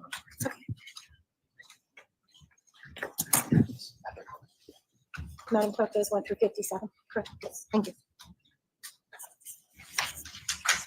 Danny, can I just ask the fellow jurors, was there a parent at the house where the stabbing occurred?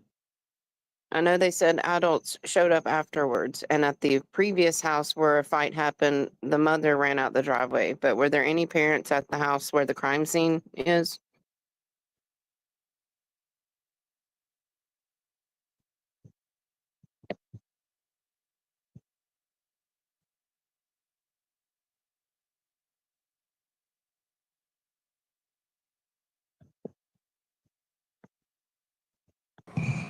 Hey, Sorry, I was muted.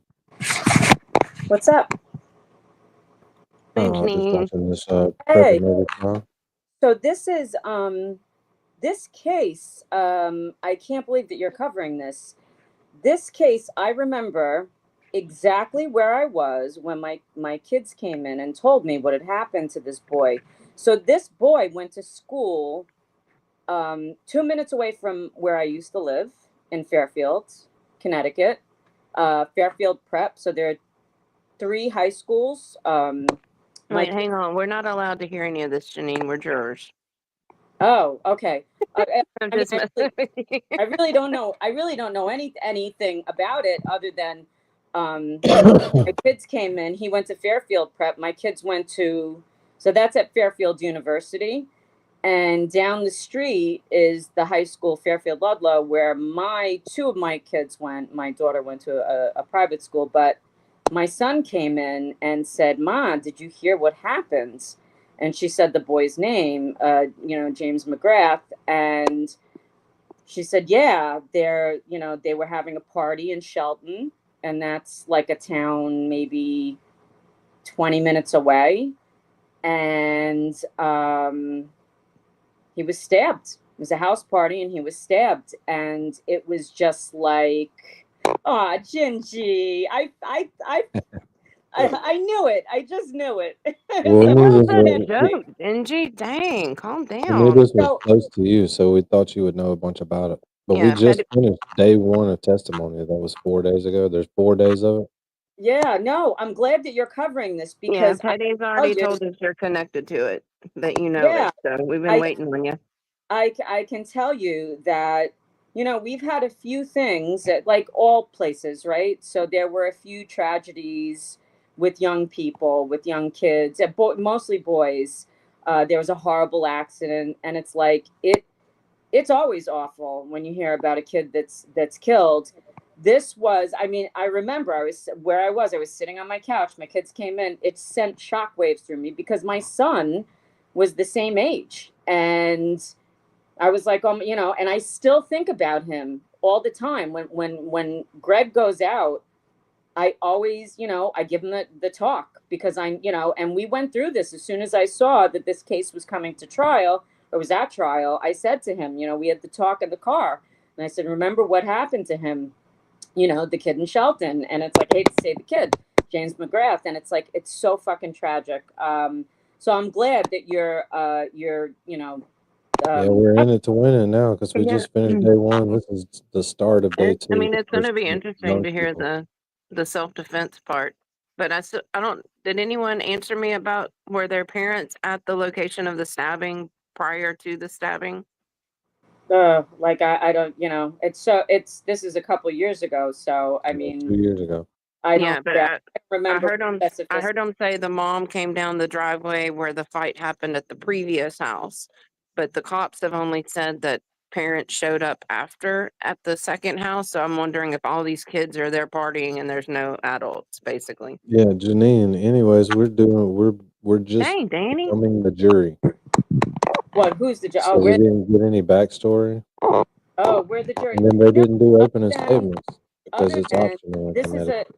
this is a common thing, and to the point where I used to like hear about stories like this and say, yeah, Fairfield parents, job done, because these fucking parents in Tony Fairfield County, which is really, it's just like these kids would drive around with lots of money and sports cars and luxury cars, and then they would go to these houses and they'd get fucking trashed. And there was one example where it was a family that I knew, and it was a local family, and there was a kid on the fucking grass that was like alcohol poisoning, and they went to the door, and the parents like slammed the fucking door in their face. The kid had to go to the hospital. It's like, that's the kind of place Fairfield is. Nice place. But the parents are kind of out to lunch. A lot of them are really successful. I don't know about this house in Shelton because Shelton is, this was a Fairfield prep kid. So presumably he's from Fairfield, but it's pretty common in this area that the parents would have house parties and that the cops would come and that all the kids would flee. So, other than that, I remember when this case happened. I don't have much of a backstory. Like if I ask my son, maybe what I'll do. No, we don't want one. We're the jury. We can't. No. What I'm saying is maybe what I'll do is, Get the inside tea. he's out. Like I'll talk to him about it and find out what he knows, because they all know stuff about. Of course. Case. Yeah. They got that inside information. Yeah. I'm just surprised by these videos that a party like that could happen that long in a neighborhood like that without people calling in noise complaints or underage drinking or something like that. We It's got to that bring late you at up to night. date. Well, it looked like on this attorney, this defense attorney. it looked like the houses are kind of far apart. I thought. Right. I mean, they still look close enough to me that you would hear 30 kids in the yard next door. Yeah, I mean, they all kind of do it. It happens, right? The kids have a party, and then, oftentimes, there's alcohol there. Who knows how they get it, and then they go off and they do what they leave and they do whatever they're gonna do. But yeah, so I'll ask my son about it. So maybe tomorrow, I'll have some intel. Obviously, it's hearsay, right? It's just chit chat, but. It's a fucking Are you horror. just getting off work, or have you been watching other streams tonight? Oh, Jesus Christ. So I was telling Daddy a little bit about my day. So I actually had off today, and then it's like 100, and it was 105 when I was in the car. Yeah, I've been seeing all that. Like Petty said, it was 99 or something when we came on stream. That blows my mind. Crazy. Yeah, it's hot in Massachusetts too, but I'm right next door. So it got to the point this afternoon where we have units in this apartment. We have units and we moved in the fall, so it's like we've been just dealing with units in the rooms. But I had to actually do shit today, and I was like dripping. Sorry, and it was so hot. 2025. Yeah, I get It's it. like, yeah, 2025, Janine Campa. So it was like, it was too much. So I said, okay, what are we gonna do?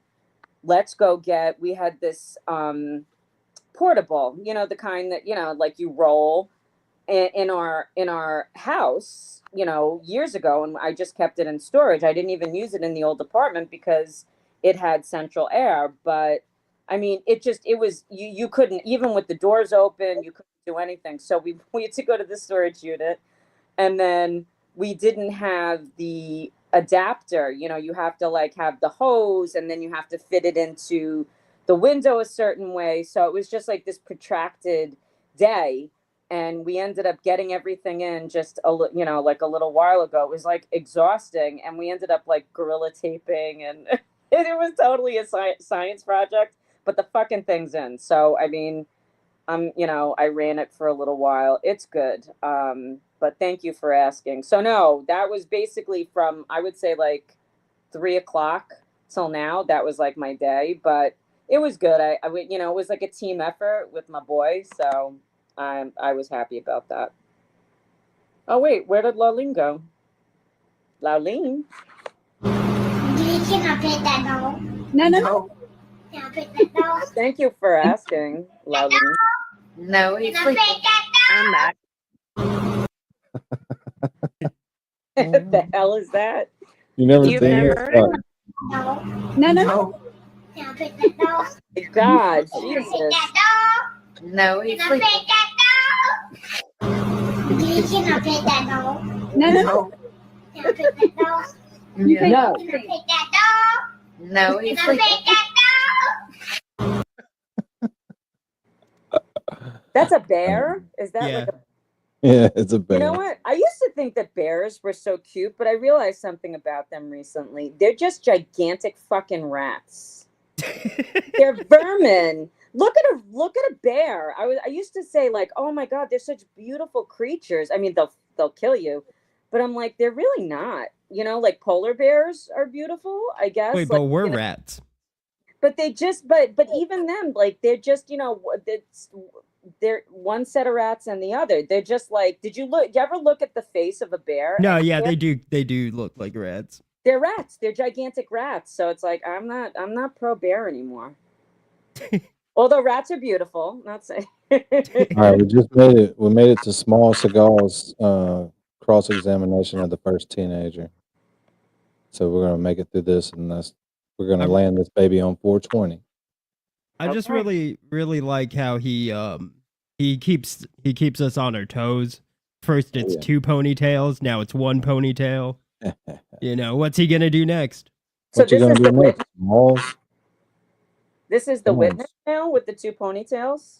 No, well, now he has 1 ponytail, but he's the defense lawyer. Yeah, this is Oh, the defense lawyer right That's here. the defense lawyer. Yeah, his name's Okay. Small Seagal. Small cigar. Small Okay. Seagal. Hold on, I got to show you one more thing about Small Seagal, and you'll understand. Did you see the double ponytail? I have not seen Okay, it. here we I mean, go. us girls just call that a messy bun at night. Like we put our hair back in a messy bun when we No, go to but sleep. there's 2. He's in No, court. but what you do is you do one ponytail and then you pull the tail through, so it's not like long on your back while you're trying to sleep. Oh yeah. Yep. I got So that. it's not Okay. really 2 different ponytail like But it does rubber look like bands or anything. Yeah, It's but it one looked and like then he it's a had pull 2 through. separate. Like it looks No, like he has. it's a pull through. And And then this look is at his the finger. ring. It doesn't look Look at that this way. Oh, ring. Toy, he's a shorty, huh? We think that's a skull ring, Janine. What do you think? Ooh. It's definitely a skull Yes, ring. I saw it it when he is. was doing the exhibits. I'm It more is. interested in the index finger. That thing is crazy. It's a witch's finger. Come here, my pretty. Oh, God. All right, let's keep going. Let's keep going. Okay.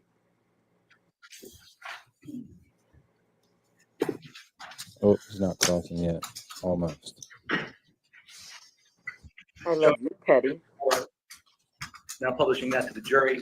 654 is again, Faison Teal. and was Faison present at 43 Laurel Glen, Tyler Rich's house on the night of May 14th, 2022? Yes. Showing you 55. What's 55 a picture of again? Picture of Tommy Connery. And was Tommy Connery present at Tyler Rich's house on May 14th of 2022?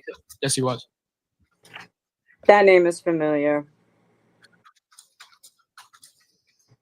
What is 56 again? Picture of who? Ryan Hines. It was Ryan Hines. Is that the same Ryan Hines you mentioned that was with you at Lazy Brook earlier in the night? And went He got hit with the Yes. helmet. Finally, 57. Can you tell the ladies and gentlemen, the jury, who 57 is? Jimmy McGrath.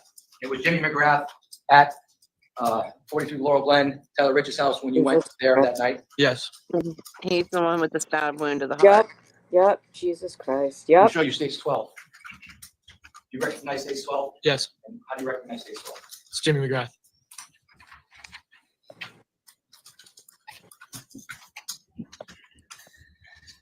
Now, are you familiar with an Enrico Fiola or Ricky Fiola? Yes. How are you familiar with him? Played sports with him. Known him since probably 6th grade. And was he present at 43 Laurel Glen on the night of May 14th of 2022? Yes. Are you familiar with Sal Perry? Yes. And how are you familiar with Sal Perry? Our families are friends. And was he present at 43 Laurel Glen on the night of May 14th of 2022? Yes. Are you familiar with Mike Samperi? Yes. And how are you familiar with Mike Samperi? I grew up with him as well. And was he present at Tyler Rich's house on May 14th of 2022? Yes. Are you familiar with an Alex Bernstein? Yes. How are you familiar with Alex Bernstein? He's Tanner's friend. That's how I met him. And was he present at Tyler Rich's house on the night of May 14th of 2022? Yes. How about Charlie Connery? Was Charlie Connery present at Tyler Rich's house on the night of May 14th Yes. of 2022? And how about Jacob Villalobos? Are you familiar with Jacob Villalobos? Yeah. And how are you familiar with Jacob? He was my captain. Captain for what? Football. And was he present at 43 Laurel Glen Yes. on May 14th of 2022? How about Matt Lakovich? Are you familiar with a Matt Lakovich? Yes, I am. And how are you familiar with him? He was also my football captain. And was he present at Tyler Rich's house on the night of May 14th of 2022? Yes. Now, when you got to Tyler Rich's house at around 11 p.m., what kind of, you said there were about 30 kids there? Yeah. What kind of things were going on when you got to Tyler Rich's house on May 14th of 2022? Typical high school things, down in the basement, listening to music. Couple people had drinks. Did you drink? Not while I was at the Riches, no. I'm sorry? Not while I was at the Riches, no. You didn't drink at all at Tyler Rich's house? I could have had a beer. Have you drank before? Yeah, prior to Lazy Brook. Okay. How about prior to May 14th of 2022? Have you ever had a beer before? Yeah. Have you ever been intoxicated before? Yeah. On May 14th of 2022, were you intoxicated? No. Now, how long would you say you were at Tyler Rich's house while the group chat was going on? Probably about like 25 Dudes needs to back up the camera so we can see Smalls, man. minutes. And after about 25 minutes, well, withdrawn. During that 25 minutes, did you say anything in that group chat with regards to 43 Laurel Glen? Yes. As we were all together going over this group chat, we're talking, they're talking. It's kind of just like I was a collective. A couple people would tell them to pull up, so I did. So you told them to pull up, and when you told them to pull up, how did they know where to get to? I said the road name. I'm sorry? I said the road name. Okay. And at some point in time, after that 25 minutes, did something happen that you became aware of outside of 43 Laurel Glen? I'm not sure who, but someone had pointed out that there was a car outside. We kind of all that's not collectively Smalls yet. headed up Forget. out through the back and went outside and saw the car. I may have a moment, Your Honor. Yes.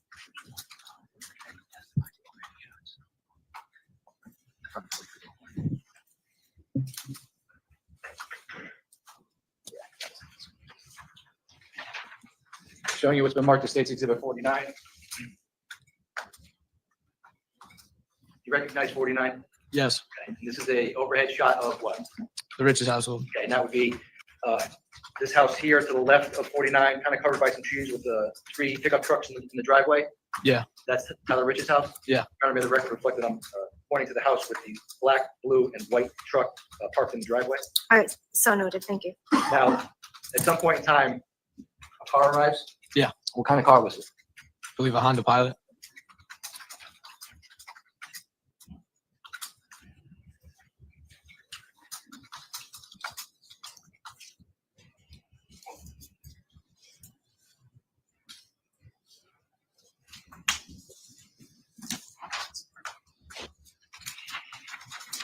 showing you states 30.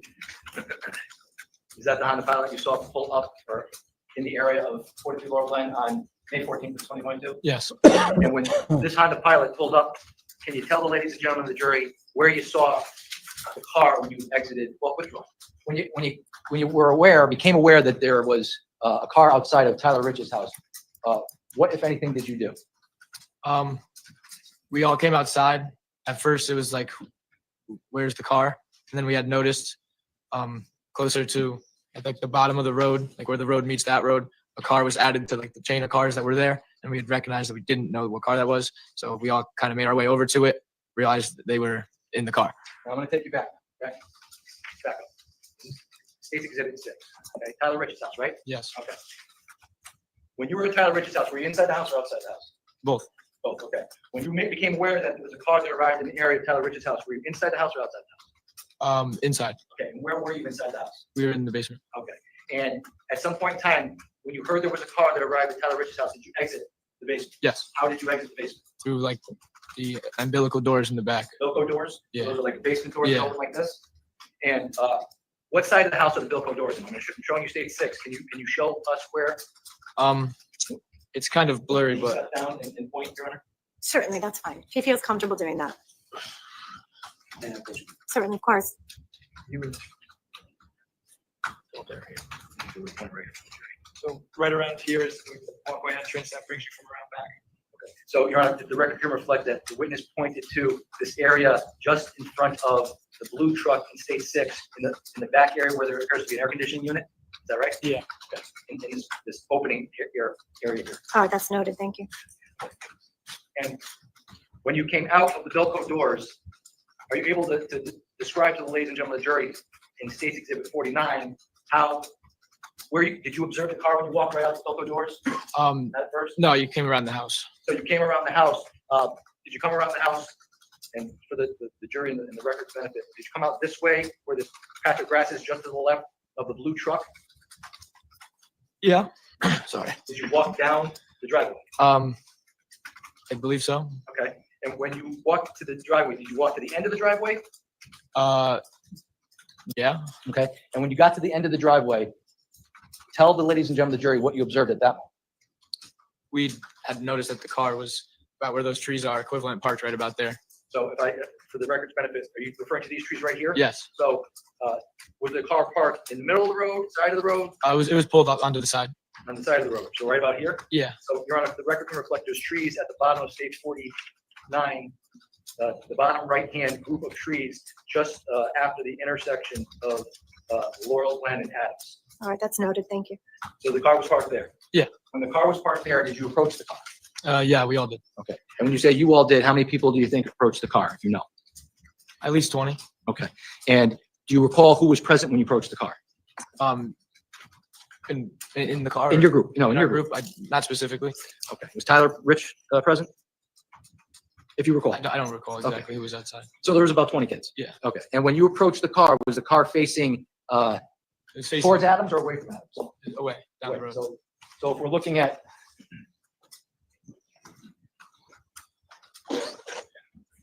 Approach your arms. This is stage 1. So when the car is parked, it's parked this way, facing towards Farmhouse Road? Yes. Okay. And you approached the car?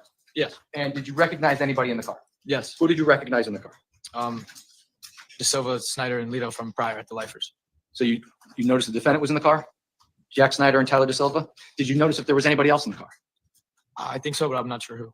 At that moment, you weren't sure who else was in the car? Now, can you please describe to the ladies and gentlemen of the jury what happened when your Shelton friends went out to the car? They start talking, start going back and forth. We're saying stuff to them, they're saying stuff to us. Was it a civil discussion? Was it argumentative? Argumentative. Okay. Did you say anything? No, I was in the front. I wasn't at any windows. You were in the front? Yeah. What do you mean you were in the front? Like where I was standing, I was kind of looking through the windshield. So if you were, If the car's parked here on the right side in stage 49, you were somewhere up here in front of the car? Yeah. Now, this is the car here. Are you directly in front of the car? Are you? inside the car? I'm more towards the passenger side. Yeah. So you're closer to the curb than you are to the center of the road. Yeah. Okay. But still in front of the car. Yeah. And how long would you say the interaction went on between your friends and the St. Joe's group? A few minutes. Okay. Do you recall who was driving the Pilot that night? Jack Snyder. Okay. And do you recall, if you can, who was in the front passenger seat? I don't recall. I just saw the powder blue in the front and back. Okay. And you said about 5 minutes that interaction went on? Yeah. A few. And at some point in time, did something happen between your group of friends and the Snyder vehicle group of friends? Yeah, they're talking back and forth, and then collectively people start like holding onto the roof racks and shaking it back and forth. So your group started shaking the car? Okay. And what else, excuse me, what else happened during that? The car was on, so once that started happening, they put it in drive, and drove forward, and I had to like hop out of the way a little bit, and they sped down the road. So you had to hop out of the way when the car drove down the road? Yeah. How was it being operated, if you recall? Speeding, I Okay. guess. And when you say it went down the road, it took off towards Farmhouse? Farmhouse, yes. Okay. And when it took off down the road towards Farmhouse, what, if anything, did you observe at that point? What happens after they drive away is they continue to drive back and forth from the Rich's house, like up and down the road. So they're driving in State 49 up and back down Laurel Glen? Yeah, I'm not exactly positive if they hit a U-turn or if you see it's like a square, so I don't really remember if they drove this. 2.5 minutes. 2.5 minutes. 2.5 minutes. Yep. 2.5 minutes. 2.5 minutes. Are we going to do this for 2.5 minutes? Because I'd rather listen to testimony. 2.5 minutes. For everyone who's here, y'all say a prayer for MJ and her daughter. Oh my God, why? What happened? Is she okay? They're just saying it could be appendicitis. They're waiting from the ultrasound. Oh, damn. Oh, good God. She's at the hospital, obviously. Yeah. Yes, prayers. Oh my God. Okay. All right. Well, We'll save that. We'll pick up day 2 tomorrow and see if we can get into day 3 and eventually get Yeah, caught Danny, it looks like you might get rained out tomorrow, so you might can start an early stream. up. Better not get rained out. It has stormed the entire stream here, but it's come from both directions, so I don't know how that's going to leave here. Oh, it hasn't stormed here. Hopefully it doesn't do that. storm that my son was saying it's supposed to 1 minute. it's supposed to be milder. Of course, now that I got this fucking thing in the window, but it's sure to spike up again. I am actually, my son is going out with his whole gang of friends. I'm gonna ask him to. I know it's heavy though, because I mean, when you hear about this, it's so close to home, but 30 seconds. I feel like I need a refresher. I wonder if there's anything they could We did land yesterday's stream on 420 and 0. impart perfectly. Awesome. Yeah, perfect. We landed perfect. Yep, it was a perfect. And Misty, Mary wasn't here to do it. Maybe Janine's our lucky charm. That's it. Always. 5 seconds. I'll allow it. 3, 2. Y'all have a blessed night. You too.